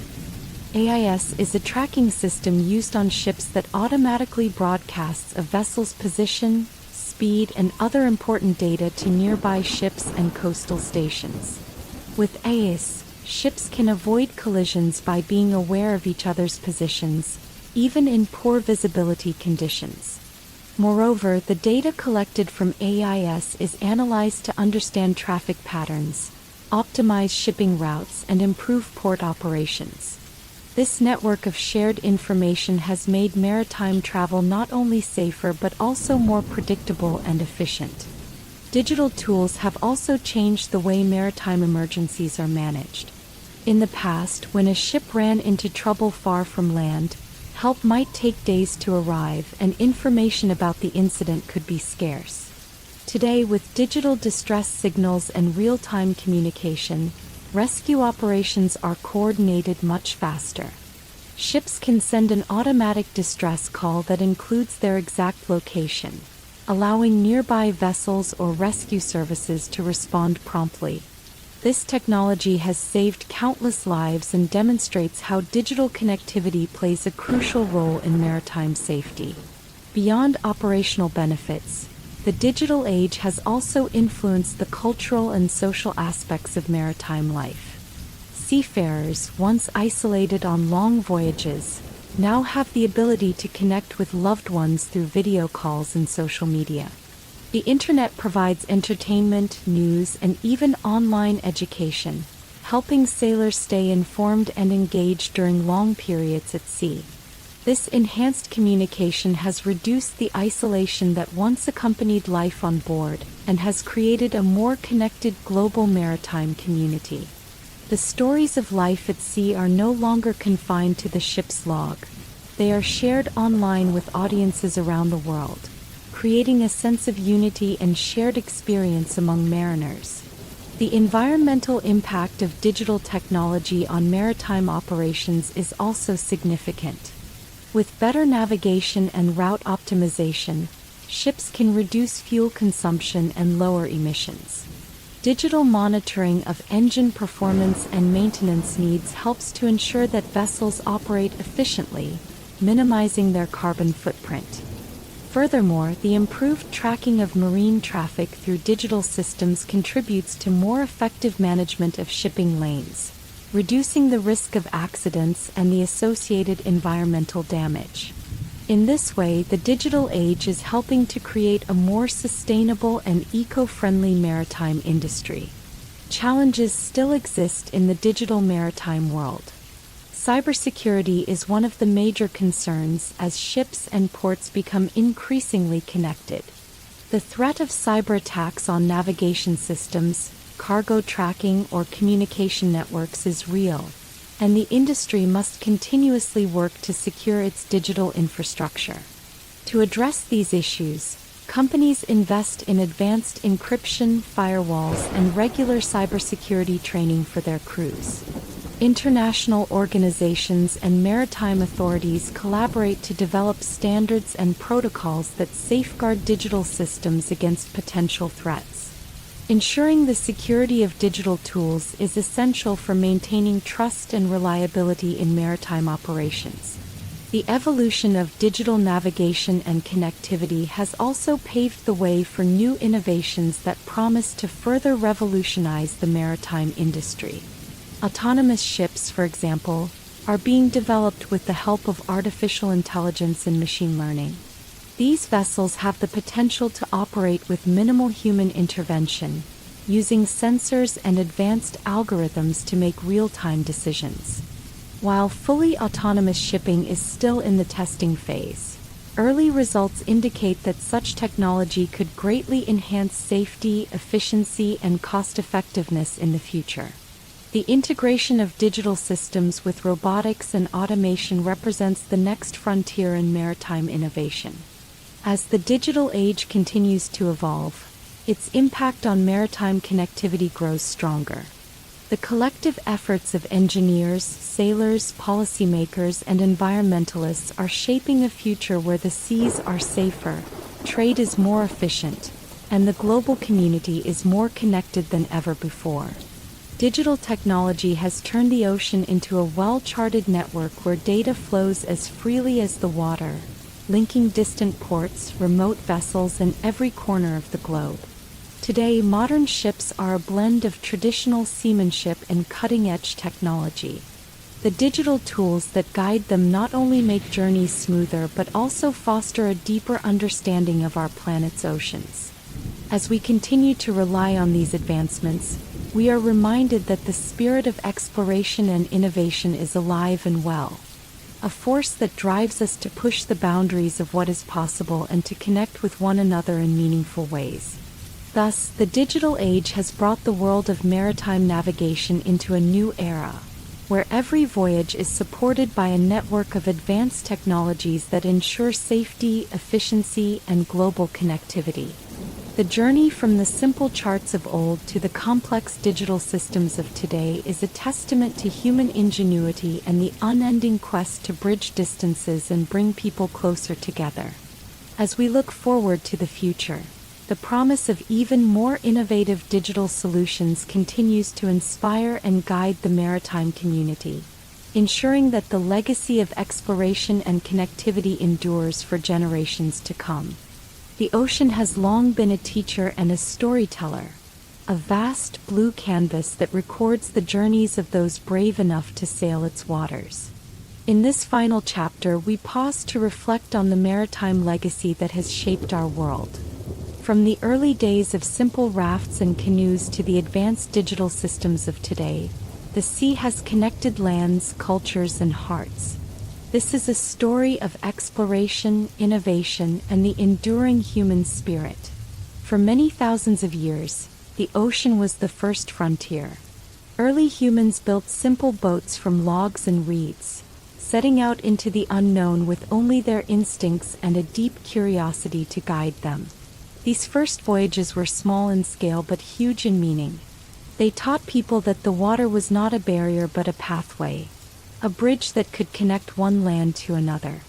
This spirit of discovery has been passed down through the ages and is still alive in every sailor who looks out at the horizon with wonder. As time went on, different cultures learned to read the language of the sea. Coastal communities in ancient Egypt, the Mediterranean, and the vast expanses of Asia developed techniques to navigate using the sun, stars, and the shapes of the land. These early navigators not only provided for their communities but also laid the foundations for trade and cultural exchange. Their simple maps and oral stories were the first steps toward a connected world, where ideas and goods traveled along invisible threads drawn across the water. Throughout history, the sea has inspired legends and myths.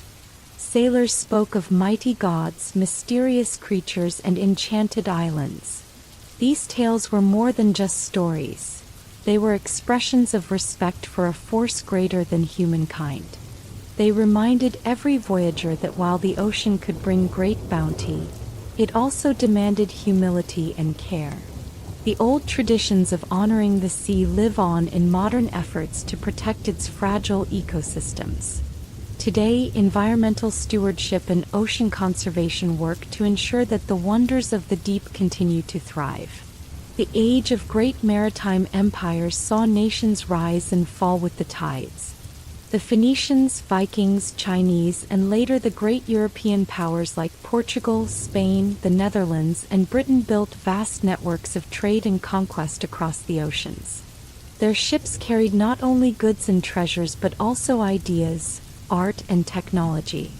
Through trade, conflicts, and alliances, the sea helped shape the destinies of empires and connected distant corners of the earth. Each voyage added a new chapter to a global story, one that continues to influence the way we live today. In the age of discovery, explorers like Christopher Columbus, Vasco da Gama, and Ferdinand Magellan challenged the limits of the known world. Their journeys revealed that the world was much larger and more interconnected than anyone had imagined. Their daring voyages brought about a dramatic shift in global trade. New routes were discovered, and once isolated regions were linked by networks of commerce and communication. The exchange of goods like spices, silk, and precious metals transformed economies and cultures, setting the stage for the modern world. The rise of maritime trade had its darker side too.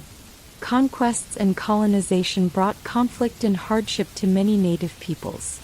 Empires clashed over control of the sea, and the search for wealth sometimes led to exploitation and suffering. Yet even in these difficult chapters, lessons were learned. The struggle for control of the oceans spurred advancements in ship design, navigation, and military strategy. It also sparked debates about justice, human rights, and the ethical treatment of different cultures, a conversation that continues in many parts of the world today. With the arrival of the Industrial Revolution, the power of steam transformed both sea and land. Steamships, iron vessels, and later modern engines and digital systems changed the face of maritime travel. Ships became faster, more reliable, and capable of carrying more goods than ever before. The technological innovations of this era opened up global trade to an unprecedented scale, shrinking the distances between continents and allowing the exchange of ideas and cultures at lightning speed. In many ways, the Industrial Revolution set the stage for the connected world we know today.